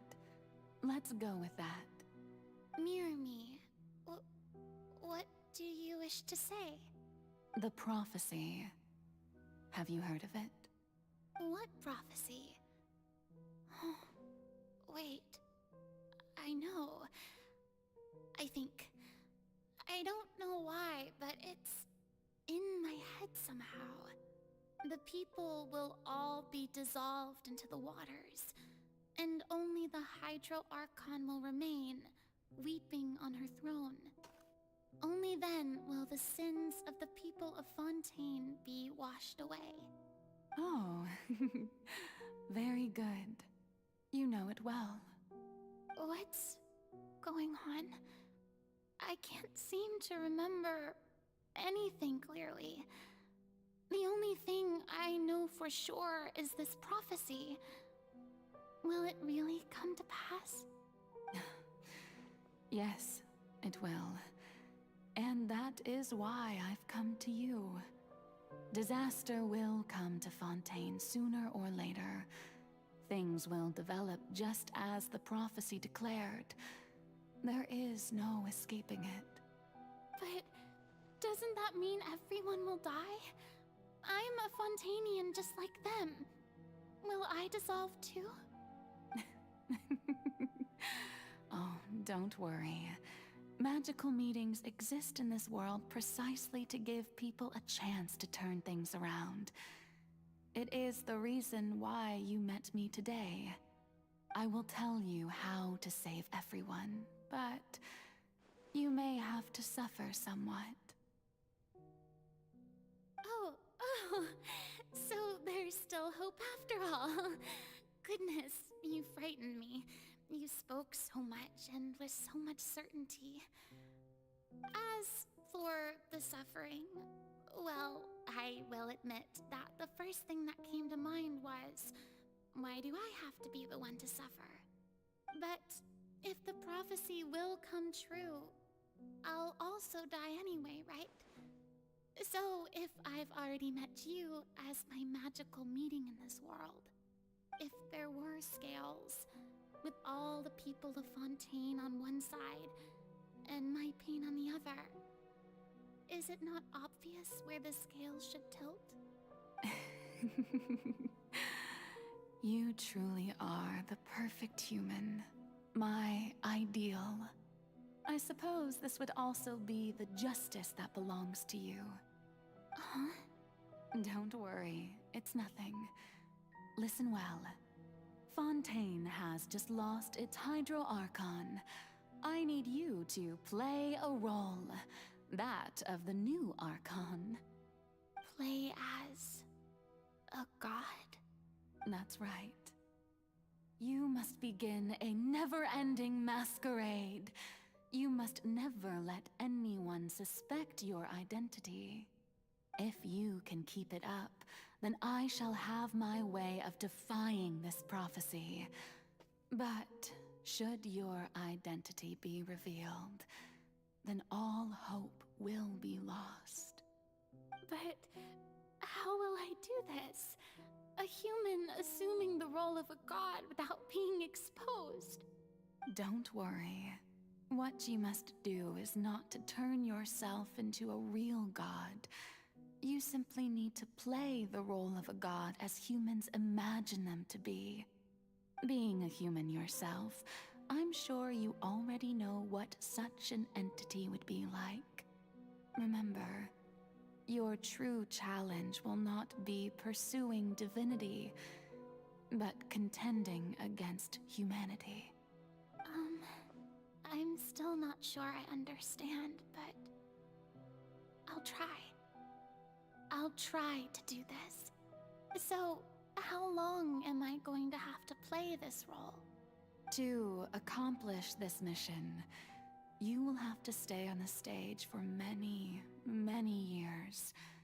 You will endure and not grow old until your task ends.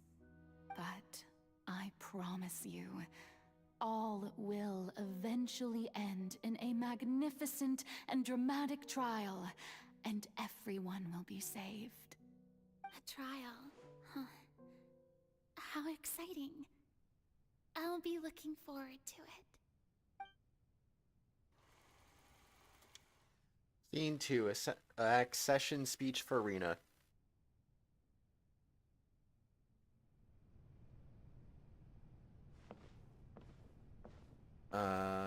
Back over here?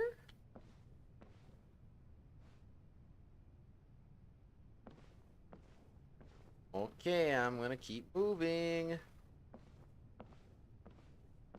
Do do do do do do do do do do do do.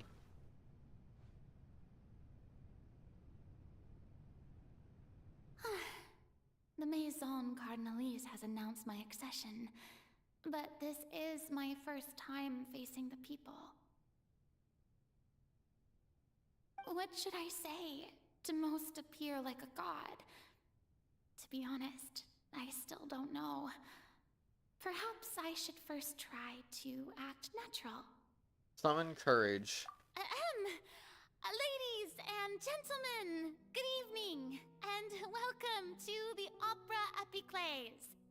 I'm sure you've all heard about how I have taken on the role of Hydro Archon.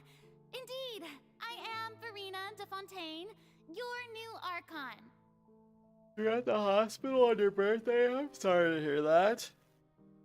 A cast on your leg. I'm assuming broken leg then. That sucks. I'm sorry though. I hope you feel better soon. In truth, I know little about becoming a nation's new god, but it will be my honor to guide you all. As the god Focalor, the god of justice, I shall do all within my power to lead you into an age of fairness and justice. Close politely. Once again, thank you all for coming. If you should have any questions or suggestions, please send them to the Maison Cardinalise. The future of Fontaine will require us to work together, after all. This should do it. I thought I might stammer, but thankfully, I was able to convey my thoughts just fine. Okay, and next. That's the new Hydro Archon. No problem. Is this some kind of joke by the Maison? I would have thought that a being that surpasses humanity would be a bit more assertive. Hey, did you hear that? She even told us to send her suggestions there at the end. Shouldn't gods be all-powerful? She's being so modest. What's the difference between her and an ordinary person, then? If you ask me, perhaps the succession didn't actually happen. She might just be a Maison-backed puppet. Wait, what's going on? Why is everyone suspecting me of being a fake? Oh, this is bad. If I get exposed here, there'll be no saving the people from the prophecy. Right. Mirmi said that I just need to play the role of a god as humans imagine them to be. Calm down, Furina. Think. What do the people want?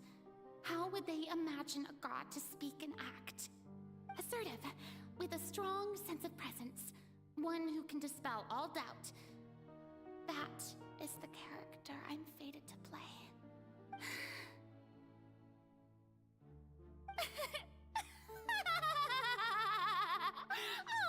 Oh, very good, my people. Only ones such as you are deserving of my rule. Now, I was wondering if some weak puppet were to one day come onto the stage and claim ownership of this opera house, would the children of Fontaine follow them? Well, it seems that you would all see right through them. Having passed my test, you are qualified to witness wondrous trials alongside my august self, here in this opera house. You may consider my previous act a door gift of sorts. I thought it was a debut that suited the atmosphere. Now then, let us be reintroduced. Ah, so that was just a performance. How could I have forgotten that we were inside an opera house? Personality? It's quite shocking, to be honest, but I suppose it's a better look than before. Such a fascinating and bold deity. How wonderful! Our future may yet be bright after all. It seems I've turned them around. Best follow this flow and restart my accession speech. Some encourage resolutely with conviction. My dear people, whether you acknowledge me or not, whether you trust me or nay, I say to you, keep faith in your ardor for justice. We have heard it said that this nation's sins can no longer be washed away. Well, I say that justice is most fragrant when it blooms amid sin. Appear earnest, turn up the drama. The scales of justice should not weigh heavy in the hands of its God. On one side, it must carry fairness and justice. And on the other, praise and applause. May law be the prayer on our lips. May judgment be our worship. Let us light the fires and drink to the future of Fontaine. End the speech empathetically. There is no trouble in this world that justice cannot solve. All that is needed is for you, my people, to believe in it, heart and soul. So long as I, the Archon Focalor, stand within the Opera Epiclese, so long as I stand before the Oratrice, I shall even judge the gods of this world! What's your question? Feel free to ask.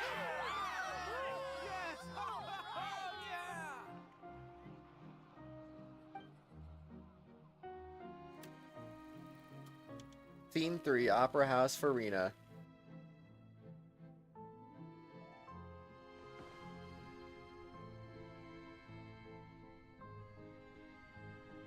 Okay, now there's a bed and a table. Alright. Lady Furina, here are today's case reports, as well as a summary of the follow-up for your perusal. Come now. Was I not just at the Opera House in person? Leave these kinds of things to Neuvillette. Besides, none of these trials were the one that I'm looking forward to the most. If I may be so impertinent, what kind of trial are you truly looking forward to? A magnificent, dramatic, and wondrous trial. A trial to end all things. How could you hope to understand? That's true. I fear I lack the ability to grasp your divine thought, Lady Archon. No need for fright, and do not take what I said before too seriously. Go now, do your duties. The trial I await. It will come one day.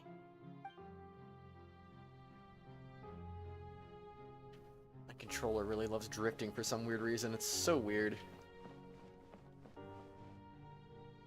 I don't remember anyone ever mentioning drift problems in Xbox controllers, so it's just kind of weird. Thank you for agreeing to see me. No need to thank me. Or rather, thank your own sense of perseverance instead. long have you stood in line to meet me, have you not? Oh, I'm afraid that's just an inevitable consequence of my divine charm. All right, Deoteria, is it? How is your son's illness? You remembered me, and you knew of my family too. He is doing much better now. In fact, he is far more of an ardent believer than I. He was the one who forced me to seek an audience with you, and to bring your words back to him. Oh, good. Very good. If this should happen again in the future, please do not hesitate to come and tell me. Going down to citizens' homes every so often, while not usual practice, should serve as a fine change of pace. You're such a gentle and wise god. Thank you once again, on behalf of my son.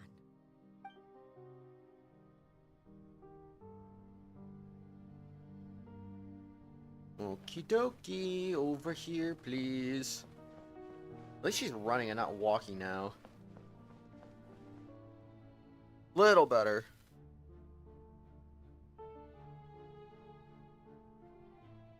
Lady Furina, here are the latest hydrological reports. As for the specific parameters you asked to take note of, I'm afraid things still don't look good. I see. It's as I thought then. As your god, I did already expect this, but I wanted to see how far your human wisdom would allow you to analyze it. All manner of signs indicate that the prophecy will still come to pass. Forget it. That's not something you need to worry about right now. Well, as I understand it, the Fontaine Research Institute is also trying to find a way to counter the rising water levels. Really? Have they found anything? I'm afraid that they haven't found any effective solution thus far. Oh, is that so? Well, no wonder. This issue has reached the realm of the gods after all. Still, their spirit is praiseworthy. How long will it take you? I mean, to get through the cutscenes? I don't know. I haven't done these before. The day is finally over. Well, it seems like a pretty long Archon quest. I haven't had a moment to breathe this whole time. But it's good to see that everything's getting on track. There are no longer any voices of suspicion. Maybe this is fine. I just need to keep going, and everyone will be saved. All right, Furina, don't think too hard about this. You need rest. Tomorrow's a new day.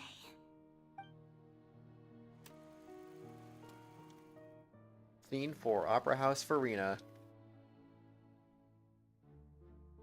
Lady Furina, here are the new trial reports for the latest cases, as well as a summary of follow-up. There'll be no need for that. I've seen It'll them be already. okay. There's no need to go back over scenes I've witnessed in person before. Lady Furina, I've waited so long for this chance to see you in this manner. Indeed, my dear, loyal citizen. This joyous moment is an honor for us both. Lady Furina, we're detecting significant hydrological anomalies near Poisson. Understood. Keep monitoring. Keep me informed should anything come up at the Institute.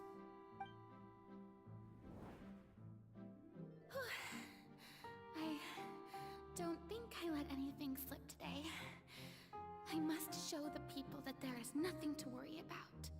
I just don't know when these days will end. I feel utterly exhausted. Best to rest early today, too.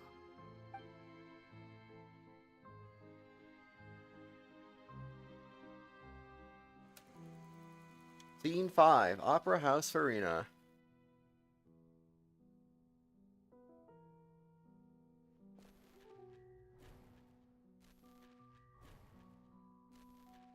Cool, yeah.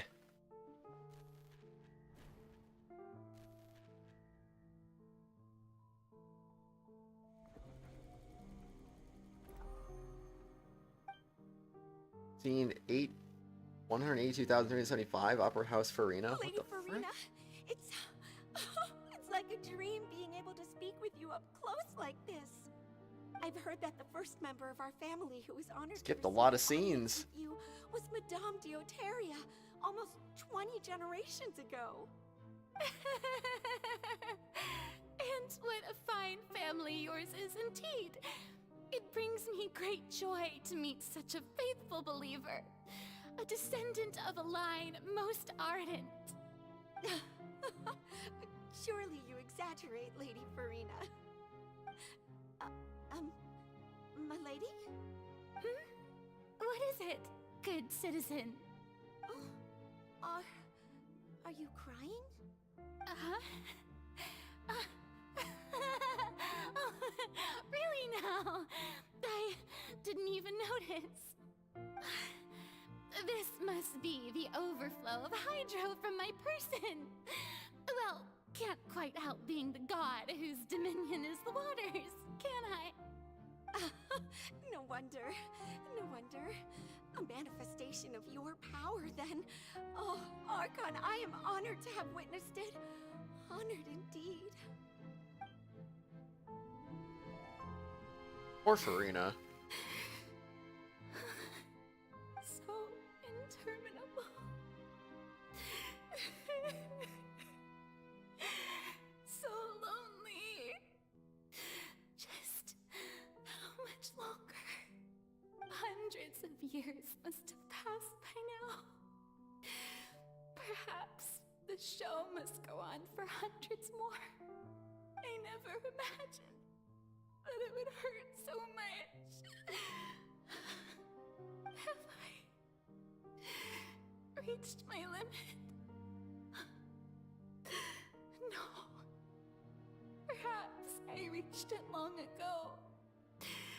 Today I didn't even notice my own tears. I want to tell someone, anyone, about this. But would that not destroy all I've done so far? I've conducted so many investigations across the centuries. But there's not even a sliver of hope that we might break the prophecy. All I can do is keep heart. I must maintain this act. It is the only way to save Fontaine. Please, mirror me. You have to succeed. She's lonely and also not sure what to do about the whole primordial sea problem and the prophecy or whatever.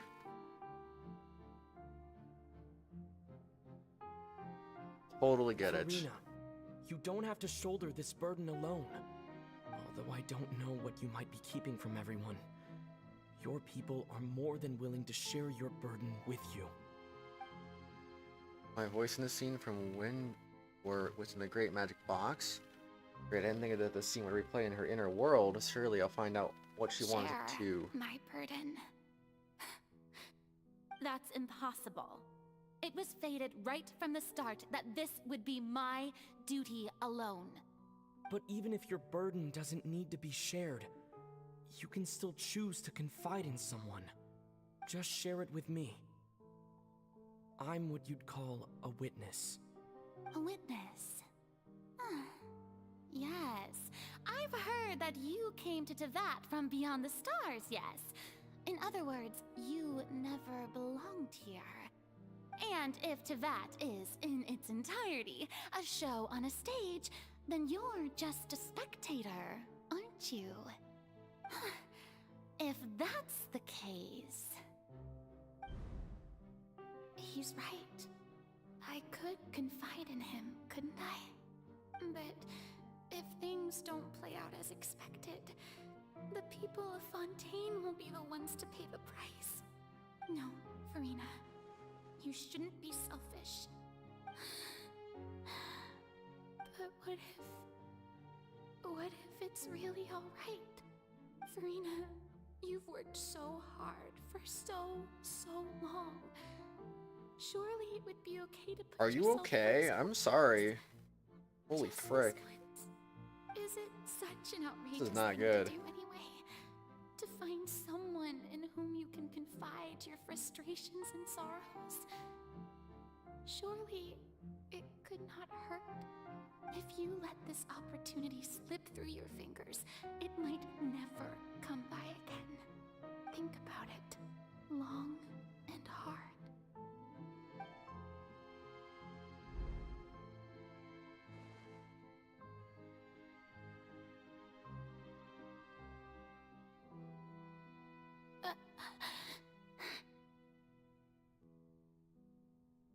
Me? What do you mean? No, I have nothing to say. I am Furina, the Archon of Fontaine. Everything will surely get better. All you need to do, dear spectator, is to witness my performance until the curtains fall.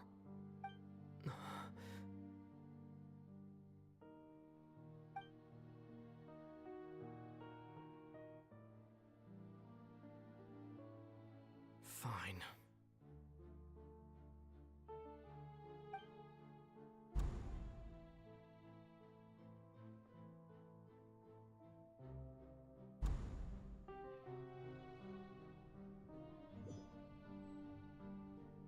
So even Furina doesn't know the truth? You've never once let her in on the full plan? Yes, it had to be done. To deceive the heavenly principles, you must first deceive yourself. She did very well. If she had let her resolve falter even once in these 5 centuries, Fontaine would have been doomed to the most tragic fate. It seems that trusting humanity was the right decision after all. I believe that I understand how your deception works, but that is only half the truth, is it not? How would you build on this foundation to save the people of Fontaine? That is the most important thing. Ah, good, good. Of course, the Iudex of Fontaine has pinpointed the crux of the issue. I'm sure you've long sensed that the Oratrice is no simple machine, yes? I've always suspected that it had its own consciousness. And Lenny did mention that he heard a human voice within the core chamber. It now seems that that person was you, hidden within the machine all along. Am I right? And then I became one with the Oratrice, taking Fontaine's gnosis with me. Yes, it would seem so, wouldn't it? Alas, your understanding of this device still lacks sufficient depth. In truth, it is no enactor of justice. It is, in fact, a device created to kill the god of justice. I beg your pardon? Oh, you have it. And to be more precise, not only will the Oratrice take down the god of justice, it will also take down the divine throne upon which she has been placed. I mean, did you think I would be the sort to enjoy peaceful repose while Furina suffered? My work over these last 500 years has been to constantly accumulate indemnitium within the Oratrice. But really, some have already discovered that only a small fraction of the energy generated by the device was ever used to provide power to Fontaine.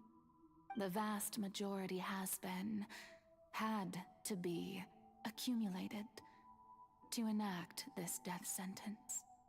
It was all a part of your plan then? Both the trial and the sentence? Indeed. This power, accrued over 5 centuries, could have sustained Fontainians for millennia had it only been used for that purpose. Almost all of it has now been stored within the Oratrice. But only power of this magnitude could hope to destroy the Hydro Archon's divine throne, shaking the rules established by Celestia, and breaking through the institution that is the Seven. So the Oratrice's call for death was for neither Furina nor Focalor, but for the Hydro Archon. The destruction of that divine throne. If I do not misunderstand your intent, you must be... Returning what's rightfully yours to you, of course. In other words, this was all done to return the authority of the Hydro Archon to the Hydro Dragon of this planet. But...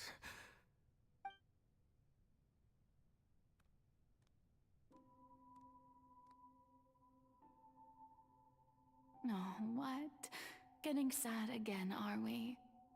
The authority of the ancient dragons shall soon be yours once more, O Hydro Dragon Sovereign. And this is the face you make.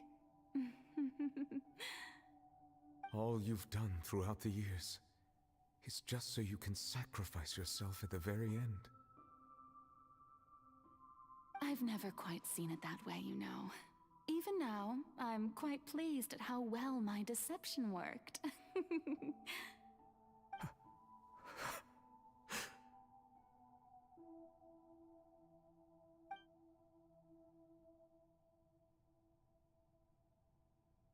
Hydro Dragon, don't cry. I must say, had it been within my rights, I would have loved to judge the heavenly principles themselves. Were they not guilty of essentially the same crime? Egeria stole the power of the primordial sea, and the heavenly principles stole the power you ancient dragons possessed. I, for my part, am the god of justice. And is it not just that your original powers should be returned to you? Speaking of justice, I have always believed that justice lies in the process of pursuing human existence itself.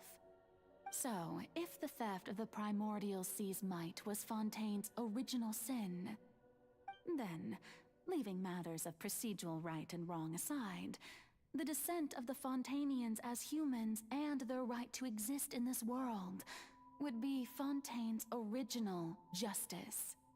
In other words, existence was Egeria's justice, and to me, justice is the continuation of that existence. Defying the prophecy and ensuring that Fontaine's people shall live on, that should be the justice enthroned over all others. At this point, we, whether it be myself or all other Fontanians, have shouldered the burden of this sin for far too long. Iudex Nervilette, the highest judge in our land, when you regain your full power as an elemental sovereign, what verdict shall you pass upon us? So when I was invited to the court of Fontaine to serve as Iudex, I see now that that was your idea too. At last, I now understand the true purpose behind this position. In the beginning, I was uninterested in human existence. But these 5 centuries of living alongside them have gradually brought about mutual understanding between us. And I have even attempted to feel as they feel. You are a devious one, Focalors.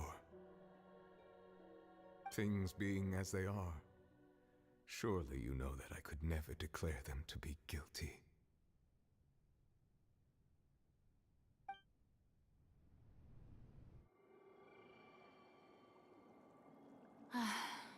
The hour of my execution is almost here. For the sinner, the curtain call has come. I know I may not sound it, but faced with death, I find myself a little afraid. Perhaps this is one thing both gods and humans have in common.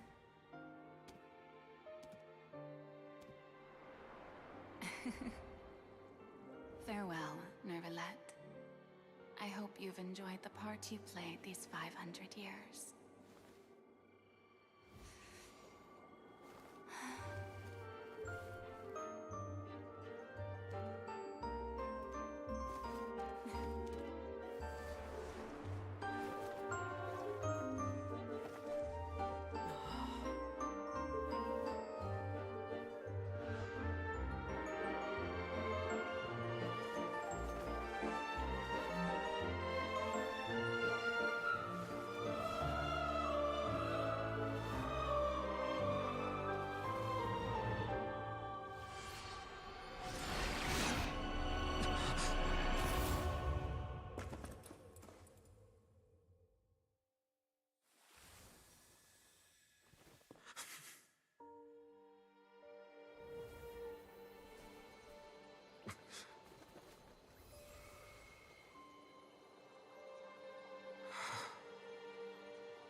Thank you, Furina, for all you've done. From this moment on, please live happily as a human. Because I wish we could.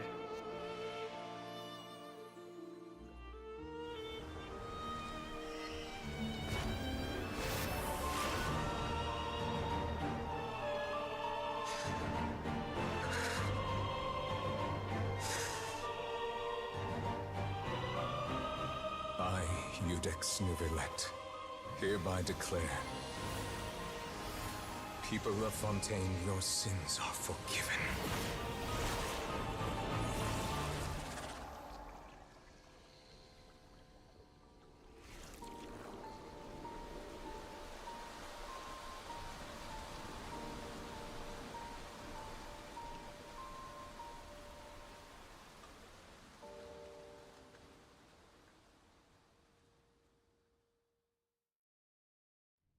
Knights? Knights and aristocrat. Freaking Eula.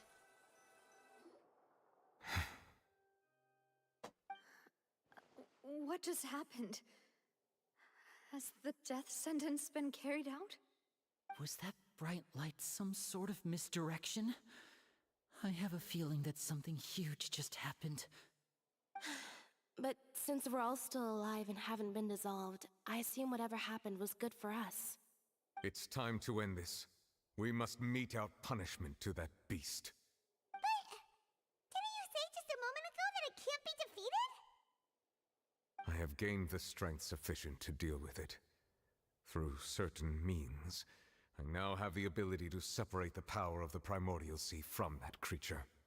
We should seize the opportunity to pursue our quarry. You obtained power just now? Traveler, now that the oratories can no longer function, I require an executor to help me mete out justice. You mean me? The root of the calamities befalling Fontaine. The beast that enacts the prophecy. Its name is the all-devouring Narwhal. Come with me, traveler. The hour of execution has come.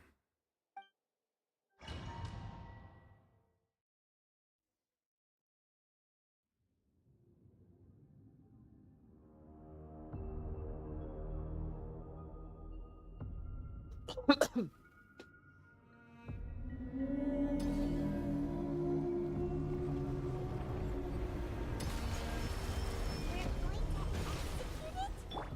how are we going to do that? It's huge! I've already done my best to separate the power of the Primordial Sea from the Word. Considering the size of the beast, I cannot reach the power source. Unless we can find a way to attack it from within. I shall share a part of the ancient Gacha. We shall look for an opening. I can feel its sorrow turning into hostility. Ah, man, of course I wasted the burst. Shine down! Shudder! Shudder! Crush! Oh, come on, nice miss. Shudder!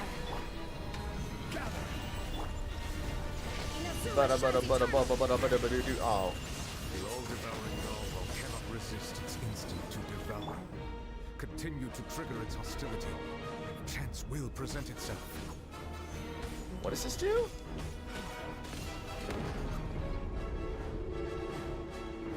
I've done this fight twice. I don't remember that orb being there.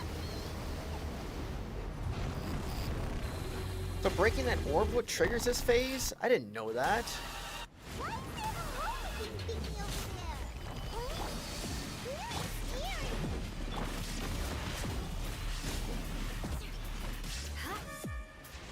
Beg for mercy. Let's light it up! Order guide. Gather. All-devouring Narwhal. Do not fear. Seize the moment and use my power to suppress its root from within.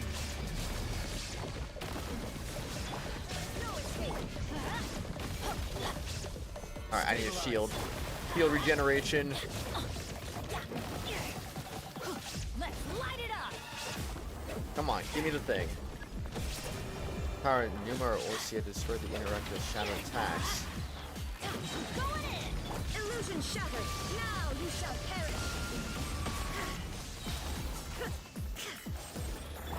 Alright, there we go.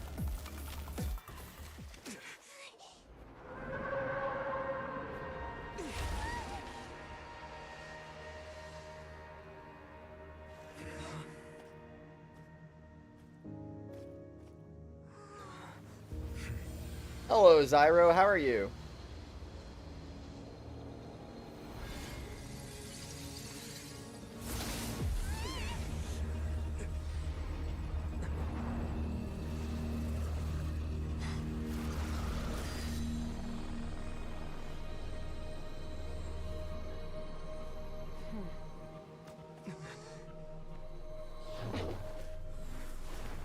Bruh. Well, now I see where that one GIF I saw came from. Thanks for helping with the cleanup. It should have been my job, but oh well. Almost 7 a.m. for you. I'm Supposed to be sorry a to hear you're short sleep private deprived right training now. session for me. That I didn't sucks. think that my disciple and my master's pet would start brawling in the meantime. Well, actually, I had a feeling that it would happen at some point, but they bumped into one another earlier than I thought. What a blunder.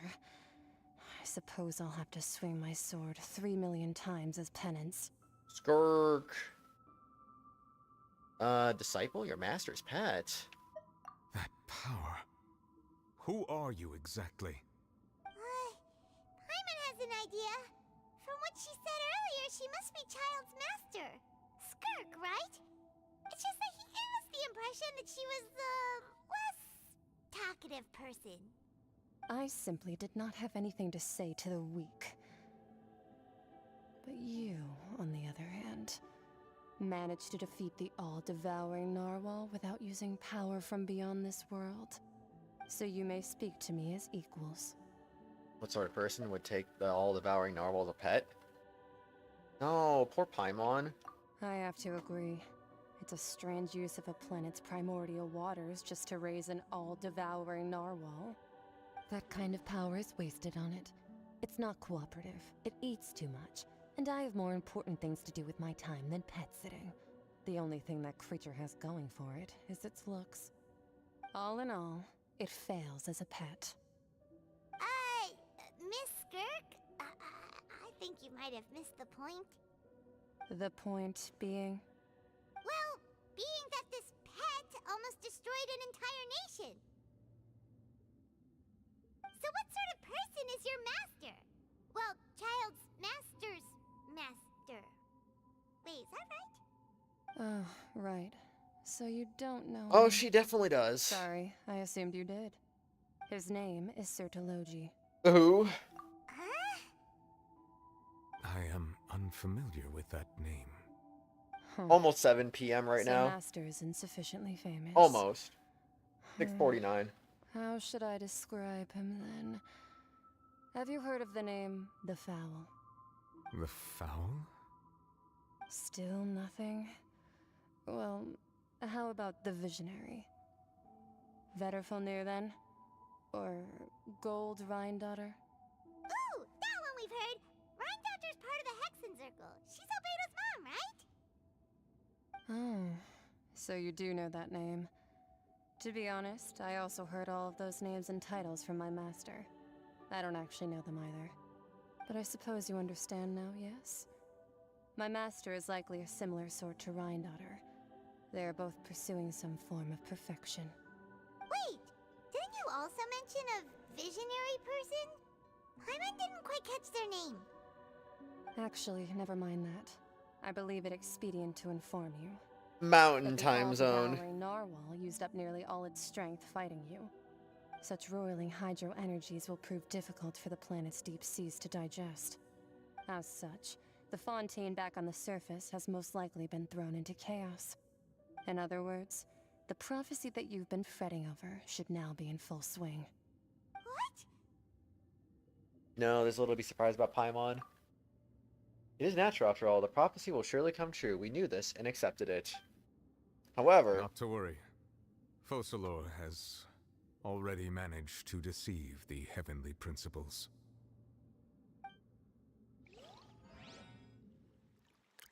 end, the people will all be dissolved Light Mind into Jedi, the how are you? waters, and only Furina will remain, weeping on her throne.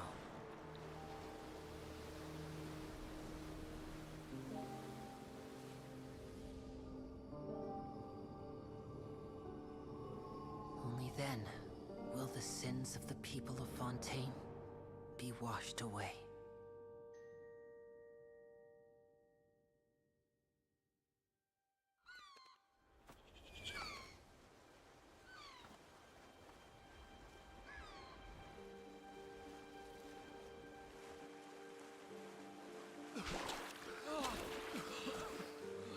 First Tagaria, then Focalors. Help! Over here! Help me!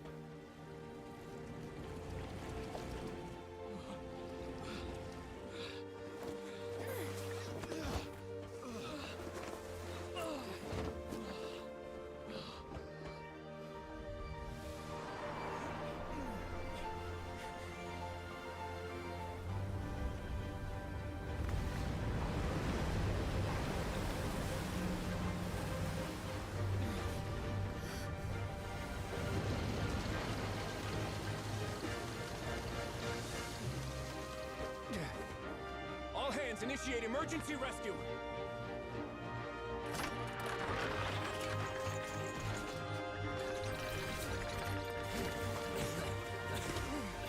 Hurry!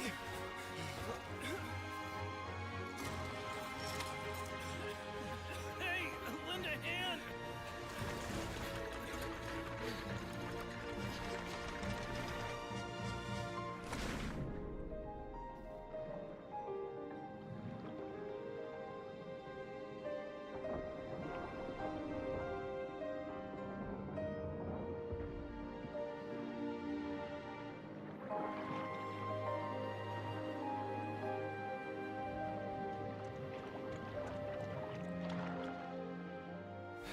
They got this. They know how to swim. The water's receding!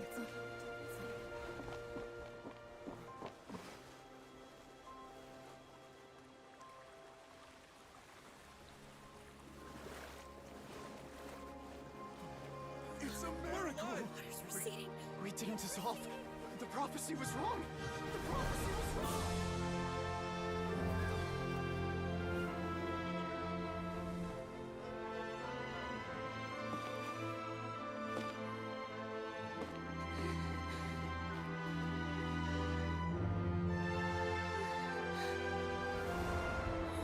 Are you alright? We're saved. The prophecy was wrong.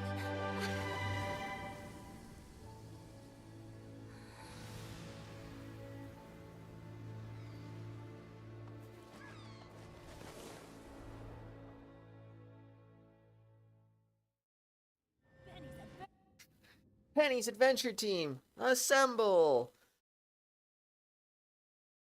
Ay ay ay.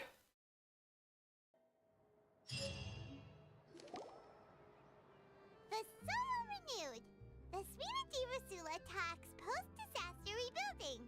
I recently visited Poisson to meet with Miss Navia, spokesperson of the Spina di Rasula, and we spoke about Poisson's present and future. Old soil can still give birth to new bloom, Miss Navia stated. Hope is like seeing a small cookie when you're starving late at night. You just need a little of it. Nice face. Further brain of the Fontaine Research Institute.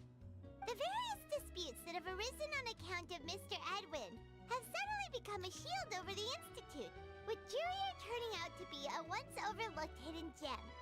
People always call the first researcher mad, but few know what to call the second. And should that latter person achieve a miracle, they would find it all the harder to find a word with which to classify him and his team. Wow! Paimon barely recognizes the people in the reports. Are those really Jurier and Navia? They sound like real big shots. They might have been real big shots from the start. We just didn't meet them in that capacity. What do you think? Pretty enthralling, huh? The Steambird's idea was pretty simple.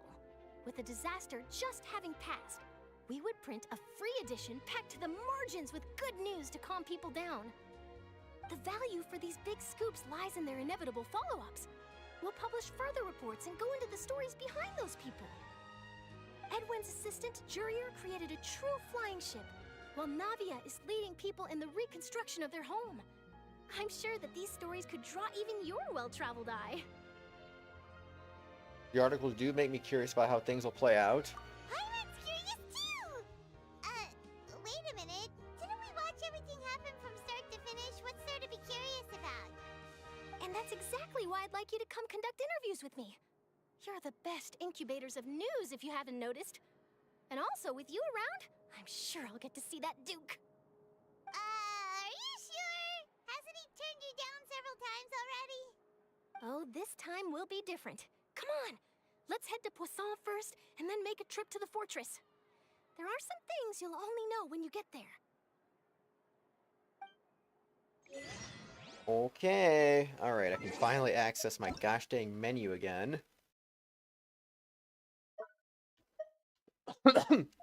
Alright, there you go. You've been accepted. People rebuild their home. Do I have any other ones? No. I mean, I don't really know how to build a lot of characters. I mean, I can look at your character if you want me to, but I'm not exactly a build expert. I can maybe like give you some general guidelines for some characters, but maybe not all characters, you know? Depends what you want to do. You had the worst time unlocking Wolf. It took 12 tries. Oof. Well, at least you got him, Light Mind Jedi. At least you got him. What am I doing?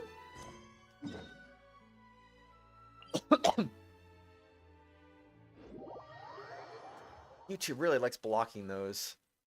I probably think it's like a phone number or something. That's the only thing that would make any sense. They don't always block them, which is a little weirdly inconsistent, but they seem to like doing that a lot. Let's see how to add. Or not add. I'm just looking at your profile, I guess. 612-806-969. Okay. Alright, all 5 stars. You got some recent ones. You got Wid Sith. Okay, cool beans. You got some... Oh, geez. That's, Isn't that all Hathams?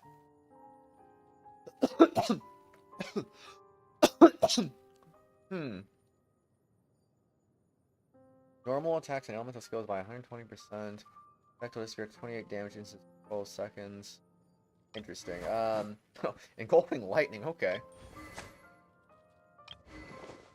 Interesting. Very interesting indeed. Skyward Atlas, Thundering Pulse. So what was their stats? Okay, okay. 3,200. Jeez Louise. 1,900, 1,200. I mean, I guess he's more HP based. EM's up there, which is good. Blah blah blah. Yai Miko is attack oriented. Yoimiya is also 62 or 250. Jeez Louise. Okay. 48 over 315. Oh my gosh. That one's a little worse, but understandable. 61 221. 71 81. He's EM based, so that doesn't really matter. It's pretty good too, and so is that. Yeesh, 90, 92, 12. Oh boy. He's running 4-piece March. What? How are you pronounce that? Okay, Blizzard Strayer. Oh, 2 attack percentage. Okay. Elemental Mastery. Okay, that one makes that. I mean, that one makes sense. The Wanderer's Troop, and then Heart of Depth. It's interesting. Used to seeing what's it called? The one you had in Risley. That's usually what I would expect to see on Duvelet. That's the one that makes sense. I don't really know how to build Yai. I assume that makes sense. And then that's Shimenawa, which, you know, that also makes sense. That does also make sense. I didn't really see... What's your best artifact? Constellations? C2 Kazuha, good job. C1 Yai. Oh, frick, I didn't do that. I did not mean to do that. Navia will be yours. Navia will definitely be yours. You better believe it. Triple crowned. Double crowned. Double crowned. Okay. Alright. What's your most busted artifact? I want to see your most busted artifact.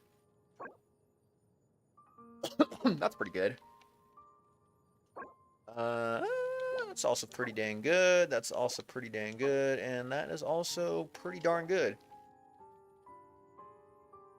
Free to play, so no crowns. Wait, what do you mean? I definitely saw some crowns.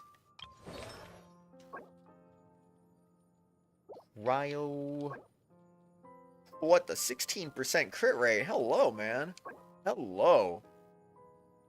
That's kind of crazy. That's pretty good. And so is that, and... Yeesh. Oh, man. I mean, you have C2 Kazuha and C1 Yai.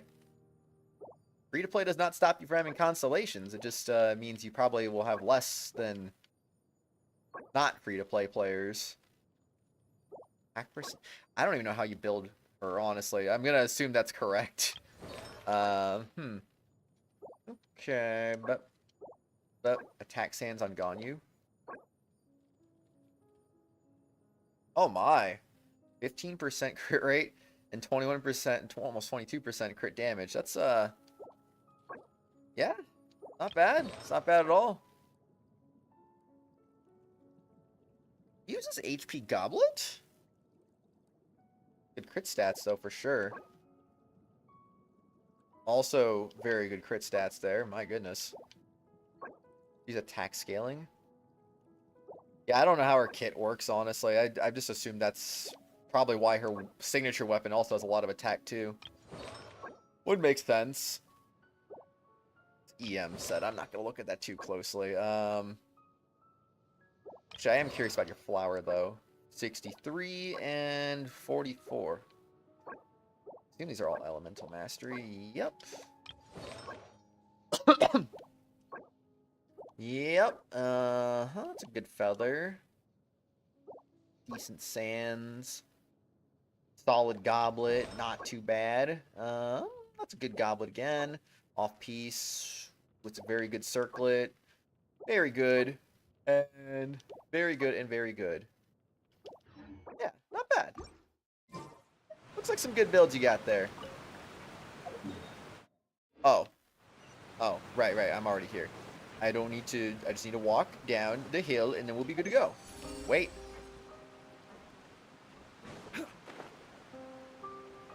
Oh, hold the phone. Where is this thing? Is it down here? There it is. Give me that. Certainly worth the extra mile. Now I gotta climb up a little bit to get that. Cat in a box, and no problem. No problem. Glad to take a look, of course. Let's see. Dude, apparently I missed some stuff down here, I guess. Is it up here? Kind of looked like it was pointing up here. No, I don't really have a Twitch account. Like, I have one for viewing purposes. I don't stream on it, though. I just stream only on YouTube. It feels more convenient for me, I guess. Is it what I think it is? Yeah, it's up there. Shoot. Let me pull out some Zhongling aside, exploration-friendly characters. Oh, flippin' heck. Oh my gosh. Me when I'm the worst climber of all time. 3, 2, 1. Okay, maybe I was not on time with that. Shoot. Oh my gosh, come on. I know I can do this. Maybe the tree?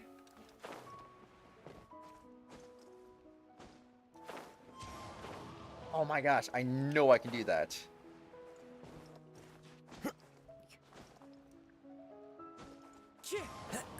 Okay, woo! Please. I don't have to run into another one, which is the good thing. It's probably an easier way up here. I'm just kind of overlooking, like, right there, you know? But, sometimes I like to make things complicated for no reason. Okay, so where you at? There, got it. It is a little bit of a hard spot to find, like, who would just randomly think to be like, I'm gonna check up here for no reason. I mean, you know, I'm sure there's people who would do that, but not me. Exquisite chest and our 5 primos. I'll certainly take that. And all the more valuable for it. No, I do stream. I do stream a lot. I'm just, if you're looking in my stream archives right now, I'm just behind putting a lot of them up. It kind of, yeah. There's a lot I still need to put up.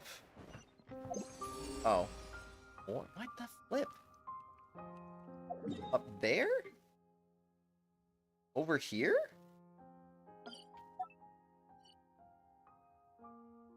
Okay, this is bothering me. This is gonna bother me now. I have to do it like this. But yeah, I'm just a little behind on uploading the archives of streams. That's all, really. I stream relatively often, at least, like, I'd say about 2 to 3 times a week on average.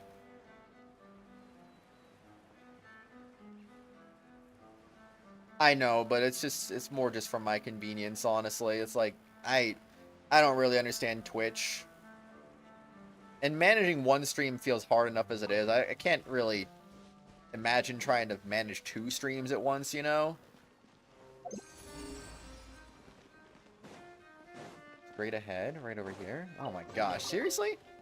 Like, bro, I've already done these. I've already done these. Why did I not get this chest? Come on, man. Come on. Get it together. But yeah, it's more just a convenience thing than anything. I just don't feel like... I feel like I have enough trouble managing things on YouTube that, like, if I add Twitch to it, like, I'm just, oof. Yeah, I'm good. I'm good. Navia! Oh, it's you. Then I have to get a second chat on my screen, too, to see both chats. Hey, we're just having a look around. I'm here to update myself on how things are going here. Oh, the Fatui are here too. Let me introduce you. This is Mr. Garunt Snezhevich. He represented the Knave in sending us a large amount of supplies, and is helping with our work. Our residents are hard at work as well. Thanks to everyone, work is progressing nicely. We've lost a lot of people, but we're moving forward. That will have to be enough. Hello, Miss Charlotte. I'm a big fan of yours. I especially like that article you wrote last year about Fontaine's stray cats. But if you don't mind, could you not emphasize our role too much in your report? It's not charity we're doing here. We just happen to share the same interests as the Spina. I get where you're coming from. I'll keep it as simple as possible. Or would you be willing to feature as friendly neighbors? That would be fine. Thanks. Oh, you're back too. How are things? We finished laying down the construction materials. It'll be another hour before the workers are able to go over there. Huh? You're here too, Clorian? Well, her reputation's greatly risen after that whole duel business with Miss Furina. So she's here in Poisson to wait out the heat. All right. She really came here to help me out. There's too much to consider in the reconstruction of Poisson. The Spina has need of more decision-makers. And, well, I do already happen to be connected to Mr. Callis. Oh, wait just a moment. Do you mind me a few questions? You know, about how you felt before the duel, about what it was like facing down a god. There's lots of exciting material there, I bet. Forget it. I'm sure you can find a better theme than that, Miss Charlotte. I see you're the same as always. Couldn't you do me a favor, for Navia's sake? Well, if we're talking about doing things for my sake, you might as well just take a few more photos of me. Or of the Traveler. It's better than wasting time persuading Chlorand at any rate. Of course I will. I'm not gonna let him off that easy. All right, then everyone who wants to be in the photo, gather up. And smile.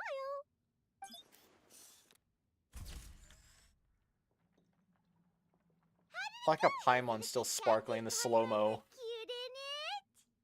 Not bad. Your addition really helped the composition of the picture. All right, hang on a moment. Let me snap a few more shots. Charlotte takes more pictures of Poisson, the clicking shutters. All right, that should do it. I'll be back here later anyway, so let's call it a day. You got this. You'll get Navia. I believe in you. You're very quick. Speed is of the essence when it comes to the news, and freshness is the key. Also, not to brag, but I'm pretty good at building connections. Who knows? I might eventually get that interview with you after all, Miss Chlorand. Wow, you really do have that never say die spirit. I'm impressed. I'll hazard a guess that this is how you got that interview at the Fortress of Meropide. Well, the good news is you still got time to save, so plenty of chances to make it happen. Hopefully you're saving up a good amount and your chances will be very high. Hopefully. If not, very high, if not guaranteed, you know. You already knew she was going. Whoa, you're well informed. Let me make a guess, too. I asked Sijuin, who told Monsieur Nervillette, and he told you, right? That's a very complete information chain. In truth, all Monsieur Neuvillette asked me was, when did the fortress become so friendly towards the media? I told him that it was best not to speak too soon. There's no guarantee that Wriothesley will make a personal appearance. You're right. I've got to treasure every moment I have with them. In which case, I'll be making a move first. Stay safe now, and tell me if you hear anything interesting. I'll treat you to afternoon tea in exchange.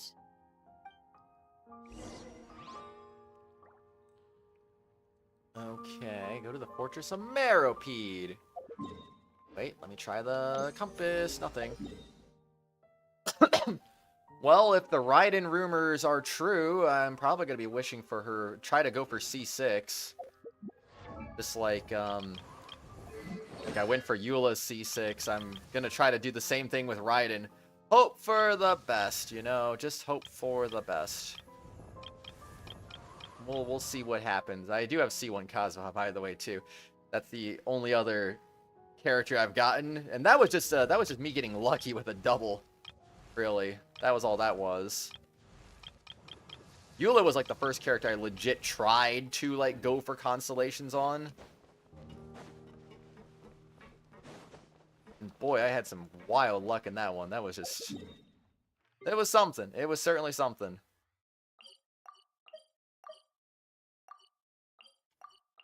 Right there. Oh, wait. It's not even a fast travel. Oh, that's a fast travel. Duh. She'd be very, very C6. I'm hoping I can have a C6 Raiden joining her. Hopefully. Wow, guess we're here again, huh? There's a real nostalgic feeling to this place. Looks like you've been missing us. Duke! Did you come all the way to the entrance to greet us? Of course. I'm here to welcome you and our dear Miss Charlotte, whom our good head nurse recommended to me. It's an honor to finally meet the much-rumored Duke. Thank you for consenting to my visit to the fortress, sir. No need to thank me. But that said, I shouldn't be the focus of your interview. I trust you recall our agreement? Of course, of course. All right then, this way.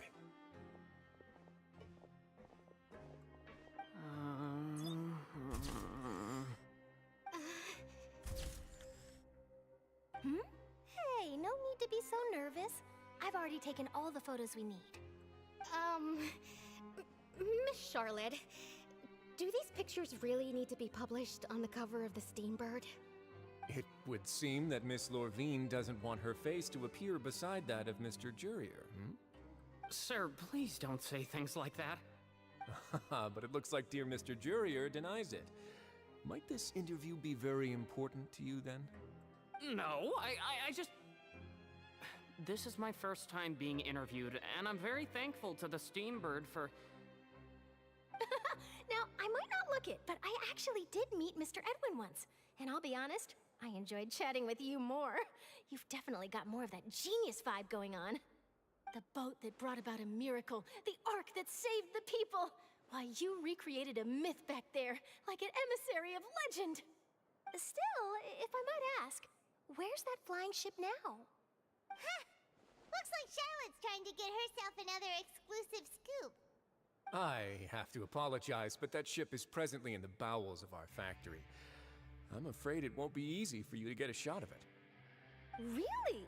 Well then in that case, could I have an interview with you to make up for that loss?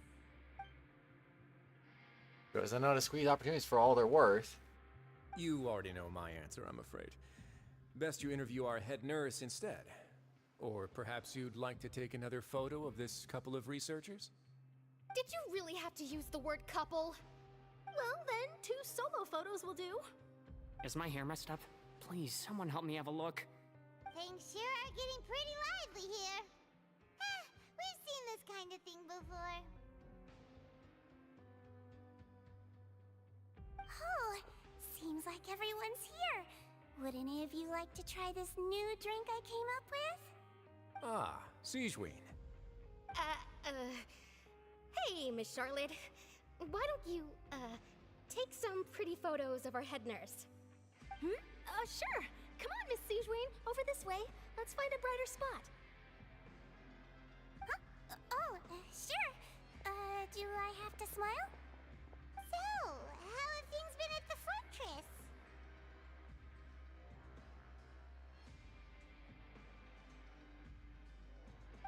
Same old, as you can see. Fontaine's undergone some changes, but this place is still more or less the same. Other than that flying ship, it got a tad too much attention, I think. That's why I decided to let the interview go through. We should direct more public opinions toward the behind-the-scenes heroes. Am I right, Mr. Jurier? Miss Lorvine? You're too kind, sir. I believe that you too should have your day in the sun. Not that you would want that, which is a pity. I'll just leave the spotlight to you two. I see, Light-Minded Jet. I hope that's fun, man. You walk with Risley for a while. I see. Lots of things I hope happened it's that fun, day, though. Huh? Anyway, regarding that Harbinger, I'm not sure you remember, but his 3 young followers are still waiting for his return. He sure did win them over, huh? I'll tell them that there's good news and bad news. The good being that their boss seems fine, and the bad being that they must face extended sentences for abetting his escape. Oh, actually, what about you? Are things gonna change for you too? What change can there be? The fortress will keep chugging along, and so will my duties. As to what Miss Furina's departure will mean for the nation, and if our laws and governance will be transformed, we'll leave those to the folks in the overworld.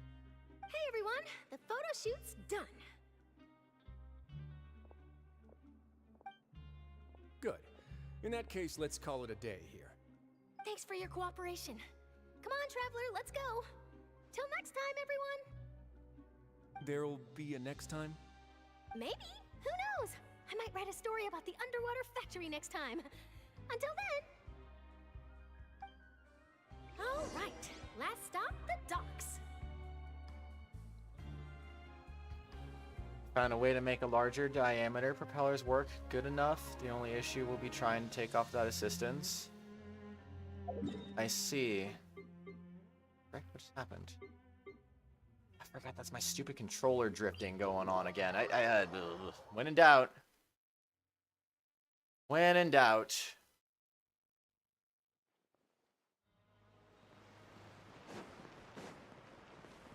Do do do do do do do do do do do. Oh, I'm still on this team, aren't I? Let me switch that real quick. That team is not going to perform if I have to fight again, so... I mean, it will perform a little bit, but maybe not to the capabilities I'd like to see him perform to. Okie dokie then.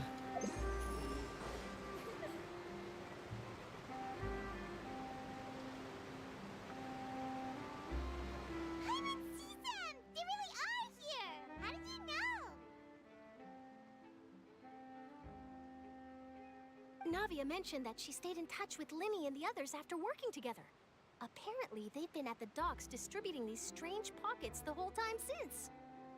Traveler, Paimon. Ah, and Miss Charlotte, too. Would you like a magic pocket? What sort of gadget is it? It's a wondrous bag that can be used to carry many things. The water level has returned to normal, but if you see any of your things floating around, you can use this to carry them. Or you could trick a friend into doing it for you. Trick a friend? I wonder which of my friends would fall for that.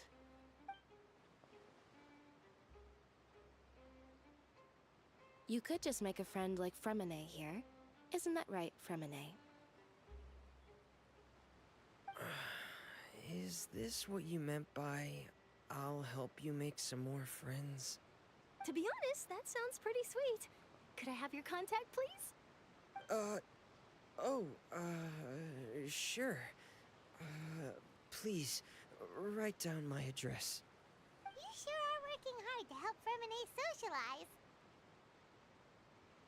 He was the one who proposed doing this. He even wants to assist in our magic shows. Sounds like that would suit him. Yes, I was planning to first introduce Pear as an assistant, and later Fremine himself. In the future, I think we can leave underwater escape magic to him too. That said, would anyone want to see a diver escape underwater? Oh, it'll work out. Every journey begins with the first step. He'll become a part of our show eventually. Lynette, could you come over? Miss Charlotte says she wants to take a picture of us. Got it. My, that Charlotte is rather perceptive.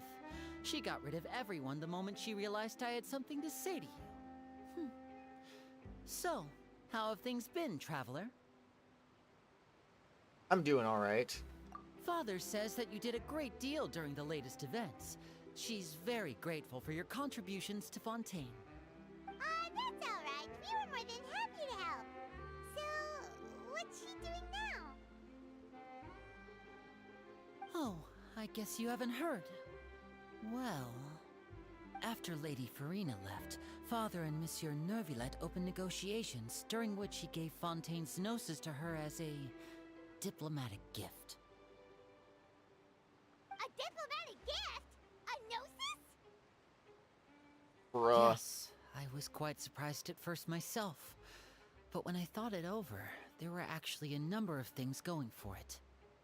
It could have been done as an apology for the incident with Lord Child, or as thanks for his help in tying the all-devouring narwhal down.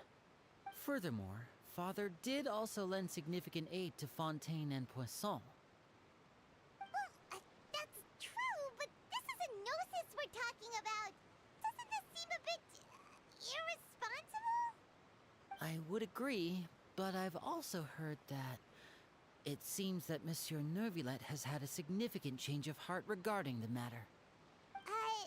So there's some reason for this that only Neuvillette knows about? I suspect you'll have to ask him about that yourself.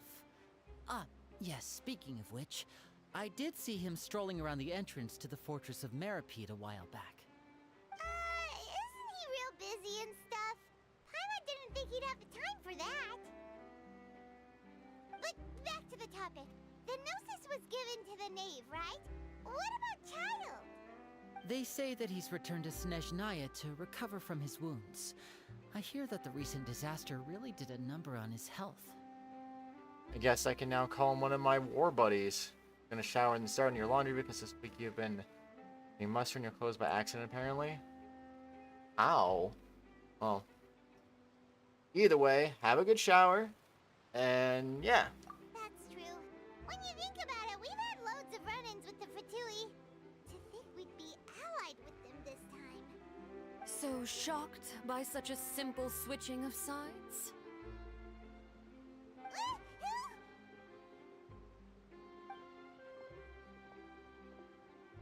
Father! Well, what do you know? Come to the docks to see how my children are doing and meet the traveler by chance.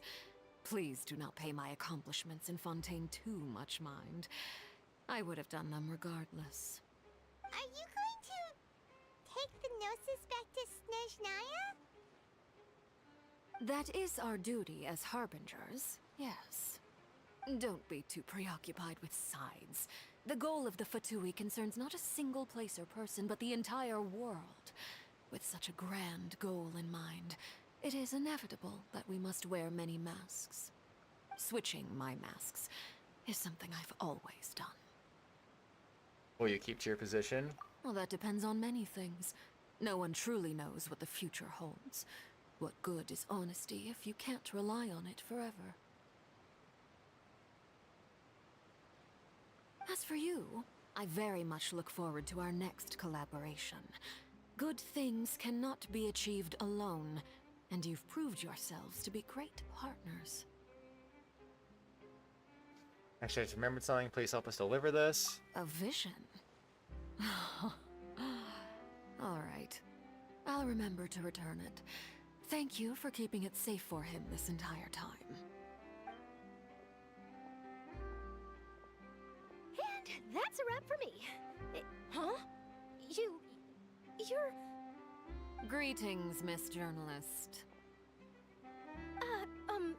Hello. If I'm not mistaken, there are diplomatic channels I'll need to report to take a photo of you. That is correct. So forgive me, but I will not be able to serve as a subject in your article. However, feel free to write as much as you'd like about our dear magicians and our upcoming rookie talent. I will. The sea breeze is quite pleasant. Oh, I shall continue my walk while the weather remains so agreeable. Farewell. Farewell, Father. Oh, she has such an intimidating presence. I didn't even dare to take a picture. Thankfully, I've already wrapped up all my pre-scheduled interviews. Thank you all. This'll be more than enough for me to write about, I'm sure. Don't be too nervous. Why don't you take a magic pocket before you go? Here, Traveler, Paimon, you take one too. To move things about? That's right. Funny. I was giving out magic pockets when we first met too. And what do you know? I'm doing the exact same thing right now. So many things have happened, but the pockets are still the pockets. I guess this must be life. We will all follow our own paths, and serendipity will lead you to your fated friends. All right then. We'll be handing out pockets in some other districts later, so we'll get going now. Have a good day, you two.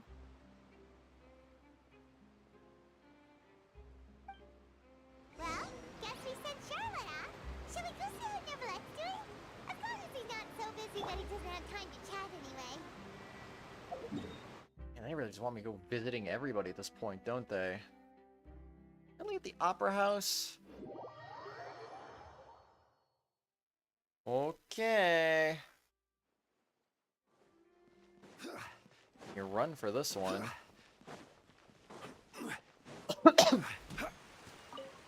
Hi, bird. 1691. I can get 5 levels off of this. Almost 6. By the time 4.3 rolls around, I'll have some good progress to the final level. I'm assuming it maxes at 50 like before. So he's just chilling out over there. Smart, Paimon. You actually knew. You just knew he was going to be there. Very smart. Should have put a pillar in the way. So, you really are here, Neverlette. Paimon didn't think you were going to have free time this hour of the day. Really? Oh, I suppose you must have met Mr. Linney. He took the time to greet me earlier when he passed this way. In any case, you came at a good time. I was just considering reaching out to you to set up a meeting, so I may explain some things that I haven't had the time to before. Aw, Paimon's glad that you remembered. Thank you for keeping us on your mind, what with you being busy and all. Alright, let's have it then. How was Fontaine actually saved? The whole business is still quite the mystery to us. It is strange how words can often leave a bitter taste in the mouth when it finally comes time to say them out loud. Neuvillette sighs softly before telling the truth concerning what he saw that day. Focalors deceived the heavenly principles and used Furina's endless performance to save Fontaine. So that's what happened? I only saw Furina's part myself. Focalor destroyed the divine throne of the Hydro Archon and restored your power to you, transforming you into a fully fledged elemental dragon sovereign. But Paimon still doesn't quite get what you did to save the Fontainians from dissolving. For me, the authority of the ancient dragons refers to absolute control over the hydro element. Fontainians were incomplete humans born of Egeria's use of the power of the primordial sea, with constitutions similar to that of mimics. But so long as those primordial energies remain within them, I could use the ancient dragon's authority to grant them true blood, after the fashion in which life was first brought into being on this planet. In other words, when I gave my verdict, Fontainians became true humans, and thus would naturally no longer be dissolved by water from the primordial sea. Focalor must have counted on you to make that decision as well. Your verdict was the key to making the prophecy appear to have come true while saving everyone. I'd say that it was at that moment that the Fontainians were finally truly born. Yeah, and in a manner of speaking, Focalor finally managed to fulfill the original Hydro Archon's wish to turn Oceanids into real people too! It seems from your expressions that you still have more things you wish to ask. Ask away. I will tell you the truth as I know it. The initial verdict that was passed on Child.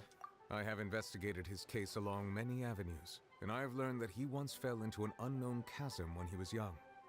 There, by chance, he awakened the all-devouring narwhal. But whether it be by sentiment or reason, that should not have been enough to consider him the root cause of the disaster. At most, he would have had tangential liability. As for the judgment passed by the oratrice during the trial, whether it was due to that liability by association, or Focalor deliberately using him to buy time for us on the assumption that he would be able to hold the creature off, I cannot say. Guess Focalor had Fontainians in mind the whole time. In the end, it was thanks to her that they finally became real humans. Hang on a second. Paimon suddenly got another question. Back when Fontainians hadn't yet become real humans, were the children they had also transformed Oceanids? Life has always flowed like water. Do you recall how Fontainians would often come to the Fountain of Lucine to pray for children? Yeah! Lynette said the fountain is where all the waters in Fontaine converge. In truth, even those couples did not know that such prayers were no mere custom, but instead a form of ritual. Those Oceanids who were blessed within the spring water would later descend as new humans in the coming months. Paimon sorta gets it now. Either way, seems like this ritual won't be of any further use, but it'll probably live on as a local custom. Ask away. I will tell you the truth as I know it. About Fontaine's future. Yeah, about that. Risley said Furina has already left. What's that all about? Ah, Lady Furina. The people are only aware that her death sentence has not been carried out. She abdicated the post of Hydro Archon and left affairs related to that title to me, before leaving the Opera House. I related Focalor's words to her faithfully and completely. After hearing them, she seemed neither saddened nor comforted. She simply said that she was tired and needed to rest. Having said that, she then packed her things and moved out of the Opera House, not unlike how an ordinary person might. But she's still got a place to stay, right? You need not worry. I will make arrangements to ensure that she will not want for food, clothing, board, or travel. In truth, I am somewhat happy for her. The wear and tear on her spirit will, of course, take time to heal. But now that she no longer has to play the role of Focalor the Hydro Archon, she can finally lay down her burdens and lead a normal life. What about you then? What are your plans now that you've regained your full powers as the Hydro Dragon? After Focalor passed on, the Oratrice also ceased to function. This matter will directly affect our trials. After much careful consideration, I've decided to take over its role in our courts. From now on, I shall hear cases and pass verdicts by myself. Looks like you're still considering stuff from the perspective of the Udex, huh? As an elemental dragon, there are indeed many things that I must do. But this power and this duty, in a manner of speaking, you could say that both were granted to me. As such, before I attend to my other responsibilities, I must first and foremost continue to serve Fontaine as its highest judge. The duty of the Hydro Sovereign and the duty of the Udex shall coexist within my person. Additionally, the Hydro Archon's departure has brought about another problem, which is that the Opera House shall no longer produce indemnitium. That's true. That power was derived from the people's faith in the Hydro Archon, wasn't it? Wait, but the various mechs and machines in the city are all still okay. Where are they getting their energy from? As I am now, I have full command over New Musia, and it can serve as a complete substitute. Another reason why I cannot quite leave Fontaine immediately. Wow. This ancient dragon's authority stuff is really quite useful, huh? Ask away. I will tell you the truth as I know it. About Fontaine's Gnosis. Oh, that's right! They say you've given it to the knave as a diplomatic gift or something! Leaving aside their intentionality, the two Fatui Harbingers have indeed done much for us during this crisis. Their sole remaining goal in Fontaine, at least at this point, would seem to be the Gnosis. The Oratrice has ceased to function. The Hydro Archon's divine throne is now no more, and I do not need the Gnosis's power. As such, it has lost all meaning for Fontaine. If the Fatui have impure designs, then we might as well accede to their request now, and avoid unnecessary conflict. Bruh. What complicated considerations? Paimon thought you were just giving it to them out of gratitude to the knave and as an apology to Child. Ask away. I will tell you the truth Well, as that I one know was it. a lot shorter. About the next stop on my journey. You will soon be heading to Natlan, I presume. I'm afraid that I have little talent as a travel guide, so all I can do is tell you what I know about that land. It's been a long As way far until we as get to I'm Natlan. aware, Natlan can be said to be a nation of dragons. A nation of dragons? You mean like you? No, I suspect that I would not find myself welcome there. Unlike ancient dragons such as myself, the dragons of Natlan have undergone long years of development and evolution. Large numbers of them have entered a form of coexistence with humanity. Natlan is also the nation of war. War ravages those lands like an undying flame. There is one other piece of information I got incidentally from my negotiations with the knave that I believe may be useful to you. The harbinger known as the Captain has thrown his hat into the endless ring of war. The captain. Sounds like a real tough customer. Seriously, everywhere you look, there's a Fatui Harbinger doing their thing. I suggest that you fully prepare yourself before going to Natlan. In the meantime, Fontaine's doors will always be open to you. Ask away. I will tell you the truth as I know it. No more questions. Hang on a sec. Paimon's still got a question about the Gnosis. We already asked about the When we Gnosis. spoke to Linny earlier, he mentioned that your attitude towards giving away the Gnosis had clearly changed. We guessed that there might be some reason for it that only you were aware of. No wonder the House of the Hearth is the Fatui's intelligence division. They are certainly sharp. So regarding this specific issue, I was just getting ready to share something with you. What is it? In truth, I exchanged some further words with that lady named Skirk after sending you two back to the surface. It went something like this.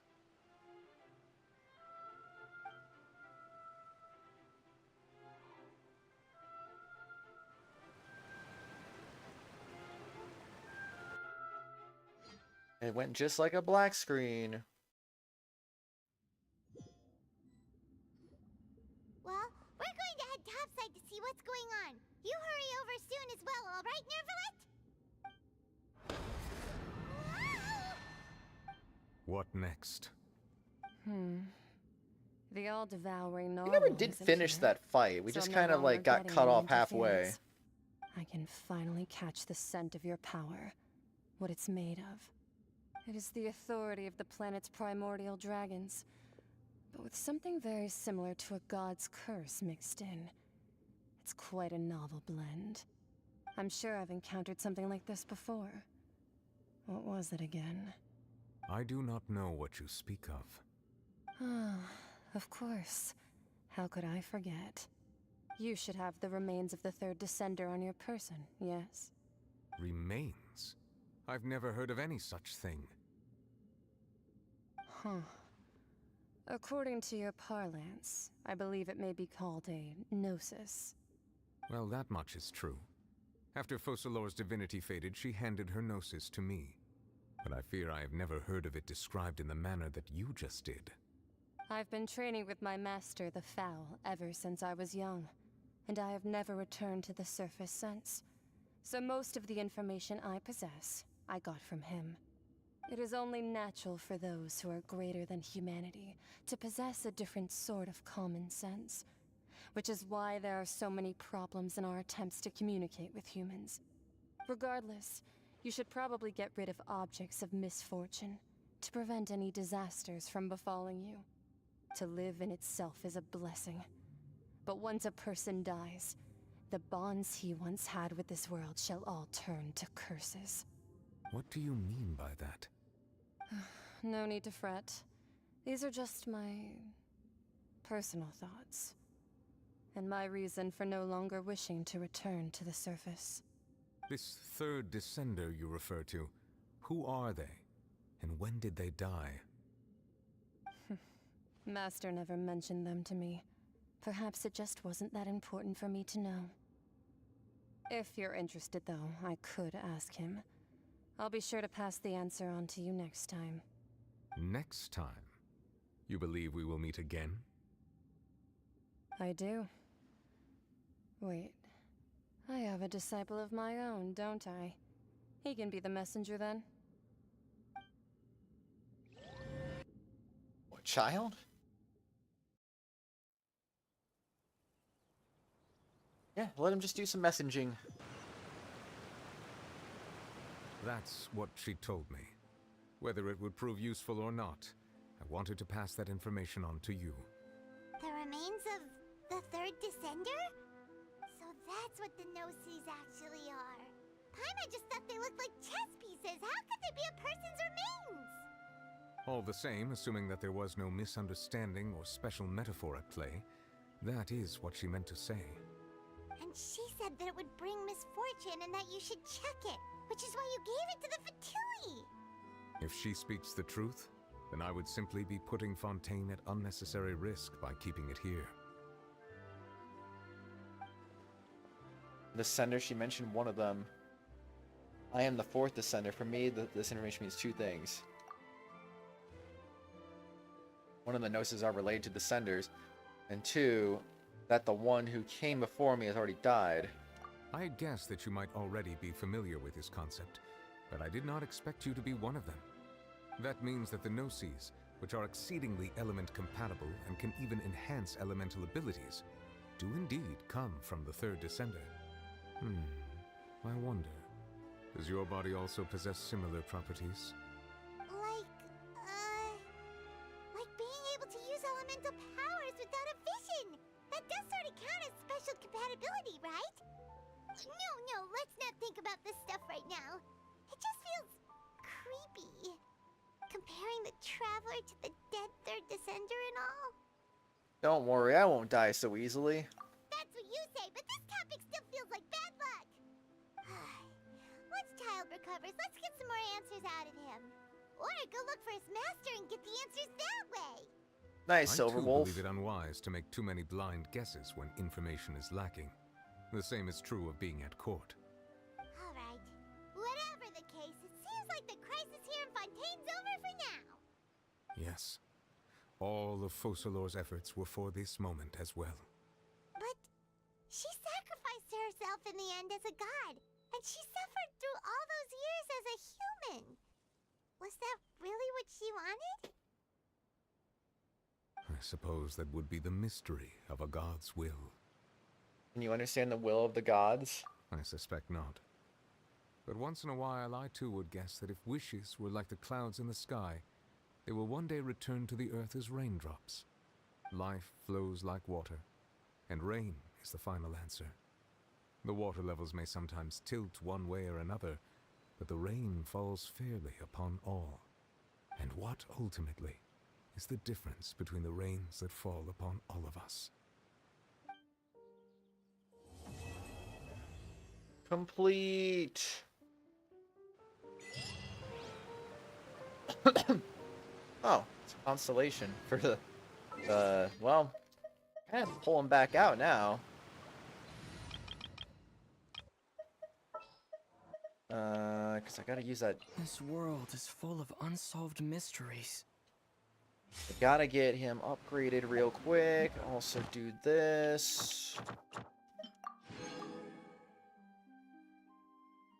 Complete story and hangout event. Yeah, I wonder why.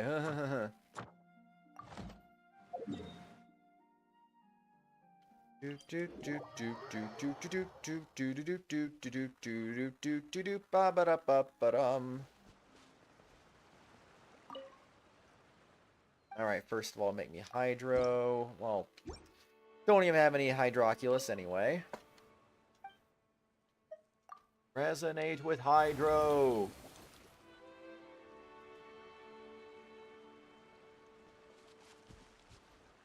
Oh, I thought I saw something, but I think I was just seeing a tree. Most likely just seeing a tree. Increase the level of rising waters by 3. Maximum upgrade level is 15. Wait, I had 2? Oh, okay, I see 6 of them then. Traveler picks up a source water droplet. They will restore HP to a nearby party member with the slowest remaining HP percentage based on 6% of the said member's max HP. Okay, sure. Sure, why not? Sounds good to me. Complete Masquerade of the Guilty. Yeah, that was something. That was pretty long, but at the same time, I was like, it was pretty good. Oops, I did not need to... I did not mean to open that up. I meant to go to this and change my party back.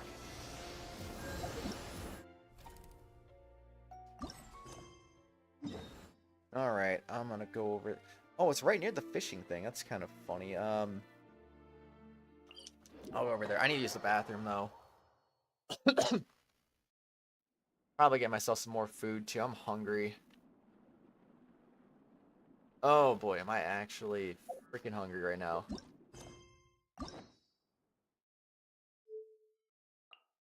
Now I can do that one, too, which I will hopefully have time for that at the end. Hopefully. Fingers crossed. Actually, hold on a second. Someone said you could get rid of that now. That way you don't have to have the exclamation mark just sitting there, but no, it's still there. I don't get it.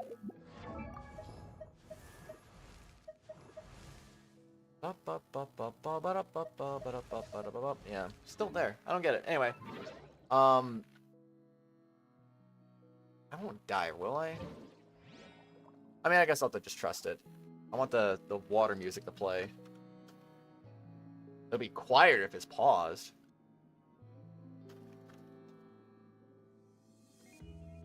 Alright, I'll be back. Beep, beep, beep.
Hi, I'm back.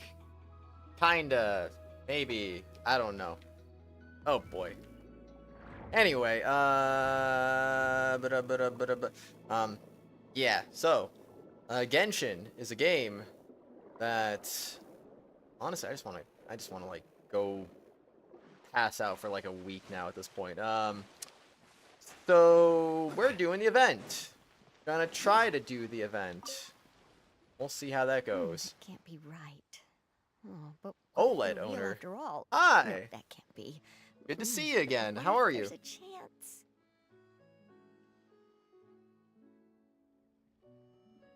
Greetings, miss. Is there something that's bothering you? Oh, no, it's nothing. I'm Della Roche, the representative of the Fontaine Fishing Association. How can I help you? Oh, so you're adventurers. Oh, finally. Someone has heard my prayers. Paimon could tell you were really bothered by something. Don't worry, you've got 2 super experienced adventurers right here. We'll take care of anything and everything for you as long as you pay us a little bit of mora. Oh, you are exactly the helpers I need. See, the problem is that the fish around a fishing spot at Araneus have just all up and vanished recently. They disappeared too quickly for it to have been the work of human anglers. As the representative of the Fishing Association, I had planned to go and investigate the area right away. What? Right, but unfortunately, as the representative of the Fishing Association, there are a few other errands that I absolutely have to run, so... So, you'd like us to investigate the spot for you? Exactly, you're right on the Mora, so I thought I could delegate this work to you. Are you two some kind of prophets, knowing exactly what I was going to say like that? Or maybe like the oracles you read about in fairy tales? No, we already told you that we're adventurers. Yeah, we're just really experienced in this kind of thing, that's all. Well, I'm glad to hear it. I'll get a good night's sleep knowing the two of you are on the case. But don't we just need to investigate the missing fish? It really doesn't sound too difficult. No, you mustn't let your guard down. As the representative of the Fishing Association, I have good reason to believe that the fish have gone missing due to an encounter with the water imps. Water imps? Yes, you're both Outlanders, right? Our local fairy tales often speak of a terrifying underwater creature called Thelxie. The story our parents would tell us was always the same. If we went to the water alone, then we'd be snatched away and eaten by a water imp called Thelxie. A child-eating water imp? Did they tell you what it looked like? My father would always describe it as a beautiful, multicolored snake woman, while my mother said it had a handsome face.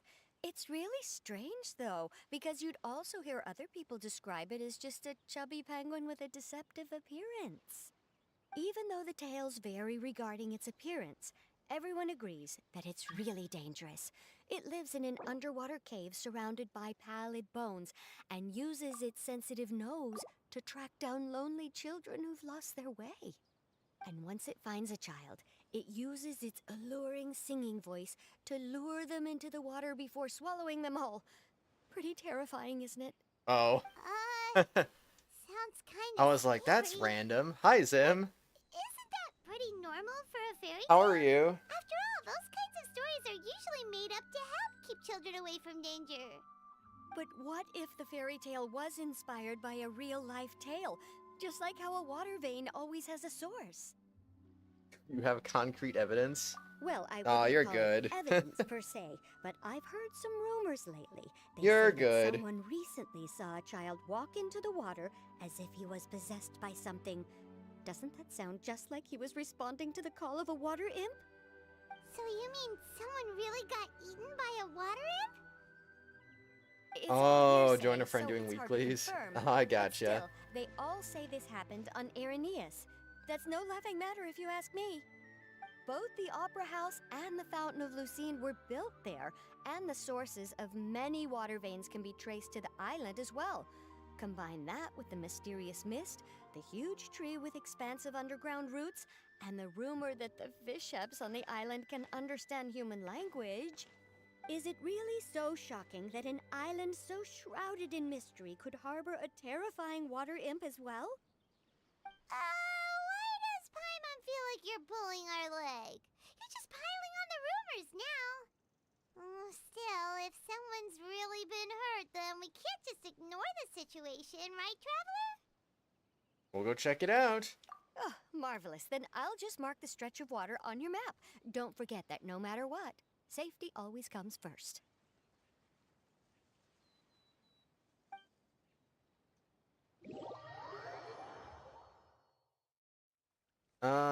Shoot. No worries, Em. No worries. That was funny, though. I was like, whoa, that's random. I'll let her in. Why not? Do I have to watch it again? Oh, no. That can't be right. Oh, no. But what if they're real after all? I'll be right back real quick. I gotta turn my oven off. But what if there's a chance? Greetings, miss. Is there something that's bothering you? Oh, no, it's nothing. I'm Della Roche, the representative of the Fontaine Fishing Association. How can I help you?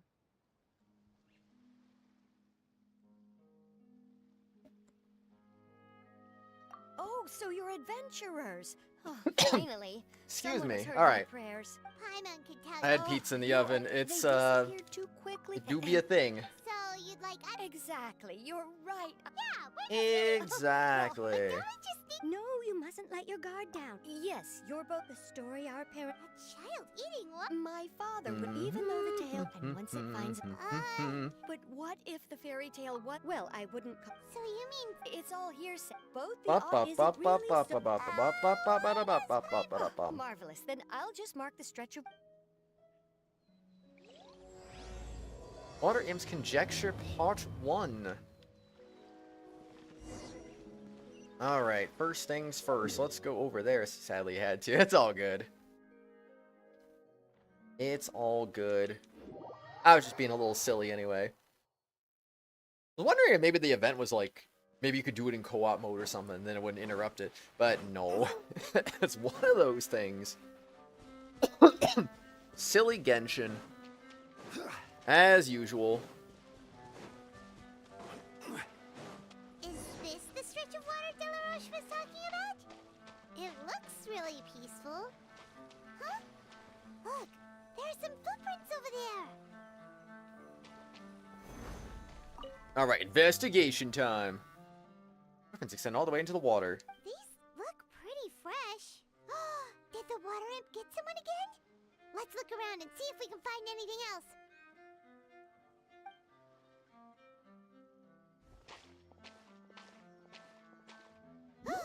Wait, did you hear something just now?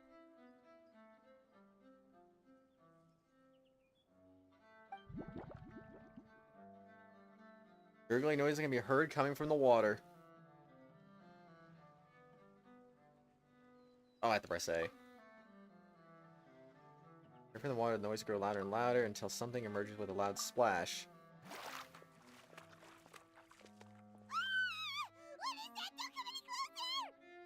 Paimon? Traveler? I'm sorry. I forgot I was still wearing this. Remine removes a diving helmet.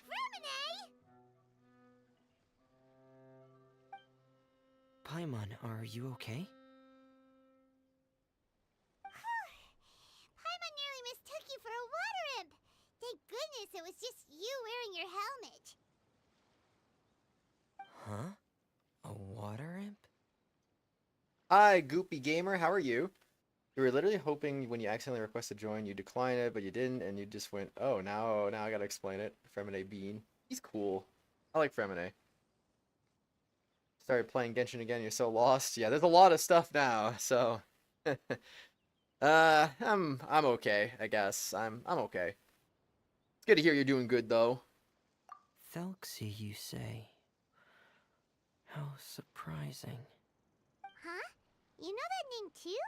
Or do you know someone else who's trying to investigate the water imp? No, I think our situations are probably unrelated. Then could you tell us about what's going on with you? Sure, if that's in order. I know the name because of one of my employers. She noticed the clockwork penguins I brought to the workshop and contacted me through the shop's owner. She has commissioned me to make a special toy. Following her request, I've named the toy Thelxie. Huh? But isn't it a little creepy to name a toy after a water imp? Wait, hold on! Fremine, you never take commissions from other people! Yeah, but, she made a special request, but out of respect for her privacy, I can't really talk about it. It's alright though. She'll be coming over to check on my progress shortly, and I'll just tell her that you're two of my trustworthy companions. Hearing that, she might be willing to share some information, and you'll be able to continue with your investigation. Huh. Even though you seem a little cold and reserved sometimes, you're still really considerate. Our target isn't necessarily the water imp, though. We're primarily here to investigate the disappearance of the fish. The fish? Fremine nods slightly and seems lost in thought after you tell him about the commission from the Fishing Association. Suddenly, his breath catches in his throat. It will take some getting used to. If you ever need help, you can do so. Heck yeah. Last time you played was when the Rhine Banner was about to go away for the first time. You did some of the story quests and spun, and you got Ayato, the water guy, and you just spun a second ago, and also got Jean on 2 Pity. Hey, 2 Pity Jean's not bad at all. Like Fremine 2, yours is level 90. Oh. You pulling for Ayato, Zim? I think I may have connected the dots. These past few weeks, I've been taking Thelxie for underwater testing every day. The pressure testing makes a lot of noise. So, all that about the disappearing fish, well, it was probably because of me. So that's how it was? That actually makes a lot of sense. Wait, so could that mean the child we heard about who walked into the water was also... Just Fremine preparing for another day of work? Yes, I think that's quite likely as well. Whew. So in the end, it was just Fremine! Paimon spent all this time imagining what a water imp from the fairy tales might look like, and it all turns out to be just a hoax. I'm sorry. It sounds like I've created a lot of trouble for everyone else as well. I'll try to finish this commission as soon as possible. Once I'm done, the fish should come back. Don't worry about it. I was just a misunderstanding. I would be happy to help. Is there anything we can do? Thanks for offering. But I can't trouble you any more than I already have.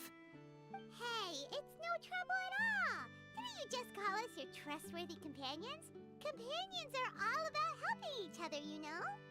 But don't you need to report back to your commissioner? Nope, that's not how it works. See, Paimon's got these commissioner types all figured out, even though we were just tasked with finding out why the fish had gone missing. If we tell them now that it was all just a misunderstanding, you can bet they'd just immediately hand us another commission to help them get the fish back. Yeah, we're just really experiencing this kind of thing, that's all. Don't know how to build a good team. Your team is right now was what you were using before. Zhongli, Qing, Wright, and Bennett. I mean, it works. It works, honestly. I mean, it's... yeah, I mean... Bennett can buff everybody. Zhongli's good shield, obviously. Kaching be a main DPS, and you have Raiden as like electro support. Like it works, you know. It works. Got a new level 1 pin in your ult. You have an ult? I don't even know if I knew about that. That's pretty good though. Exactly. So if we can help you finish up your work and get the fish back, that would save us an extra trip. Is that what you'd like to do as well? Yeah, I think Paimon's right. Huh. Alright, I'll trust your judgment. Please follow me. I've made a makeshift camp over there.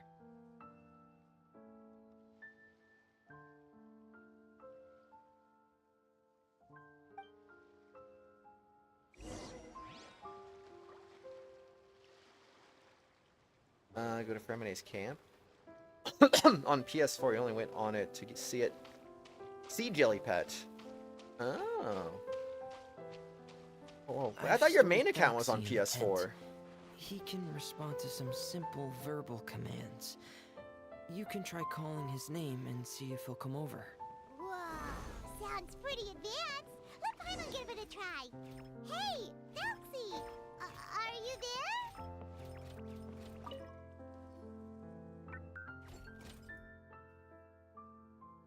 So that's Fremene's version of Thelxie. It's also penguin-shaped, just like Pear. Yep. Had Thelxie lived in Penguin Town, he'd probably have become great friends with Pear. Where's Penguin Town? It's not really anywhere famous or important. Don't worry about it. Hey, Thelxie. Nice to meet you. Do you know how to say hello?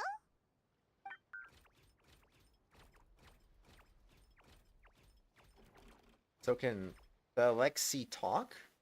I wanted to install a language output module, but due to time constraints, I had to give up on the idea.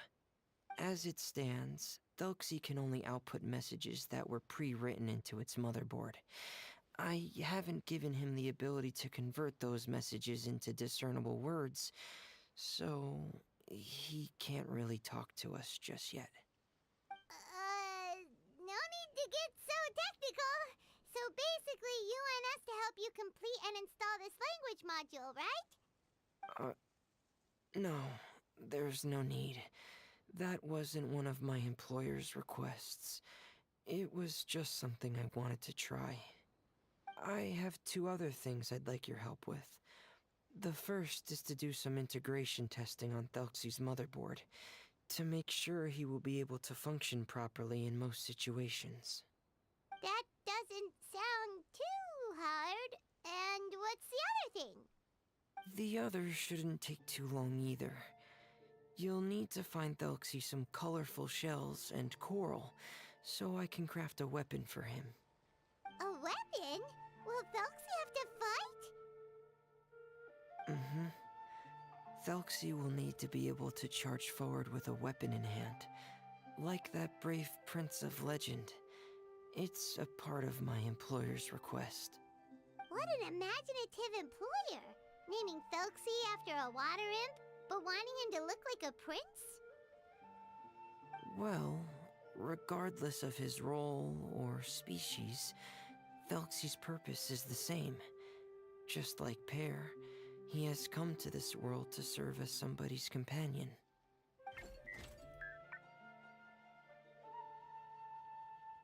Whoa, Thelxie just said something again! Could he understand what we were just talking about? He can react to certain key words, but unfortunately, due to the lack of a translation module, he still can't quite communicate with us. That's a pity. But anyway, the most important thing right now is for us to get to work. Maybe let's start by doing some testing on the motherboard. That sounds like something we can do here in the camp. Sounds good. The motherboard is on my workbench, so please follow me.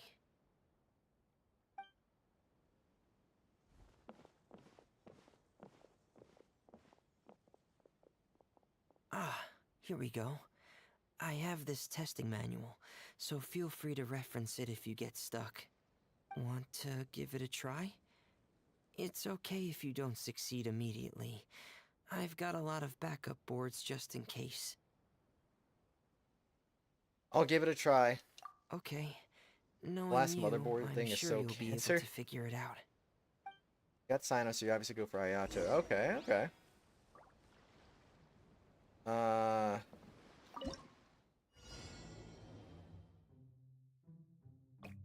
What?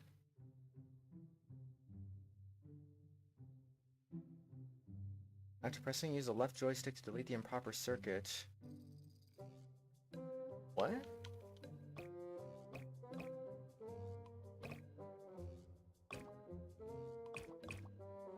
Oh. Like that?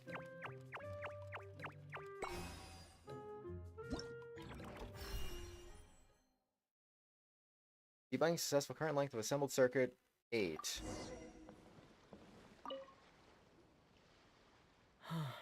You're doing well. Just as I expected. We've taken on a lot of similar tasks before, you know. Then let's move on to the underwater part. It's just as I mentioned earlier. We're after colorful shells and coral. Oh, speaking of which, you're both already pretty used to Fontaine's underwater environment, right? More or less, we're pretty much experts now. Okay, that's good. Just let me know if you ever feel uncomfortable. I'll make sure to stay right by your side.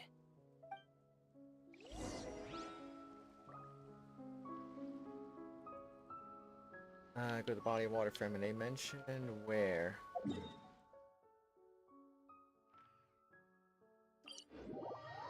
Okay, that'll work. That'll work.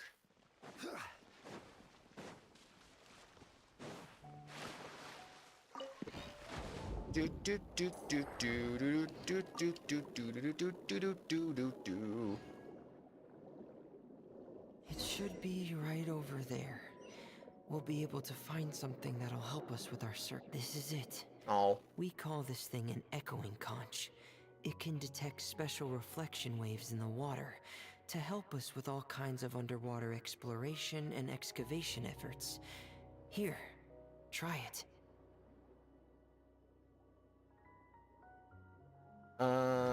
Did you notice any interesting places? The echoing conch should have detected some just now. Let's go check them out.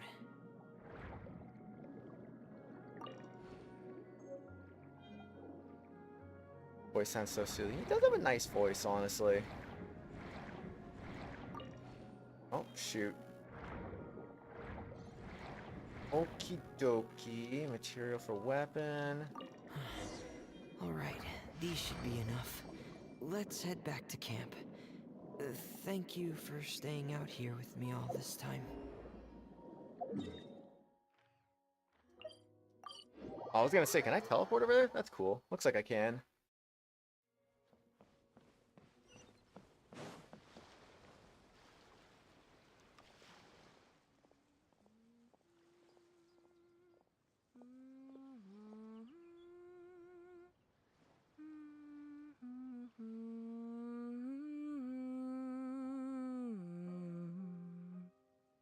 Fremine, you're back. I thought you might have been out diving. I'm sorry, Madame d'Estray. I must have kept you waiting. I can report, though, that the construction of Thelxie is going quite smoothly. There's no rush. I'm your employer, not your supervisor. And these two are... Oh, they're two of my trustworthy companions. They're here to help me work on Thelxie. Yes, I see. I suppose it's only natural for someone responsible like you to have some reliable friends. It's really nice to meet you, Madame d'Estray. Are you Fremine's employer? Paimon is Paimon, and this is the Traveler. Greetings, my new friends. Just call me Zuria. You are both so adorable. The sight of you reminds me of little fairies under a cottage roof. After this cutscene, I need to get my pizza out of the oven. Think so? Just an FYI. Of course. If my child had friends like you, then perhaps he wouldn't have become so obsessed with the tales of water imps. And I wouldn't have had to trouble Fremine here with this commission. Obsessed with the tales of water imps? Ah, so you don't know anything about my request yet? I would have thought Fremine had explained it to you already. Well, Fremine told us that it was a private matter, so he didn't want to just share it willy-nilly. I see. So Monsieur Fremine is even more discreet than I had thought. As you are assisting him with the project, I believe it'll be beneficial for you to learn more about its vision and history. But it would be quite impolite of me to simply pile all of my troubles on you without your permission. So, would you like to listen to my story? Sure, you can tell us anything. You've already said nice things about us, so we'll try our best to help you get through your troubles. Ah, what a lovely little fairy. Then let me think of a way to put my situation into words. I'm sure you're already familiar with the tale of the water imps, right? Simply put, parents came up with a story, painting water imps as scary abductors in an effort to convince their children to stay away from the water. My child is rather special, however. While most other children are terrified of Thelxie, he's infatuated with him. Infatuated? With a water imp? What a brave soul. Yes, he told me that he thought the water imp might have just been misunderstood. In his mind, instead of singing to abduct children, the water imp actually sang out of a longing for companionship. As a result, he often goes near the water in secret. Huh. So he wanted to become friends with the water imp so it wouldn't be lonely any longer? What a unique way of thinking. Thank you, little Paimon. He indeed has always stood out from the crowd. He was actually diagnosed with loneliness syndrome when he was only 8 years old. It's a type of mental disorder. Those affected by it often feel extremely lonely and lose interest in many mundane activities. The syndrome is probably what made him so determined to become friends with the water imp. Oh no. Is it a very serious disorder? If you were to become afflicted with the disorder, Paimon, you would only be able to say less than a fraction of the words you're saying to the traveler now. No! Paimon won't accept that! We would have to find a doctor to help cure Paimon. Paimon has a 2,000-word quota for daily conversations with the traveler, and she won't settle for a single word less! The family doctor has already begun to treat my son, but since the disorder is rare, there aren't many good regimens for treatment. He's also developed some new symptoms lately, such as uncontrollable delusions. Huh? Uncontrollable what now? Uncontrollable delusions. To put it simply, he can no longer differentiate between fantasy and reality, and spends all his time in his fantasy world. Then what is he seeing in his fantasy world? It's a dream that he often mentioned to me when he was younger. I've compiled what I could understand of his recent rambling. It goes a bit like this. Once upon a time, there was a splendid and magnificent underwater kingdom of water imps on the Thelxie plain 500 feet beneath the surface. Countless lovely water imps lived in a house made of rainbow shells and corals, tending to sea animals during the day and singing between the fields of golden dog during the night. Everyone led carefree and blessed lives. The day of the iridescence parade, the important festival during which a new king would be crowned. For the festival, the water imps would select the most precious pearl they own, wrap it in golden branches and leaves, and offer it to their most beloved prince. And during the day of the parade, the prince would cross a rainbow bridge made from all the offered shells and accept the crown from his father. Amid the applause of his subjects, finally a new king would bless everyone with his well wishes. Morgana. And as for the prince's name, it's none other than Thelxie. Amazing! Your son came up with all of this? He really crafted a lovely fairy tale world for Thelxie. It's like a beautiful dream. But perhaps no beautiful Thank dream you, can ever Zim, last for long. 19 months. You Almost see, 20. The story ended with Almost a twist. 20. The iridescence parade came as expected, but countless monsters also arrived alongside the prince.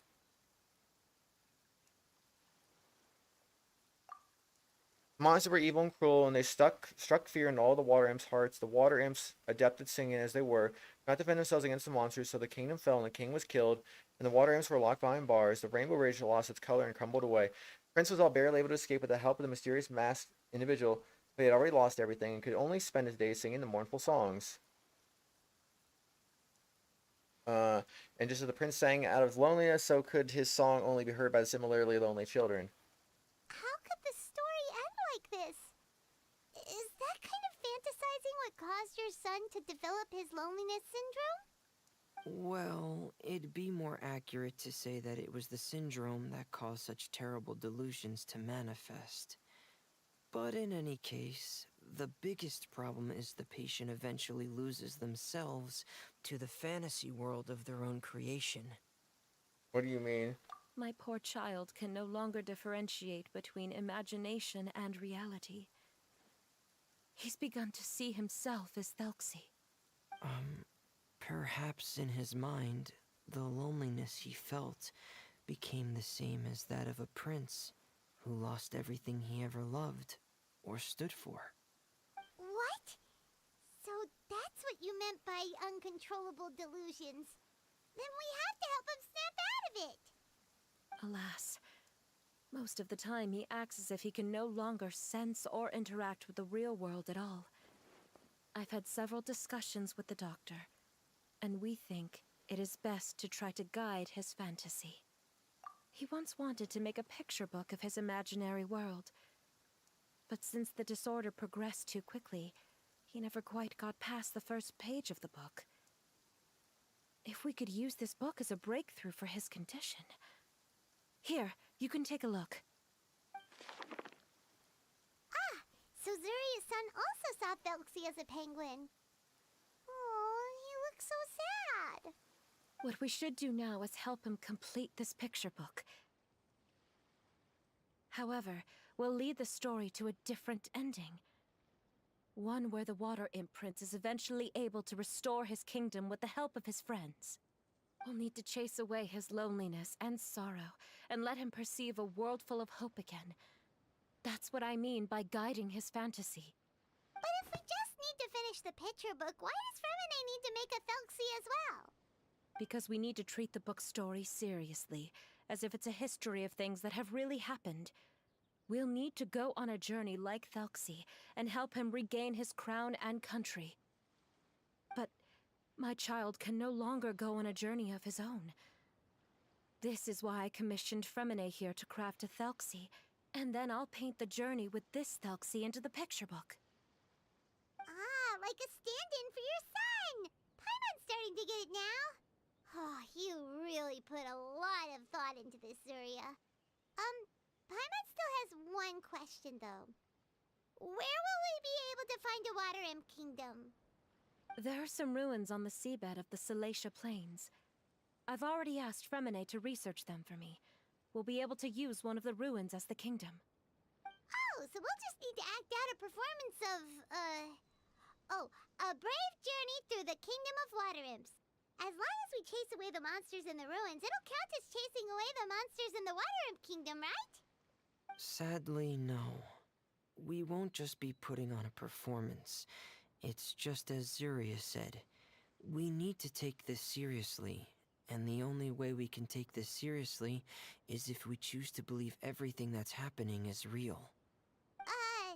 So we'll be playing it straight, or, making it a fully immersive experience? Oh, neither of those really sound right. Well, either way, we'll still be able to help, right? We've got this. It's all right. There's no need to get that serious. It's not a big deal. I believe in my son. We can just see this as him wanting to stay asleep for a bit longer, because he's so enamored with his dream. Zuria. Keep your spirits up, everyone. If we were to look troubled, my son is sure to become anxious as well. I should be heading back right about now to check on my son. We temporarily moved to a place on the hill over there, so my son will have a better spot to convalesce. It's not far from the water, and there's also a great view. Feel free to come find me if anything urgent comes up. Understood. There's also one last thing. Since these two friends were able to help me out, I've made some more progress on Thelxie. I estimate that he should be ready sometime tomorrow. That's great news. I must thank you all. With that in mind, how about we meet here in 2 days' time to head to the Kingdom of Water Imps? Sounds good. All right, everyone. Let's meet again in another 2 days. Zuria sure is a brave and optimistic lady. Fremine, do you think her plan will work out? Let's discuss that over by the tent. There were a few things that I didn't bring up because the Madame was here.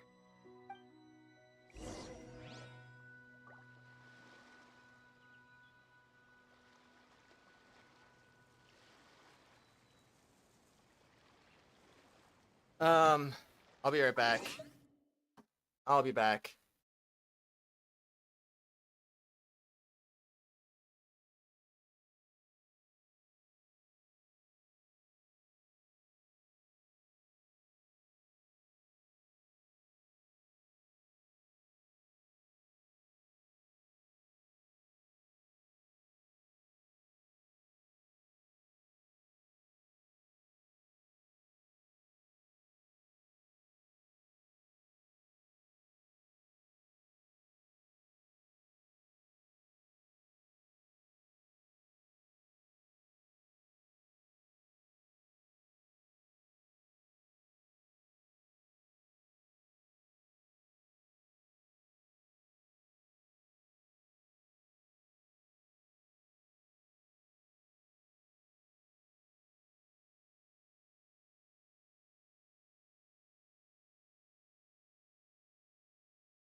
Okay.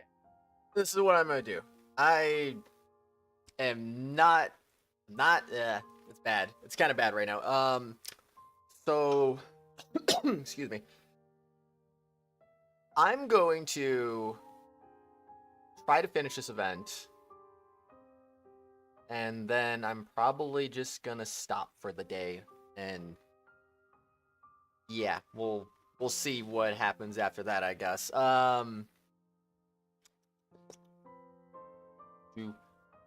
also don't know if I really want to be doing a lot of talking, honestly, either. So I might just play muted and just try to finish the event in a muted state. It's not my typical style, but I don't know, I just don't feel like talking right now. So, I think that's how we'll do that. The music really that quiet?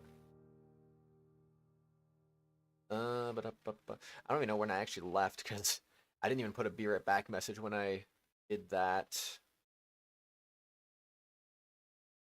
Literally don't know. No, I'm just going through some stuff right now. Not really good. I'm not gonna get in any details, so. Kept me away for a little bit, so. I'll be okay, I think, but, yeah. I'm just gonna play the rest of this event. I'm probably just gonna mute myself, play the event, finish it up, and then wrap up the stream. I'll communicate in chat. I should probably write that in chat too.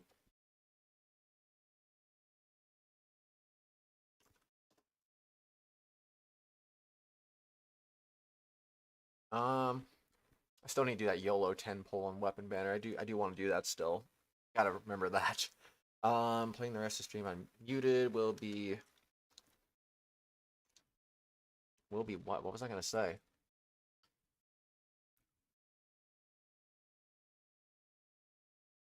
We'll be communicating in chat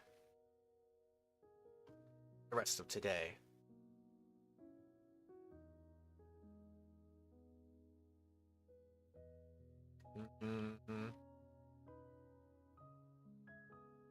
Okay, there we go. Alright, I'm gonna just go ahead and mute myself now, I guess. But yeah, rest of the event, here we go. Woo, let's go!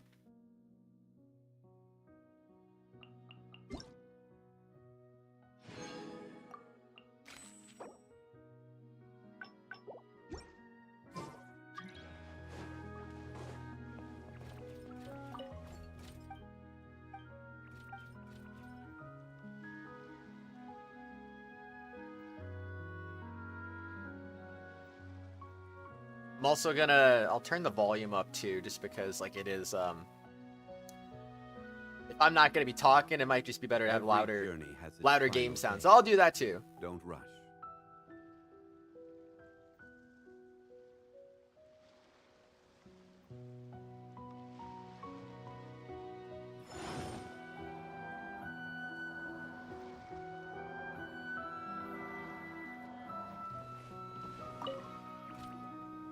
What is it, Furina? What did you want to say? If you don't mind me asking, I would like the two of you to mentally prepare yourselves. This is the first time that you've met anyone with the syndrome, right? I know you two are both really strong and will do everything you can to help the child. But with the syndrome being the way it is, if things don't quite turn out as we wish, I hope you'll be able to accept the outcome and not put too much blame on yourselves. Furina, why do you bring this up all of a sudden? Didn't we just promise Zuria that we'll be optimistic about everything working out? It's not that I'm not optimistic. It's just... So that's why you looked like you knew exactly what she was talking about. Wait, Furina, don't tell Paimon that you also... No. Please don't misunderstand. I've never had it. I've just seen many cases of it at the House of the Hearth, back when we lived under the previous director. They say there are many factors surrounding the development of this illness. I've heard everything from hereditary factors and one's state of mind, to environmental factors, and even ley line disorder effects. Some even say it could be caused by contamination from god remains. And from the cases I've seen, there weren't many positive outcomes. In the worst cases, the patient could even pass away. What? It could get that serious? And here Paimon thought they'd just stop talking as much. Yeah, that's just the nature of it. So if you'll find it difficult to cope with the worst case scenario, I would prefer that you back out right now. I don't want you to help only to feel like you failed. Hey! Now's not the time to be joking around! Don't worry, Fremine. No matter how hard it might get, we'll be able to handle it. Really? Then in that case, let's see this real-life fantasy adventure together to the end. Yeah! But Paimon has a question. If this illness can really be as bad as you've described, then do you really think Zuria's method will be able to help? After all, we'll just be using a toy as Thelxie and some ruins as the Kingdom of Water Imps. The whole adventure will only be turned into a picture book for her son to read. Well, I think it should be able to do something. To harbor a fantasy means that the child wants to save himself somehow. The only reason he's allowed his dream kingdom to fall is because he's lost control of his heart. But if we can help him regain control and escape from the darkness, we'll be able to change his world. Like helping someone who's lost their voice be able to speak again. Oh, Paimon sees what you're saying now. Huh. How do you understand all of this so well, Fremine? Well, maybe because I have also had many of my own dreams in the past. I even had my own fairy tale world, much like that boy's. I was able to draw a lot of support from it, so I believe in the power of fantasy worlds. So you remembered. What Penguin Town? Why doesn't Paimon remember? Is that also a fairy tale world? Don't leave Paimon in the dark!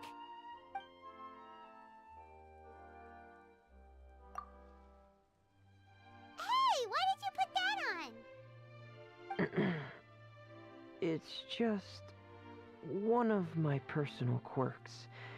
Please pay it no mind. Anyway, Penguin Town is a peaceful place with lots of penguin residents. They're all really good at making clockwork toys.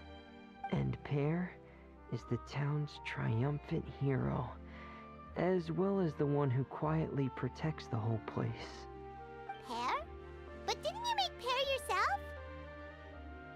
Well, I often think that Pear only came to me because he realized how much I needed him. So it's not so much that I made Pear, as Pear chose me as his friend.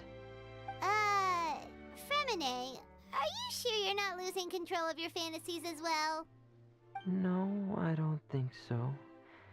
I can still differentiate between fantasy and reality. I just believe that the fairy tale world of my dreams must also exist somewhere. It might just be hidden, which is why it's difficult to see. Or it will only reveal itself at very specific times. Specific times? Like when you put on your diving helmet? Yeah, that's the general idea of it. Really? Paimon just said that because you put on your helmet.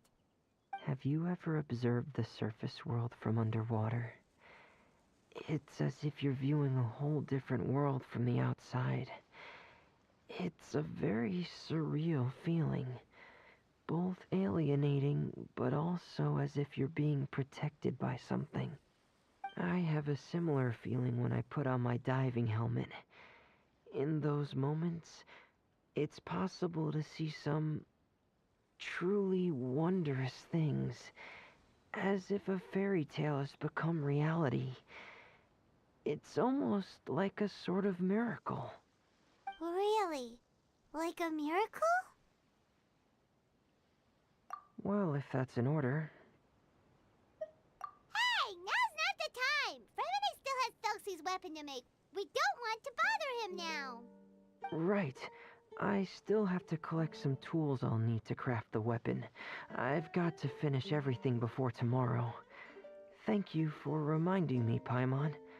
I'm sure there'll be other opportunities for you to try my helmet. Thanks for all of your help. I'll be off for now. Let's meet up here again in 2 days.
Is your child feeling any better? Thank you for your concern, Fremine. His condition is fairly stable. The family doctor said we might be able to take him out for a stroll today. Zuria, Fremine, we're here! Seems like everyone's arrived now. Not quite. Aren't we missing someone? But Paimon has a guess where he might be.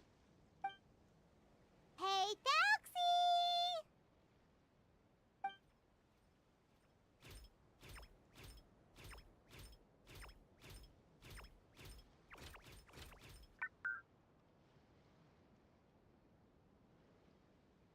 Whoa! Thelxie's got himself a sword and a shield now! He's looking sharp! Indeed. With his weapons in hand, Thelxie looks more formidable than ever. You've really outdone yourself, Fremine. We helped too! Yes, you really had a good eye for materials. Everything you found was high quality. Speaking of which, Zuria just told me that she wants to end the adventure with a coronation ceremony. So, could I also trouble you with finding some materials for the crown? You can just keep an eye out for them on our way to the ruins. I was planning to collect the materials myself, but then I realized you might be able to find some prettier ones than what I could get my hands on. Seems like everything's ready to go. Shall we head out? Please wait a moment. I was just thinking. Since Thelxie has already shown us his brand new appearance, we may already be able to draw a new page in the picture book. What do you think? Ooh, Paimon's excited now! Why don't we use the story we know as a reference? Just make the atmosphere a bit less grim. So we'll take out the sad parts and replace them with happier stuff? Sounds great to Paimon! All right, I'll give it a try. I'm not very adept at drawing, but I've seen a lot of art during my work. Now, as far as the actual content of the drawing, please tell me what you'd like to see. Let me think. We can draw the weapon. The prince has picked up the Sword of Courage and the Shield of Perseverance, which proves he has crossed the mire of doubt, and now is ready to wage war against the darkness. Okay, I'll add the weapons. Anything else? Paimon wants to give him some friends. Thelxie's got some friends by his side now, so he's no longer fighting alone. Okay, I'll also draw some companions. Anything else? Color. Ah, color, yes, that's really important. The road in front of him now will no longer be just grayscale, but bursting with color and hope. Who would have thought the page could have become so inspiring? How wonderful! Splendid ideas, everyone. Great! Everyone looks super pumped up. Thelxie most of all. Are you seeing this, my son? Are you feeling inspired by this as well?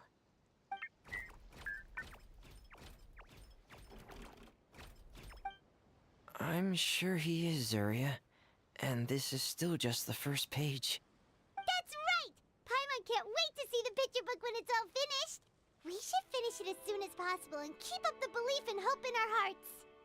Mm-hmm. I'm starting to look forward to it as well. So let's get the show on the road and head towards the Kingdom of Water Imps. Yay! Thelxie's fantastic adventures begin now!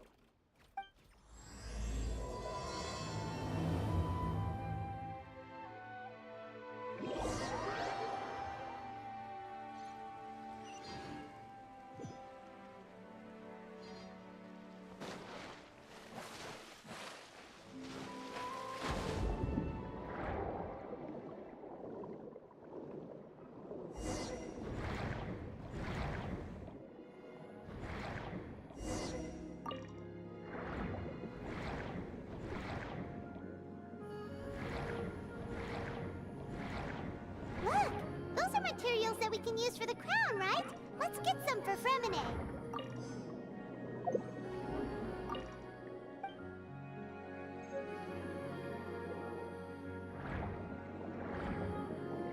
These should be enough. I knew you'd have a knack for finding the best materials. We shouldn't need anything else to head to the Kingdom of Water Imps. Whoa! Is that the entrance to the underwater ruins ahead?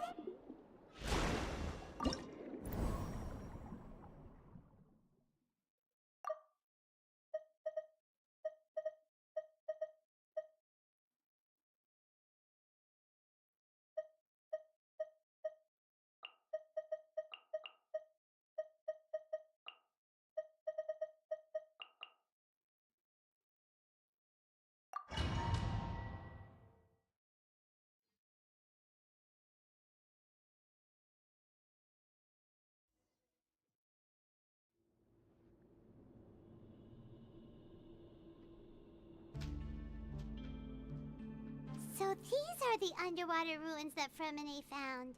They're pretty amazing, but still not exactly the kind that Paimon was imagining. Oh, yeah, Paimon knows. It's just... Paimon thought we'd actually see a fairy tale world. Like with the Water Imp's colorful houses and the Rainbow Bridge. I'm sorry. I was hoping to put up some decorations, but ran out of time to do it by myself.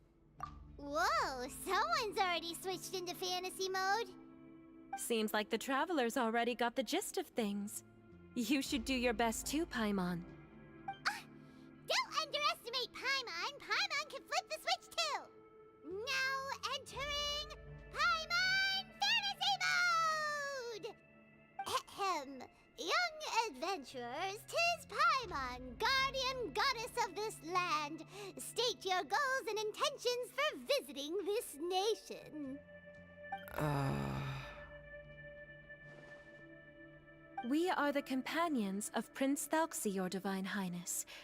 We have come to help him reclaim the glory that he has lost. Oh, reclaiming your glory? Thy goddess here has golden glory, silver glory, and bronze glory. Which is it that the prince has lost? Huh?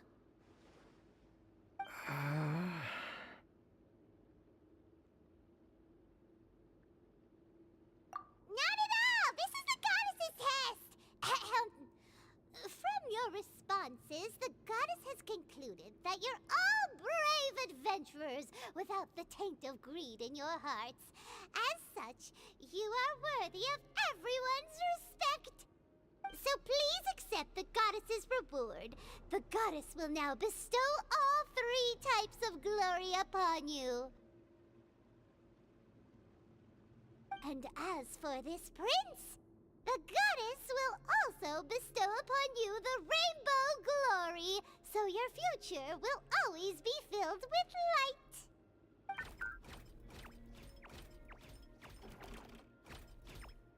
My gratitude to your divine highness for such generous blessings. Power is now surging through every part of my body. Me too. Is this the divine inspiration of legend? Now, adventurers, forge bravely ahead and defeat the monsters that have taken over the kingdom. You will be sure to find that which you seek.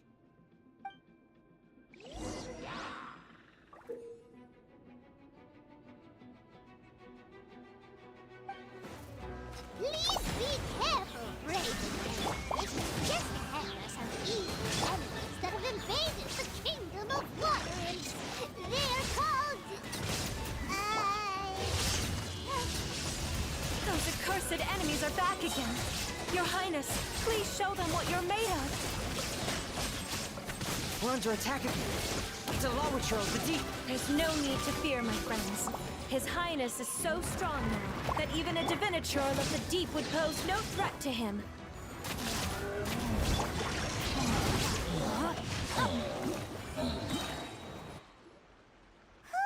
It's finally over. So have we defeated the evil monsters and reclaimed the kingdom of water imps? Yes, it should now be time for us to attend Thelxie's coronation ceremony. The only thing is, I didn't expect this to go so smoothly. I thought it would have taken longer for us to reach the heart of the ruins. It was my mistake. I should have told Fremine earlier that we would also need a crown. It's all because the Traveler and Goddess Paimon were too strong! We just eradicated all the monsters in one go! It's okay, Zuria. We can come back again once I've made the crown. Then I must thank all of you again for taking the time, and you too, Thelxie, my child.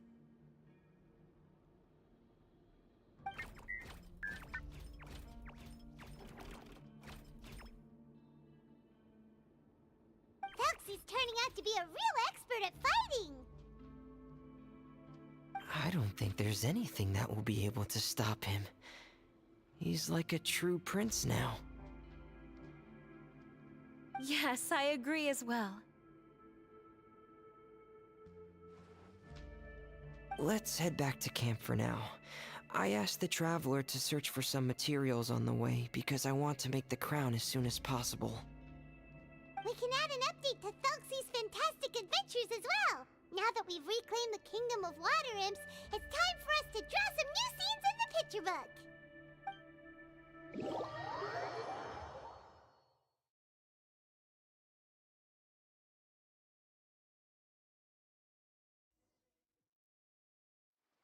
Zuria and Fremine, why don't we draw the new pages first? Paimon really wants to update the picture book.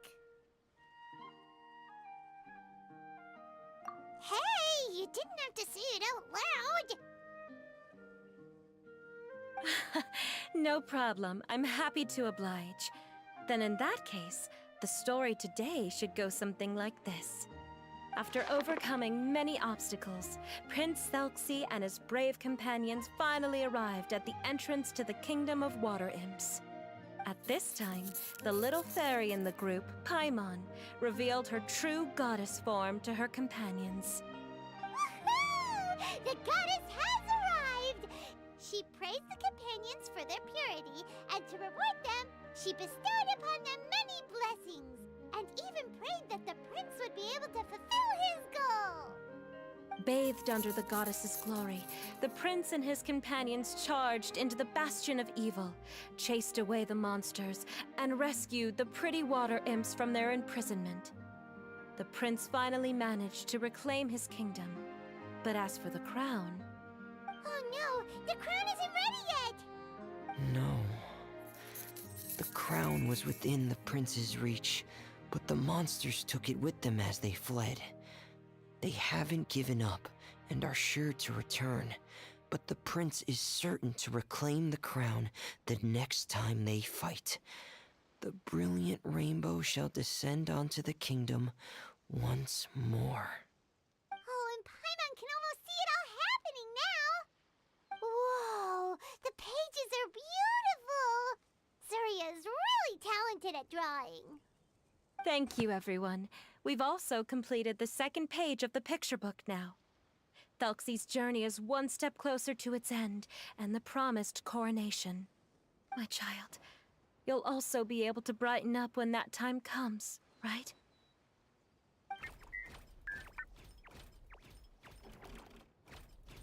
I'm sure he will, Zuria. Who knows? Perhaps the doctor will already have some good news for you when you get back home today. I sure hope so, Your Divine Highness. Oh, Fremine, about the time you'll need for the crown. Please don't worry. One day should be more than enough. Ah, then I must thank you for your hard work.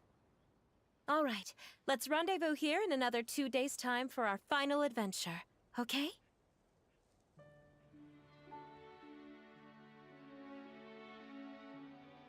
And see you in 2 days, my lovely friends.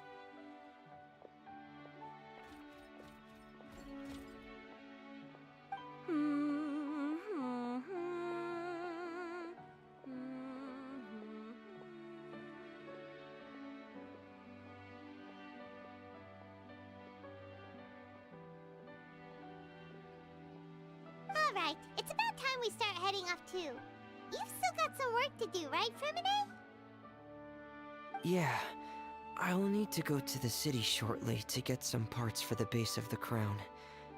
I want to try out a few different designs and choose the one that looks the best. Yeah, Paimon knew that you didn't often take commissions from others, but Paimon had no idea you'd be so dedicated once you're on the job. Well, about that, it might be because... Because what? It's because... I hope...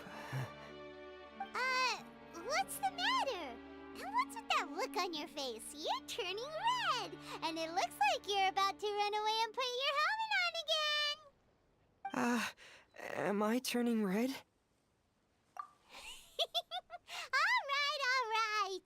We won't bother you anymore for today, Fremine. Let's see each other in 2 days' time.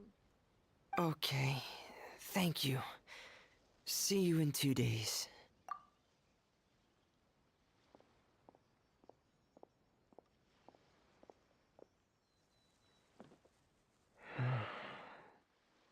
I hope that everyone who's found themselves in a dark place would be able to see something beautiful and experience a miracle for themselves.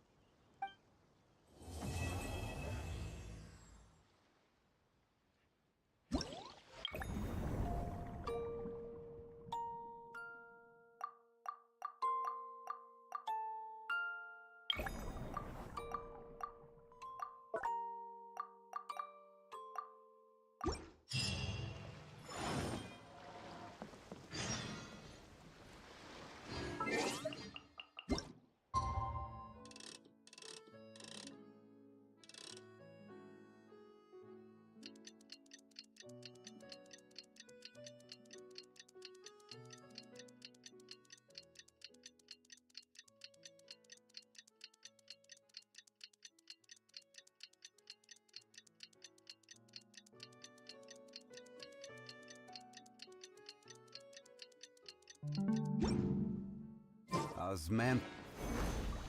Today's the final day of Thelxie's fantastic adventures. Let's go find Fremine at his camp. Hey, Fremine! Thelxie! We're here! Hello, Paimon. Hello, traveler.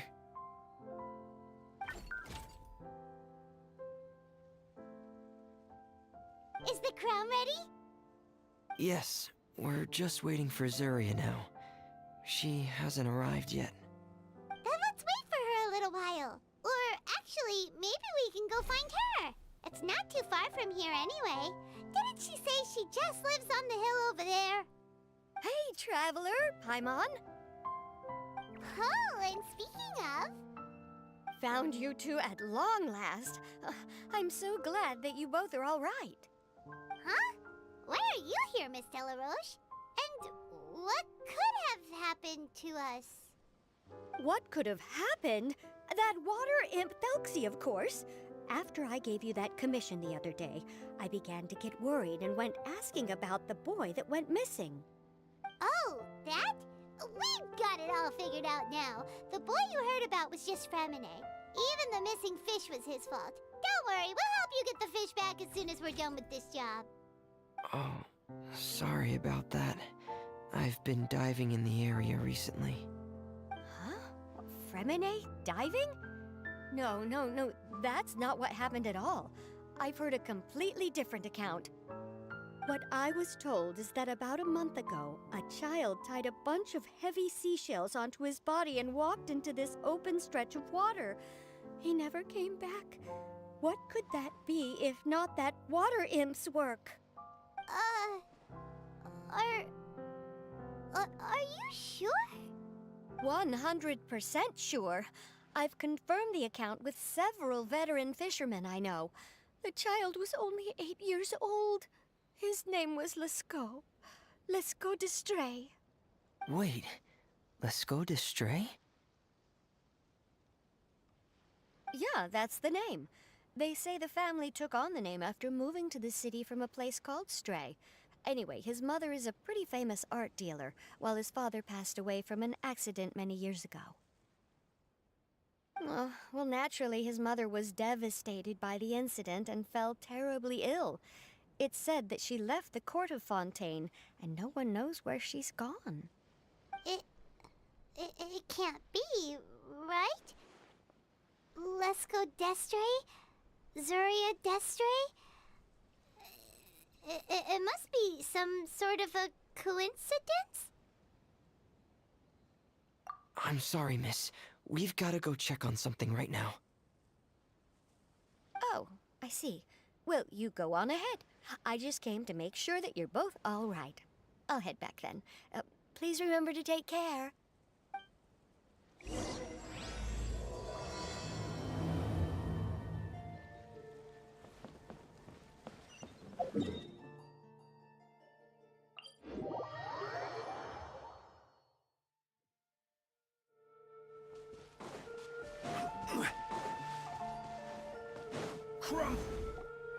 Excuse us. Is anyone here? Is this Madame d'Estray's place? Who are you? I have a patient here who needs quiet bed rest. Please leave us be unless you have anything urgent to report. This is the residence of Zuria d'Estray, and I am Jala Khan, her family doctor. What did you mean by your question just now? Who else could be my patient? Your patient should be Zuria's son, right? She told us herself that her son had contracted loneliness syndrome. No, you're right. Young Master Lescaut did have that illness once upon a time, but well, the young master's no longer with us. And now the Madame has come down with the same illness. Are you her friends, by any chance? Oh. So, when she had requested time to go out over the past few days, it was so she could spend them with you. So, if I'm understanding this right, the one who's suffering from uncontrollable delusions is the Madame herself? She believes her son is still alive? That is correct. When the young master disappeared, she was organizing an art exhibit that she had specifically prepared for him. But since she had to leave the house, she was unable to see her son one last time. That might have been the trigger for her regret.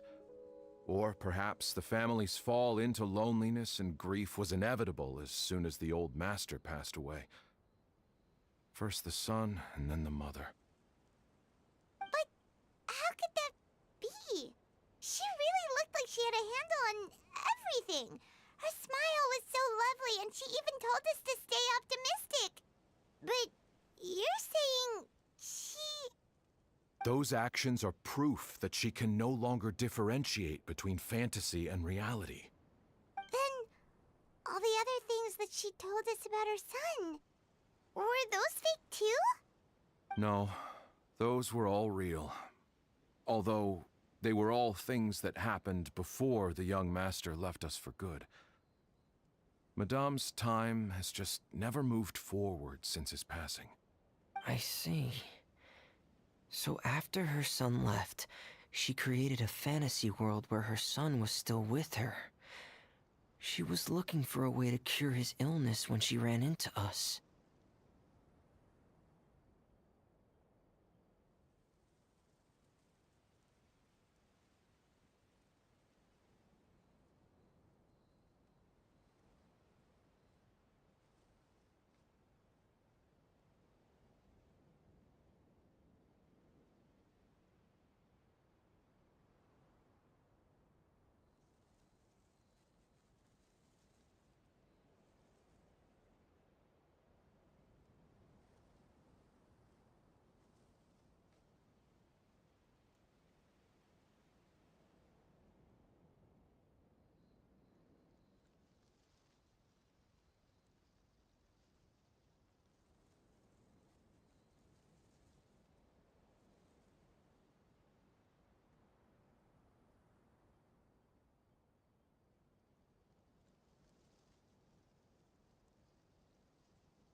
She has been in a good mood the past few days, even humming a song when she returned from her stroll. She even began discussing with me the idea of using deliberate guidance to ease the illness. It was all going well, until last night. She spent a whole night staring at the shell the young master left behind, and the words that he had inscribed onto it. Then she broke down once more. I prescribed some sedatives, and she's currently resting. But then what should we do? How can we help her? There has to be something we can do. Don't panic, Paimon. Even though this is a devastating piece of news, we must all calm down first. What should we do? I need to think. I need to remember the old house of the hearth, and the children who lived in it. Those patients, and what their doctors said back then. What if... Dr. Jalakon, have you seen a picture book? The Madame should have brought it back with her. Are you thinking about trying the guidance therapy she talked to me about before? It's worth a shot. I'll go get the book. Yes, this is it.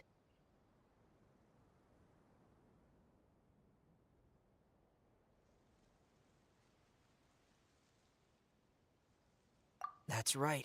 If what Dr. Jalakon said was true, the past few days have been very helpful to Zuria, so we should complete this journey.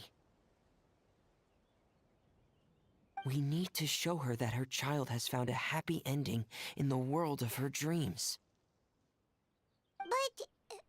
But wouldn't that just make it harder for her to accept reality?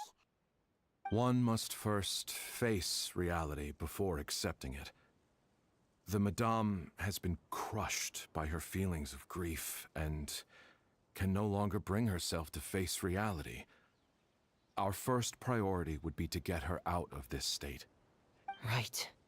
Before today, I had thought she wanted to use Thelxie's fantastic adventures to save her son. But now, I think she might need it to save herself. And if we could complete it, we should be able to give her some feeling of inspiration and closure. Maybe those feelings would be enough to give her some courage to face reality again. There's no time to waste. Let's set off right away.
again. This is the final part of Thelxie's journey, but the most important person is missing.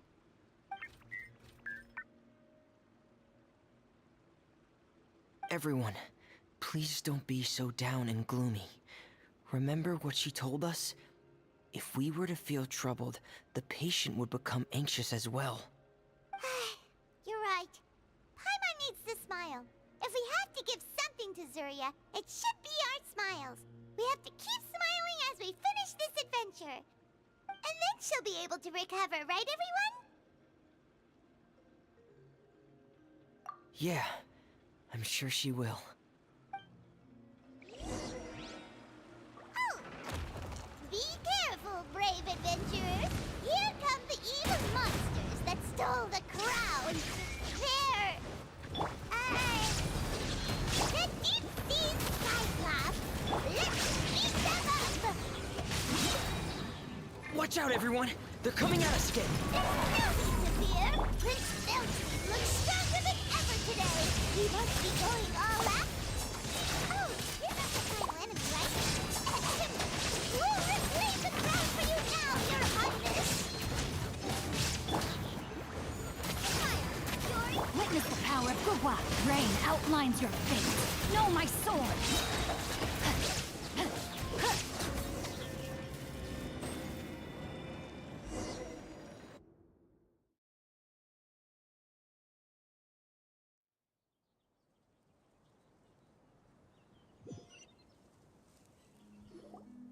I'm sorry. I have to go. I made a promise to my friends, and I'm already very late. But, Madame, you're still... Don't try to stop me. Today's the most important day for treating Thelxie. We'll use the guidance method. Didn't you also say that you think it'd work? I'm not trying to stop you, Madame. It's just... Could you tell me the name of your child? Dr. Jalacan, how can you forget the name of your own patient? His name is Thelxie. He's the prince of the kingdom of water imps. We will go today to reclaim his crown and attend his coronation ceremony. I see. Madame, please rest assured, everything is still on schedule. Your friends have already departed to find... Wait, look. They've already returned. Zuria! Zuria! We've retrieved the crown! Paimon, everyone, have you really? Yes, but the coronation ceremony still hasn't taken place, because we felt like you should be the one to preside over it. Wonderful! How wonderful! Thelxie, my child, are you hearing this? Everything you lost will now come back to you, and soon, very soon, you will never be lonely again.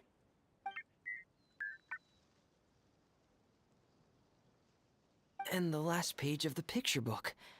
It's still waiting for you to illustrate in color. Right, the picture book. But I don't know what I should put on the last page. Don't worry, Thelxie and his friends all know what should go on it. Get ready, Zuria. We'll describe everything for you. Okay. At last, Thelxie and his friends were able to drive off the final invading monsters and achieve a dashing victory. Their success was complete, and the recovered crown resplendent. The water imps, finally returning to their homes, showered the prince with love and applause as he greeted them. They once again offered their precious shells to the prince and reconstructed the rainbow bridge of old. As he watched the scene unfold, the prince could not help but be touched by its beauty. Moved by everyone's happiness, the prince stepped onto the rainbow bridge and took a good look at all the friends who had gone on the journey with him. There stood the traveler, Goddess Paimon, Fremine, and... Where's the last person? The prince looked frantically around, but could not find the person he wanted to see most. At that moment, the person suddenly appeared on the other side of the bridge. She walked toward towards him with a smile and slowly lifted her veil. The prince could not hold back his tears. He recognized then that the mysterious person that had been by his side the whole time was none other than his mother. Zuria walked across the bridge and placed the crown above the prince's head. She smiled down upon him as she said, "My prince, my king, you shall never, ever need to feel lonely again." That's the end of the story, Zuria. Thank you. Thank you all. I am so sorry, my child. Maman should have spent more time with you. Did you hear the story? You'll never have to feel lonely again.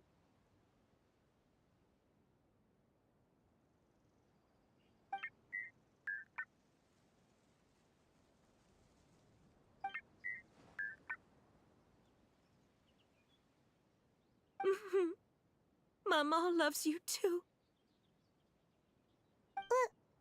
What's happening? Is Zuria talking to Thelxie? Quick, put on my diving helmet. There's a transcription module in it that's compatible with Thelxie's output signals. You should be able to use it to understand what Thelxie's saying.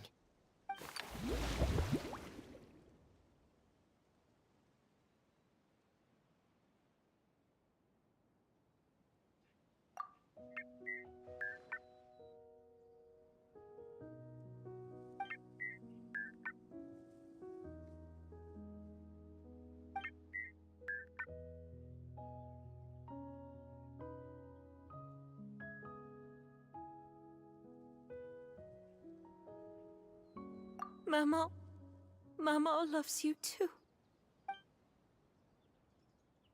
But I love you more, Maman. What? Did you see something? Maman, I'm getting a little sleepy. If it's time for bed, can you hum a lullaby to me again? Of course, my dearest child. As long as you want to hear it, Mama will always hum for you.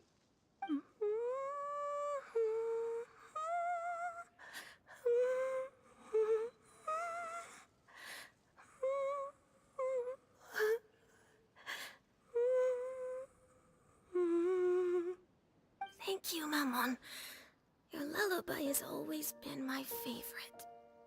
Now that I've heard it, I can return to my dream and to the kingdom of water imps in peace. My poor darling. Please don't forget. I will always love you. My love is greater than the entire distance between here and the kingdom of water imps. I won't forget, Maman. And so is my love for you. Greater than the entire distance between here and the kingdom of water imps. Good night, Maman.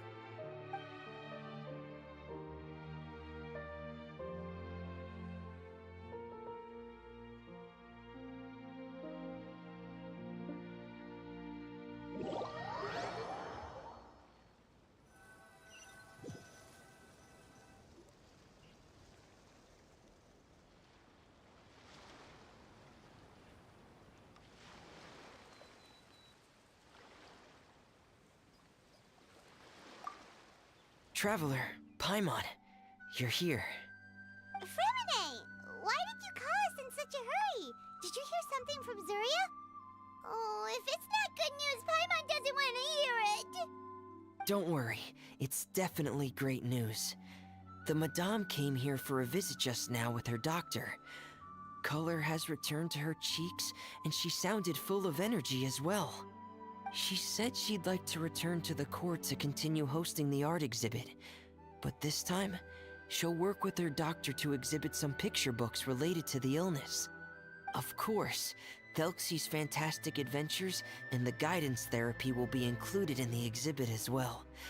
She'd like to use her experience to help others. That's wonderful! So it wasn't bad news after all. Mm-hmm. Here, please take this picture book with you. The Madame wanted you to have it. If, at some point in the future, you were to run into someone with similar troubles, she hopes the book would be of use to you. But this is her son's story, right?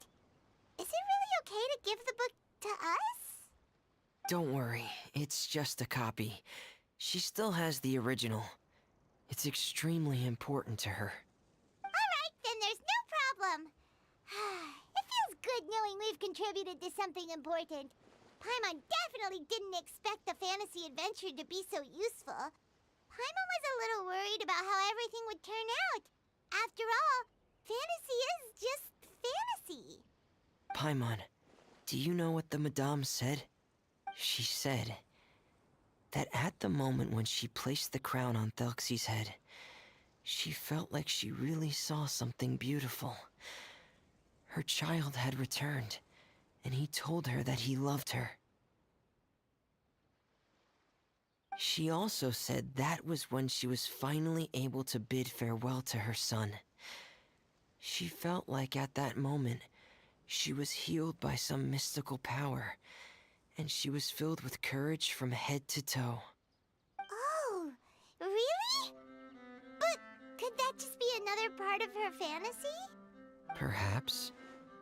But if fantasy is just fantasy, and the fantasy world is not real, then how could it still grant us these powers that we can continue to use in the real world? But what else could it be? A descent of the fairy tale world into the real world. At that time, the wondrous fairy tale temporarily became reality and influenced real things in our world. That has to be what happened. You saw it too, didn't you? What? That can't be what happened, right? There's just no way. Wouldn't it be like a miracle if that really happened? Yes, I suppose that would be a miracle. I hope that everyone who's found themselves in a dark place would be able to see something beautiful and experience a miracle for themselves.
unsolicited, and all the more valuable for it.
Another test subject. Sharing my knowledge. Fry!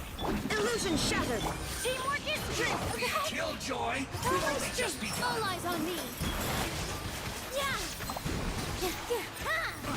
Let's light it up. Commit it to memory. You can't run! Make yourself a move. I'm sick. Everybody stand back. Care for a dance? Here. Fry! Hands with the waves. Shine down. I see everything. Dance with me. Teamwork is dreamwork. Illusion shattered. Inazuma shines eternal. Care for a dance? Killjoy! He only just... Shine down. Dance with me. My hope is sharing my knowledge.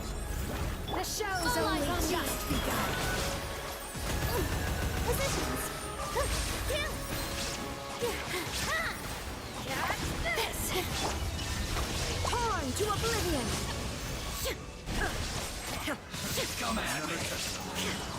Going in. Let's light it up. Hey, the Temple of Wisdom.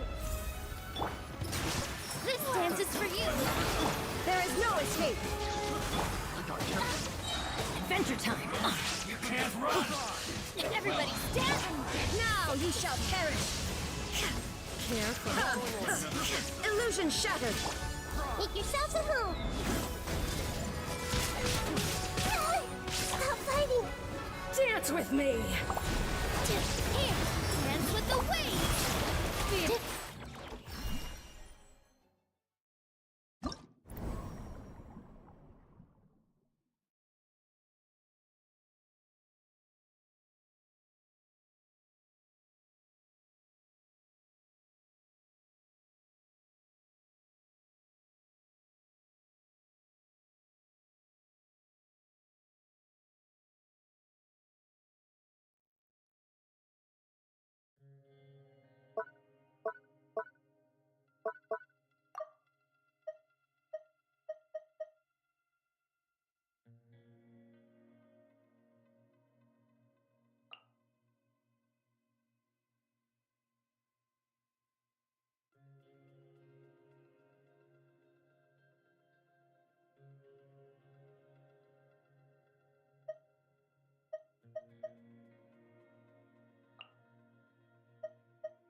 down! Quietly now.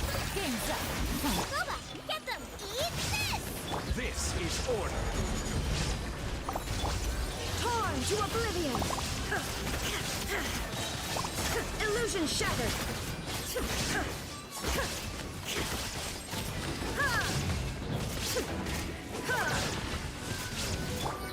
Busted. Here comes the catch. Order guide you. Gather. There is no escape! Now you shall perish!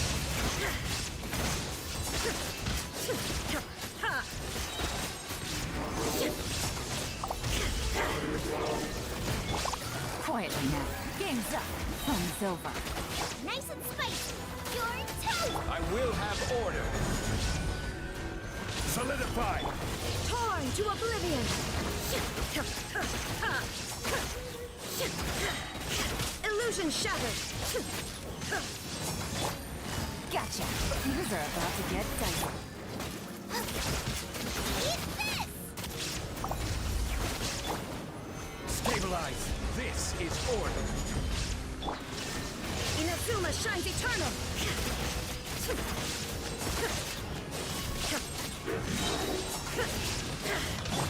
Busted. Game's up. Fun's over. Frying pan into the fire! You're Order guide you. Solidify. Shine down! Now you shall perish!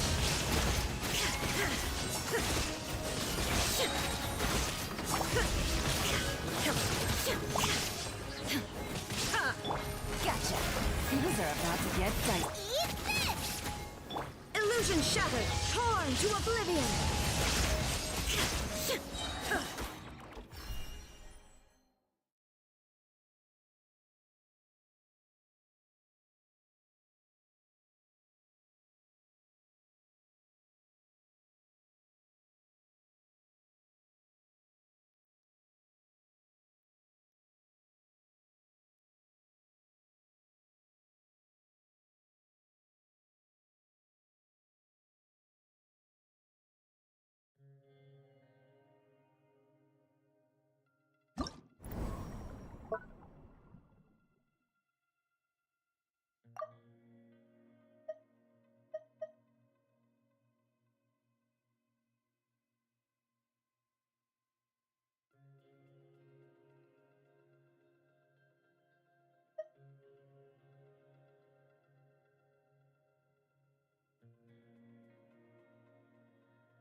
Shine down! Following orders. Going in!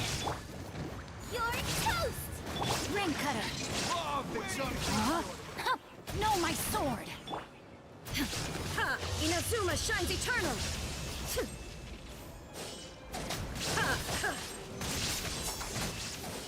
Following orders. There is no escape! Teamwork is dreamwork! Nice and spicy! Let me weave you a verse.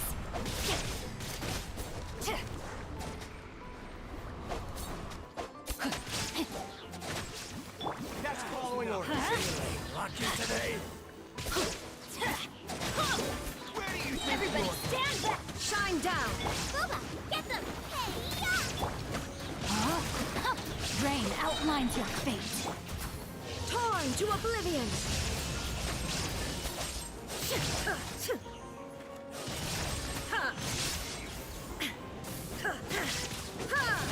Illusion shattered! Teamwork is dreamwork! Freeze you! Rain cutter. No, my sword. Rain outlines your fate. Shine down!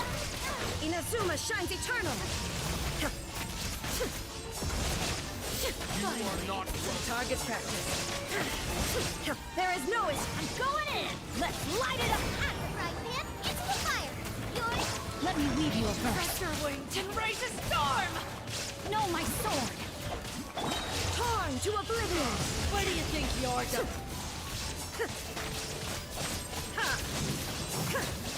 Your coming was foretold. Everybody stand back! Nice and spicy! Ring cutter!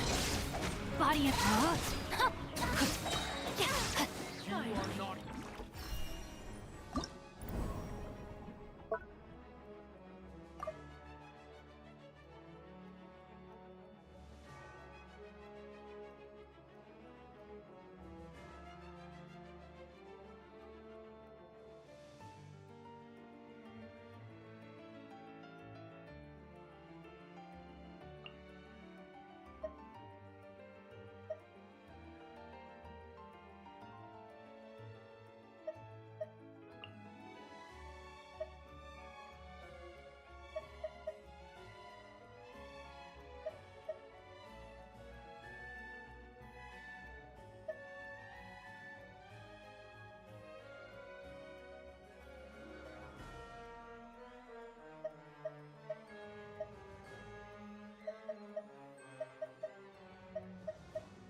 Another test subject.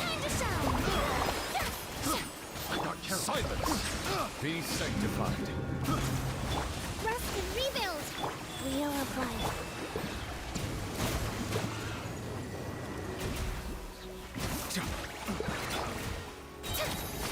Let the world come alive! Torrent, bring refuge! Sacred name, Fortune Preserver. The tides beckon.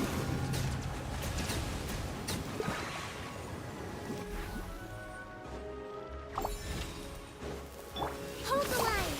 Yoo-hoo! Time to shine! Rise. Bow your head.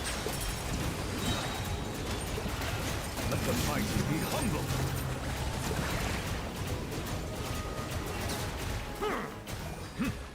Allow me! Silence! Strike a pose!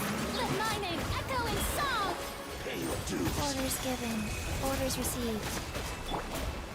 Covenant of the Deep! A brash maneuver! Be sanctified.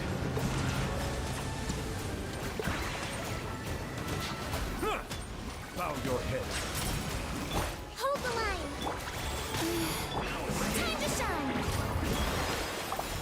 Yoo-hoo! Let the mighty be humble. Prepare yourself. Settle down. Rest and rebuild! Torrent, bring refuge! Opening box of Adepti Tricks.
Illusion Shadow! Let's light it up! Teamwork is strength! Eat this! Witness the power of Gawa. Rain outlines your fate. Shine down!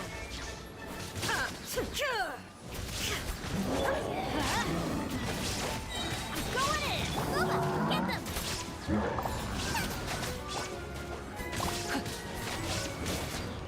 Rain Cutter! There is no escape! Now you shall perish!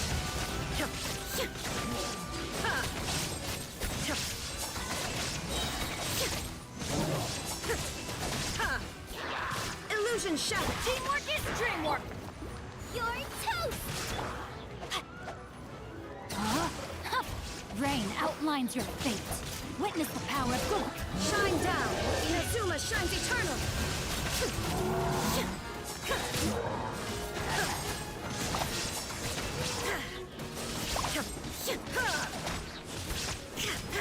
I'm going in! Off we go! Nice and spicy! Eat this! Rain Cutter! Illusion shattered! Now you shall perish!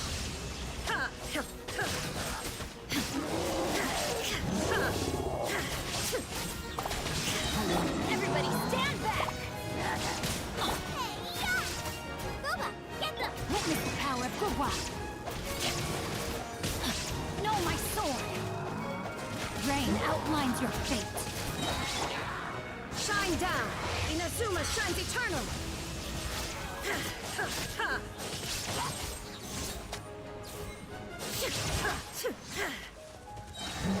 Teamwork is dreamwork! Eat this! Ring Cutter! Not good!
Shout out Tier 4 members Phoenix Edgeworth, Acheron X2, Gamer Mario 64, Lauren the Jello Cat, and Dev the Silver Wolf.